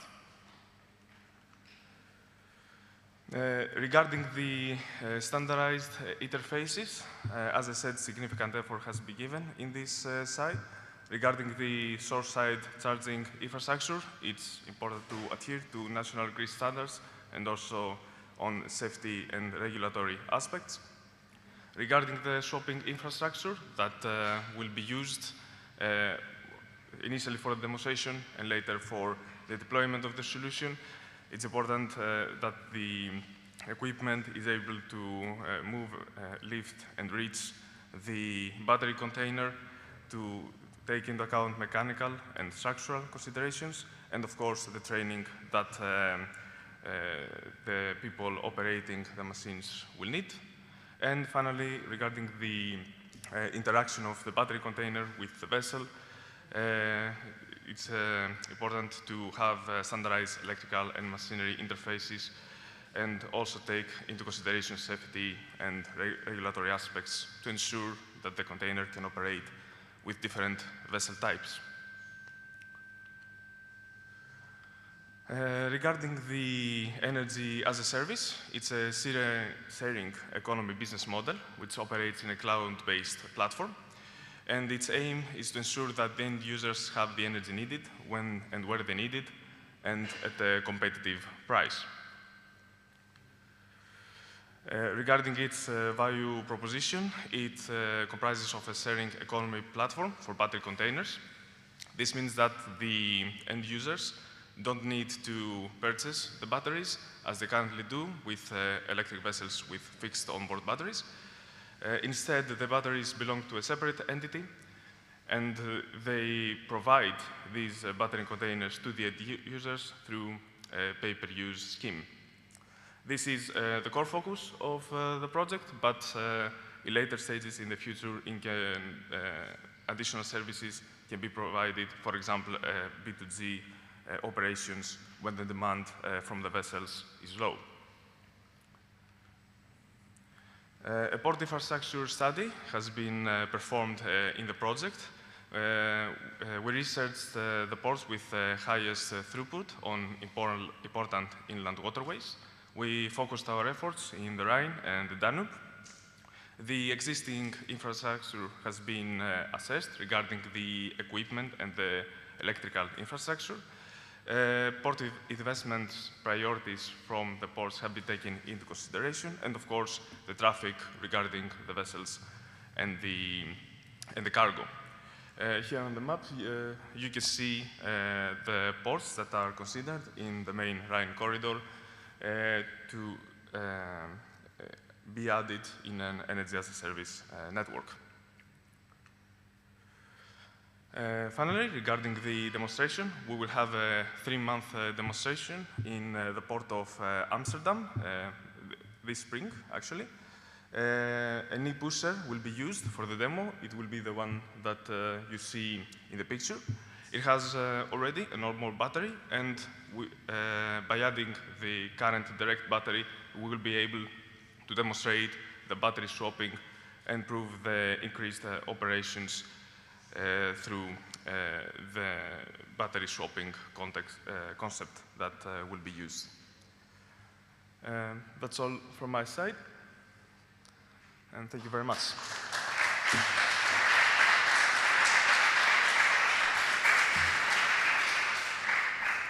Thank you, Dimitris, very much.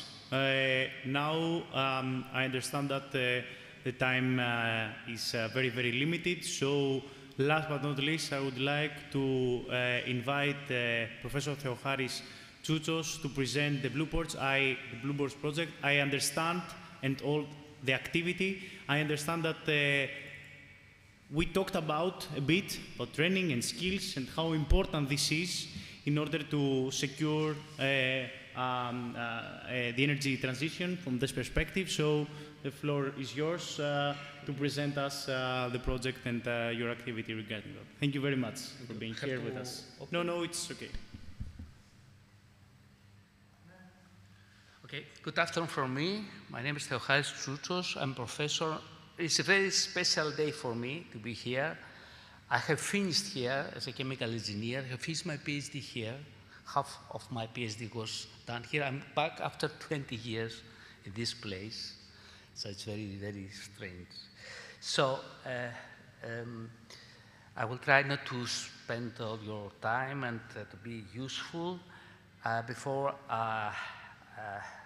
yes, it's okay. Yes. Okay, it works. Fantastic. Very briefly about what we do in Crete about blue economy. I'm working on the field of green energy for almost 40 years. My first project, European project, was on 1988. Since for the last 22 years, I'm based in Crete. I have created a lab.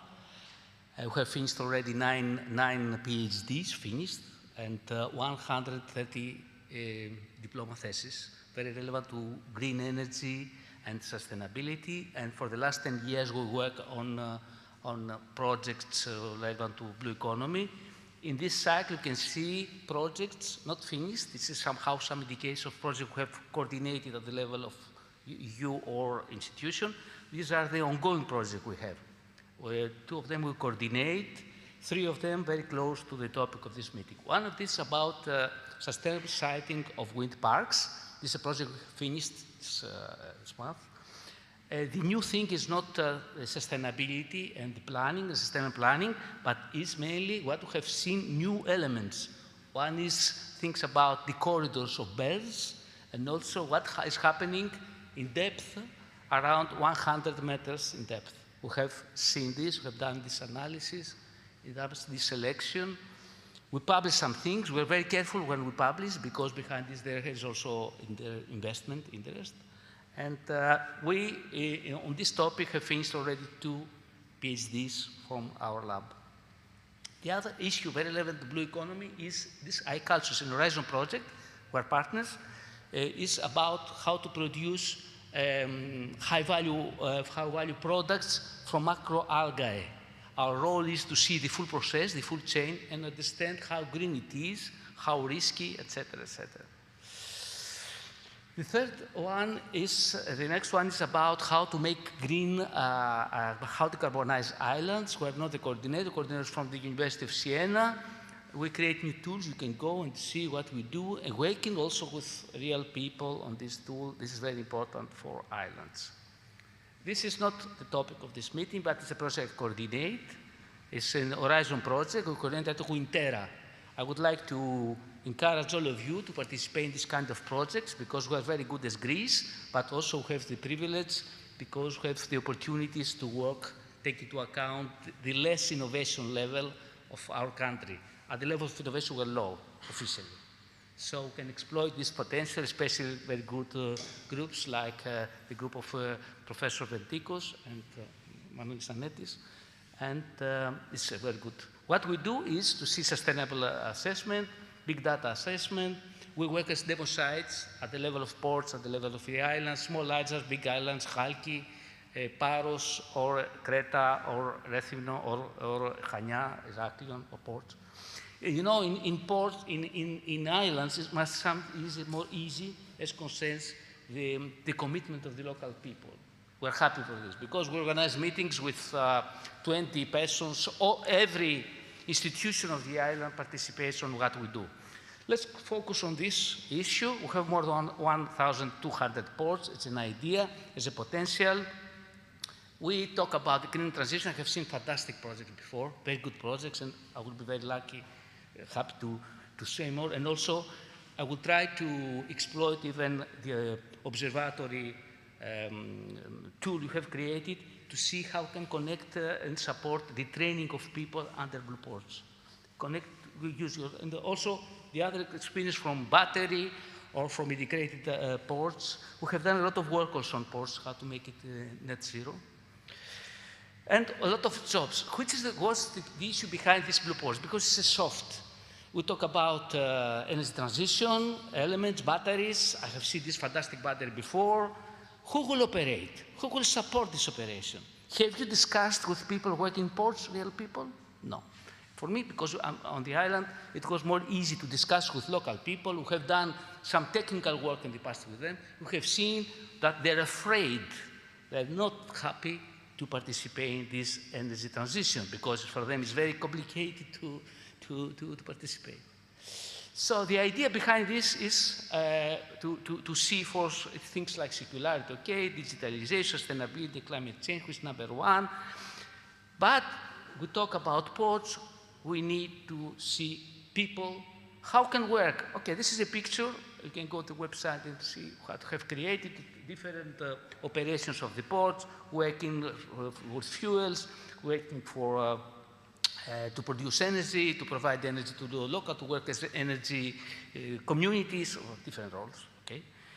And of course, something which is very important as concerns us is what we call symbiosis with the city. It's very, very important. Don't consider Piraeus or Rotterdam or Hamburg. Consider the other cities, medium-sized, Heraklion, Thessaloniki, other middle-sized ports have to see how this creates impact to the city, and this is very, very important. So this is a gap. The personnel need appropriate competitiveness, and, but the existing port give them information, job, but the point is not training. The key point of our project is certification. What we do, we create a new certification scheme according to 17024. That means skills, capability to do things. This is very important because we have seen thousands of this kind. So this project took an evaluation of the proposal 29 out of 30. We're happy with it. So it was something missing, talking about certification. The content of this, was climate change, energy transition, fuels, circular economy, environmental protection, digitalization. These are according to, let's say, the standards, the request of the call. We have created a map in our areas about the priorities, what the people working the staff was about. This is more or less a qualitative, not quantitative outcome, because we can discuss about the statistical errors of this thing.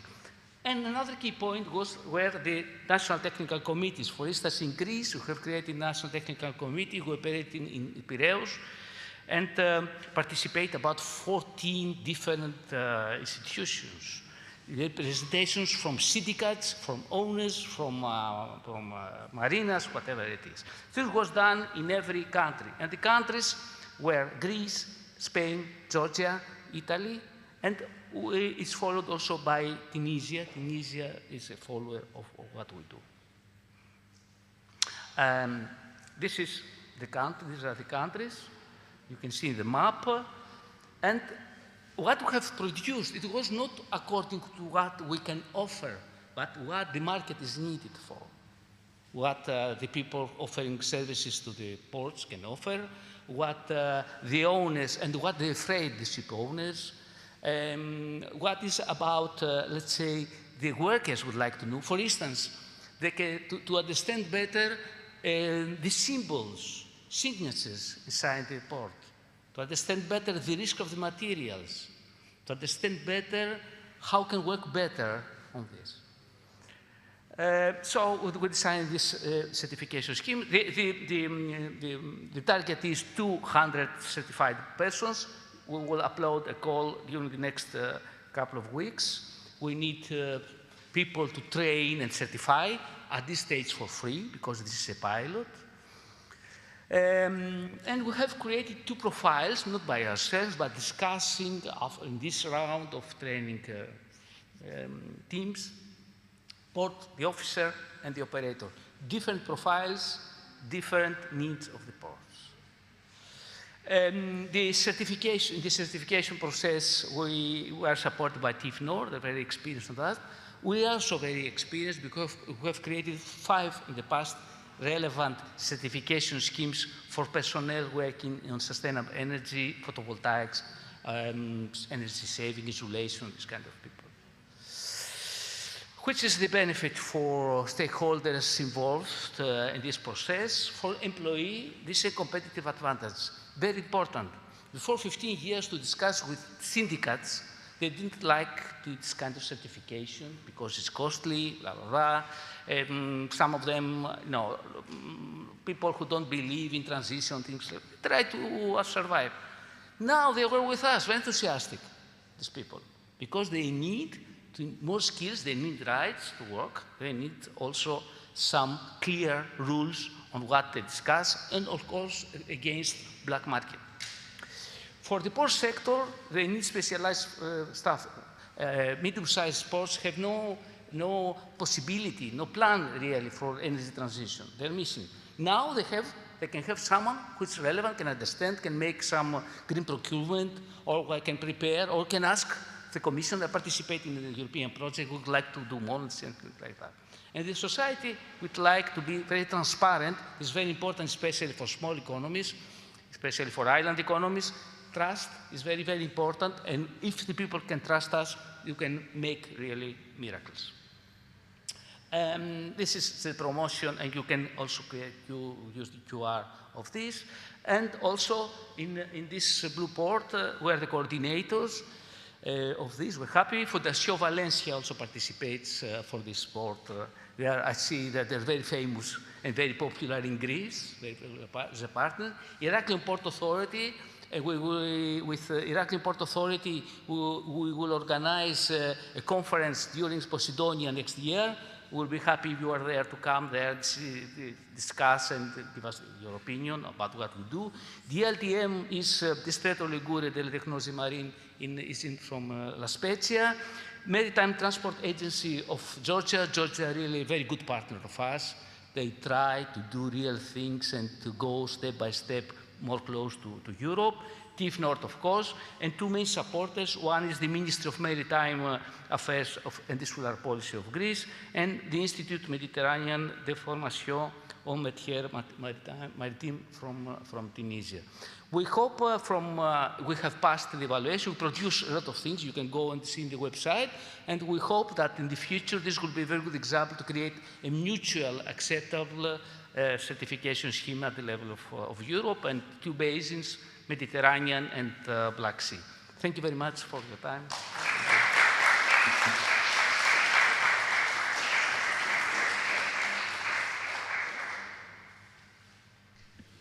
Thank you very much for this. Now, towards the end, I would like to share with you a couple of videos that we have from the two sister projects of GreenMED, which is the Power for Med and the Green Med, which have concluded already. We are the last one in line.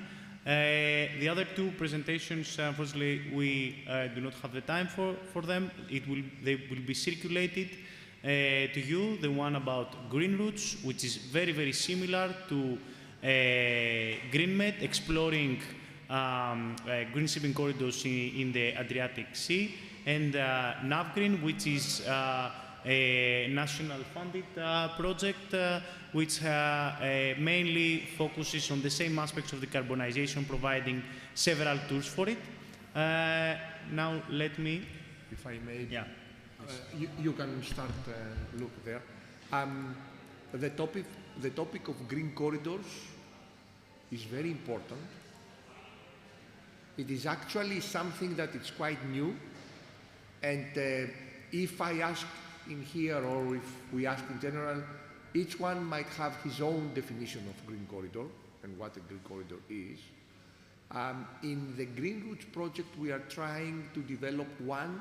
We are talking about cruise vessels, and we are trying to develop one that ends more or less. This is the very crucial point there in Kotor, up in Montenegro. This is a regional project, an Interreg one.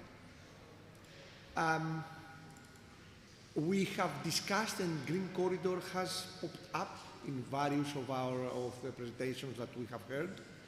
I would say that studying green corridors is a very, very important thing, because as you can understand, if you start the greening per corridor, per small piece of the whole region, you can, at some point, you can go somewhere. Because as we can all see, discussing about European waters, it's not such an easy thing. European waters are not common, they're not the same. Imagine Black Sea and Baltic. Imagine Eastern Mediterranean and European Atlantic. It's a completely different reality, and we have to take this very much into account, both sides.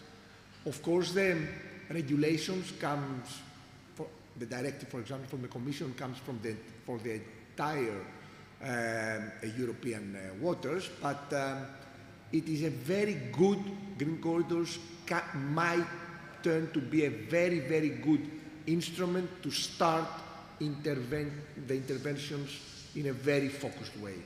And we have to be very careful about that. We have to be certain what we are talking about when we are discussing about green corridors, and hopefully Greece will be a part of this effort. But it remains to be seen. Thank you. And let me say that the platform can support the development of green corridors because we have the information there.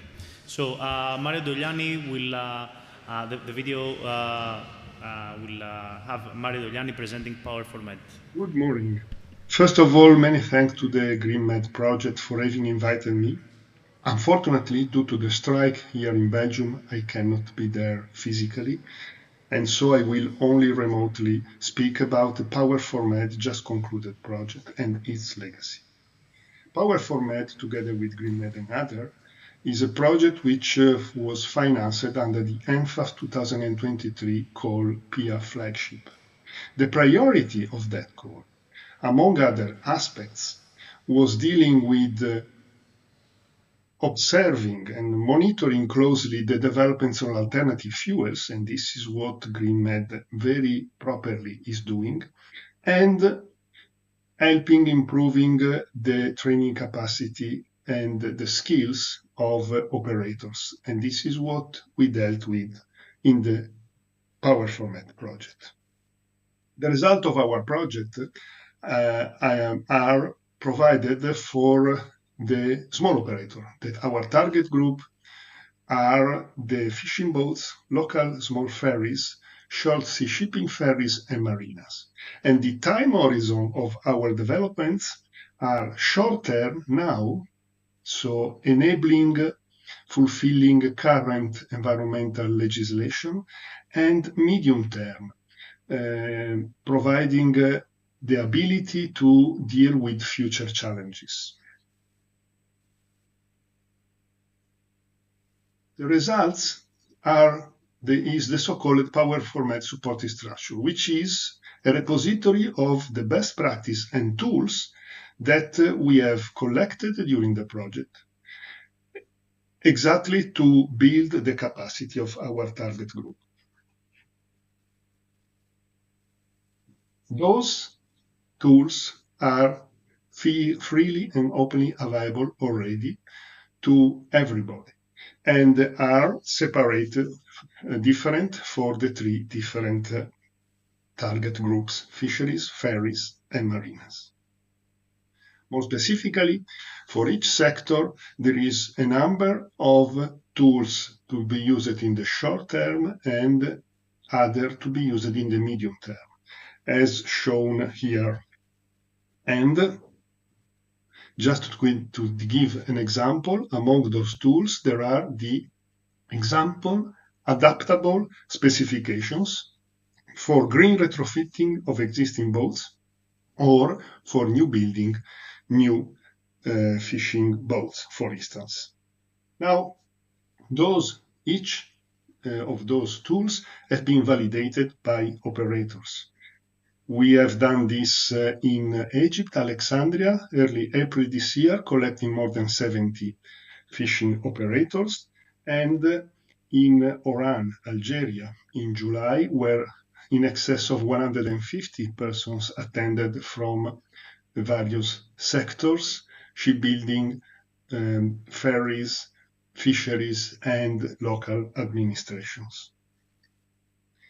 Now, what is the use apart from capacity building of power format supporting structure? Well, it is already happening. Repair yard conversion due to the availability which starts becoming real of alternative fuels. This is the order book until 2029 of conversion to different fuel types. So there will be not only new buildings, but a lot of conversion when the fuel will be there. So what is the legacy of the Power Format project? The legacy is to be able to build the proper supply chain, value chain.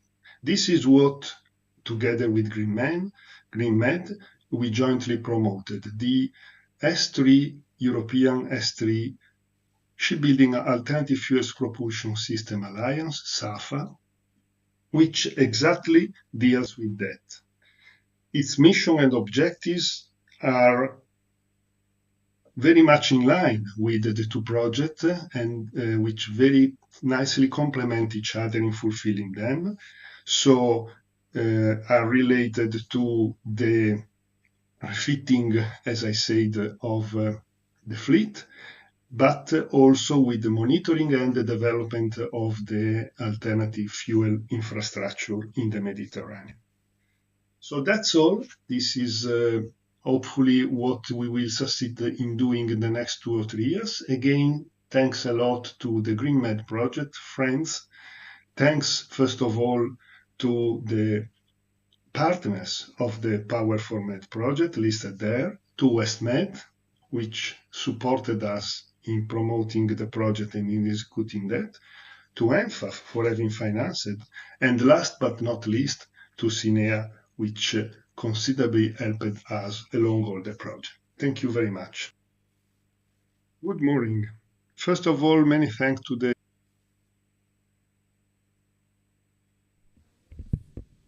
and the final video from the GreenMED, also sister project. The first one, Power for Med, was mostly focusing on smaller vessels and to engage with the countries in the southern Mediterranean, if I'm not mistaken, in order to try and mobilize their stakeholders towards the green energy transition. Now, the GreenMED focuses on creating the center of excellence of trying and mobilize more small, medium enterprises into this effort of green energy transition. But I will let Lisa explain more. Good afternoon, everyone. Thank you so much for the invitation. I really wish that I could be there in person with you today. My name is Lisa Simone de Gunt, and I work at the World Ocean Council. Together with CTN, Centro Tecnológico Naval y del Mar in Spain, we were the coordinators of the Green Marine Med project. So, as I'm sure all of you know, maritime transport is the backbone of global trade, but it's also under growing pressure to reduce its greenhouse gas emissions. And in the Mediterranean, this has real implications for our economies and for the coastal communities that depend on the sea. So Green Marine Med was created to bring key actors together and to accelerate green shipping through collaboration, through innovation, and through concrete action. It ran from October 2023 to October 2025, so we just finalized with a budget of just over 1.1 million euros. We had 18 partners from 7 countries, so from Spain, France, Italy, the Netherlands, and then Turkey, Israel, and Morocco. So we really wanted to make sure that we had a partnership where we brought together not just the European Northern Mediterranean, but also partners from the South. One thing that I really appreciated about this project was the diversity of the consortium. We really didn't just bring together the usual suspects, we intentionally combined a wide mix of actors from across the maritime and blue economy space. We had clusters and technology centers, accelerators, ports, universities, research partners, a marine engineering company, a coastline development company, a blue economy event organizer, and a global maritime business alliance, which is the World Ocean Council. So it really was a group that kind of covered both innovation and real-world implementation, which is exactly what we need to drive progress on green shipping in the Mediterranean. Our objectives were really about creating impact. We wanted to spark practical innovation in the Mediterranean and to open up better pathways to green shipping finance so that good ideas could really move forward. We also aimed to get kind of a clearer picture of where the region stood, what was happening already, where the gaps were, and where collaboration was most needed. And finally, we wanted to build a stronger and more connected network and make sure that the work continued beyond the project. And that kind of long-term legacy was always at the heart of what we were trying to achieve since we were only a 2-year project. In GreenMED, we carried out a broad set of activities to support the transition in a practical way. So we produced assessments and studies, regulatory insights, stakeholder mapping in each country. So on our webpage, you can find an interactive stakeholder map. We ran national stakeholder events in Spain, Italy, Turkey, Morocco, and Israel, and we developed the Green Shipping Finance Guide. On the innovation side of things, we launched a call for innovation to support startups. We created the Observatory of Green Shipping Technologies, and we delivered a hybrid training course on the port energy transition case study in Barcelona. This past July, we organized our final event, which focused on finance and innovation over 2 days. One of the key pillars of the project was the creation of what we call a Center of Excellence on Green Shipping. So we designed it not just to be another project activity, but as something that could live on after the funding ended. So during the project, it kind of operated as phase 1, running until October 2025, with the intention that phase 2, which is now, would carry it forward and expand. So at the heart of the project legacy was really this idea of a long-term platform for the region. So something that could keep supporting industry, keep supporting ports, innovators, and policymakers well beyond the lifespan of GreenMED. The center's mission was to drive a holistic transition to green shipping, so strengthening competitiveness, sustainability, and resilience across the whole maritime value chain and coastal communities. And our vision was for the center and for the Mediterranean more broadly to become a global reference point for a sustainable and regenerative blue economy. Through our research and our benchmarking, it became clear that the region really needed a geographically focused, sector-agnostic center that united actors across both of the shores of the Mediterranean without duplicating existing initiatives. So a place for innovation, collaboration, and strategic investment. What sets the center apart is its truly holistic scope, and we recognized pretty early on that green shipping goes far beyond just fuels. It touches on the entire supply chain, from corridors, ship adaptation, to anti-fouling or port infrastructure and logistics. So the center looks at air, water, and noise pollution, things like digitalization or AI, alternative fuels, as well as both mitigation and then adaptation. So we really tried to connect kind of the deep sea vessels with ports, with rivers, and the hinterland, while bringing together finance, corporates, SMEs, startups, and public authorities into kind of one coherent network. For the future, we designed the Center of Excellence to keep delivering practical value. So this includes a green shipping observatory, Mediterranean reports and case studies, the stakeholder map, innovation calls, et cetera, et cetera. And I think it's really important to mention that as we get more members, so more partners to join the Center of Excellence, we will also be able to create more activities. So by joining the center, organizations can put themselves at the forefront of maritime innovation. You can connect with leading actors across both shores and to help shape a real community of practice and to gain also visibility in high-level dialogues. It will create opportunities to co-develop new projects, funded or otherwise, aligned with sustainability goals, and you will contribute directly to the Mediterranean's green shipping transition. That's it for me. Thank you so much for listening and for your interest in the work that we did. GreenMED was really just the starting point, and the Center of Excellence is where we will continue the momentum on green shipping. So if you'd like to stay involved or learn more, please use this link or this QR code. We welcome all partners that are committed to driving an innovative maritime future. Thank you again. Good afternoon.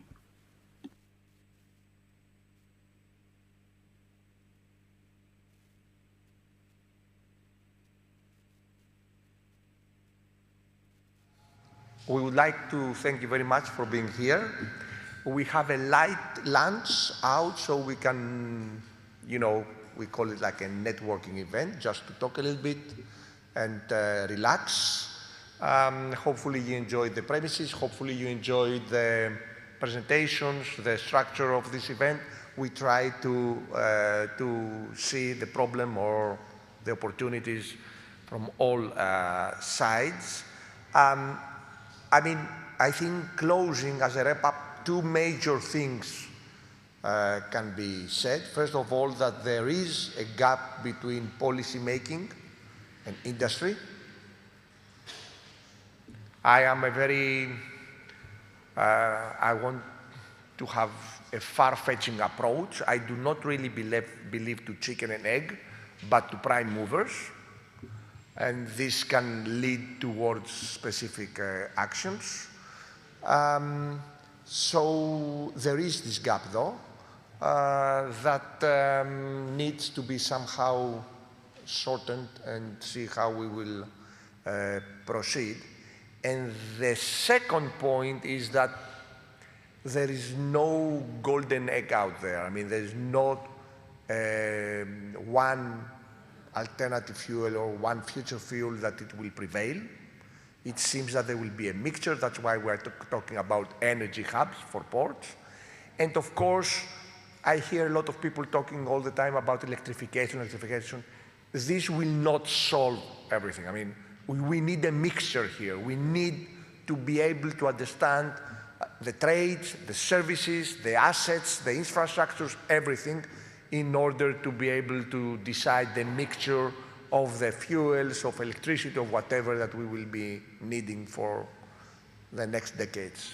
Thank you very much for your attendance, and we will talk in the reception. Thank you very much. Cheers.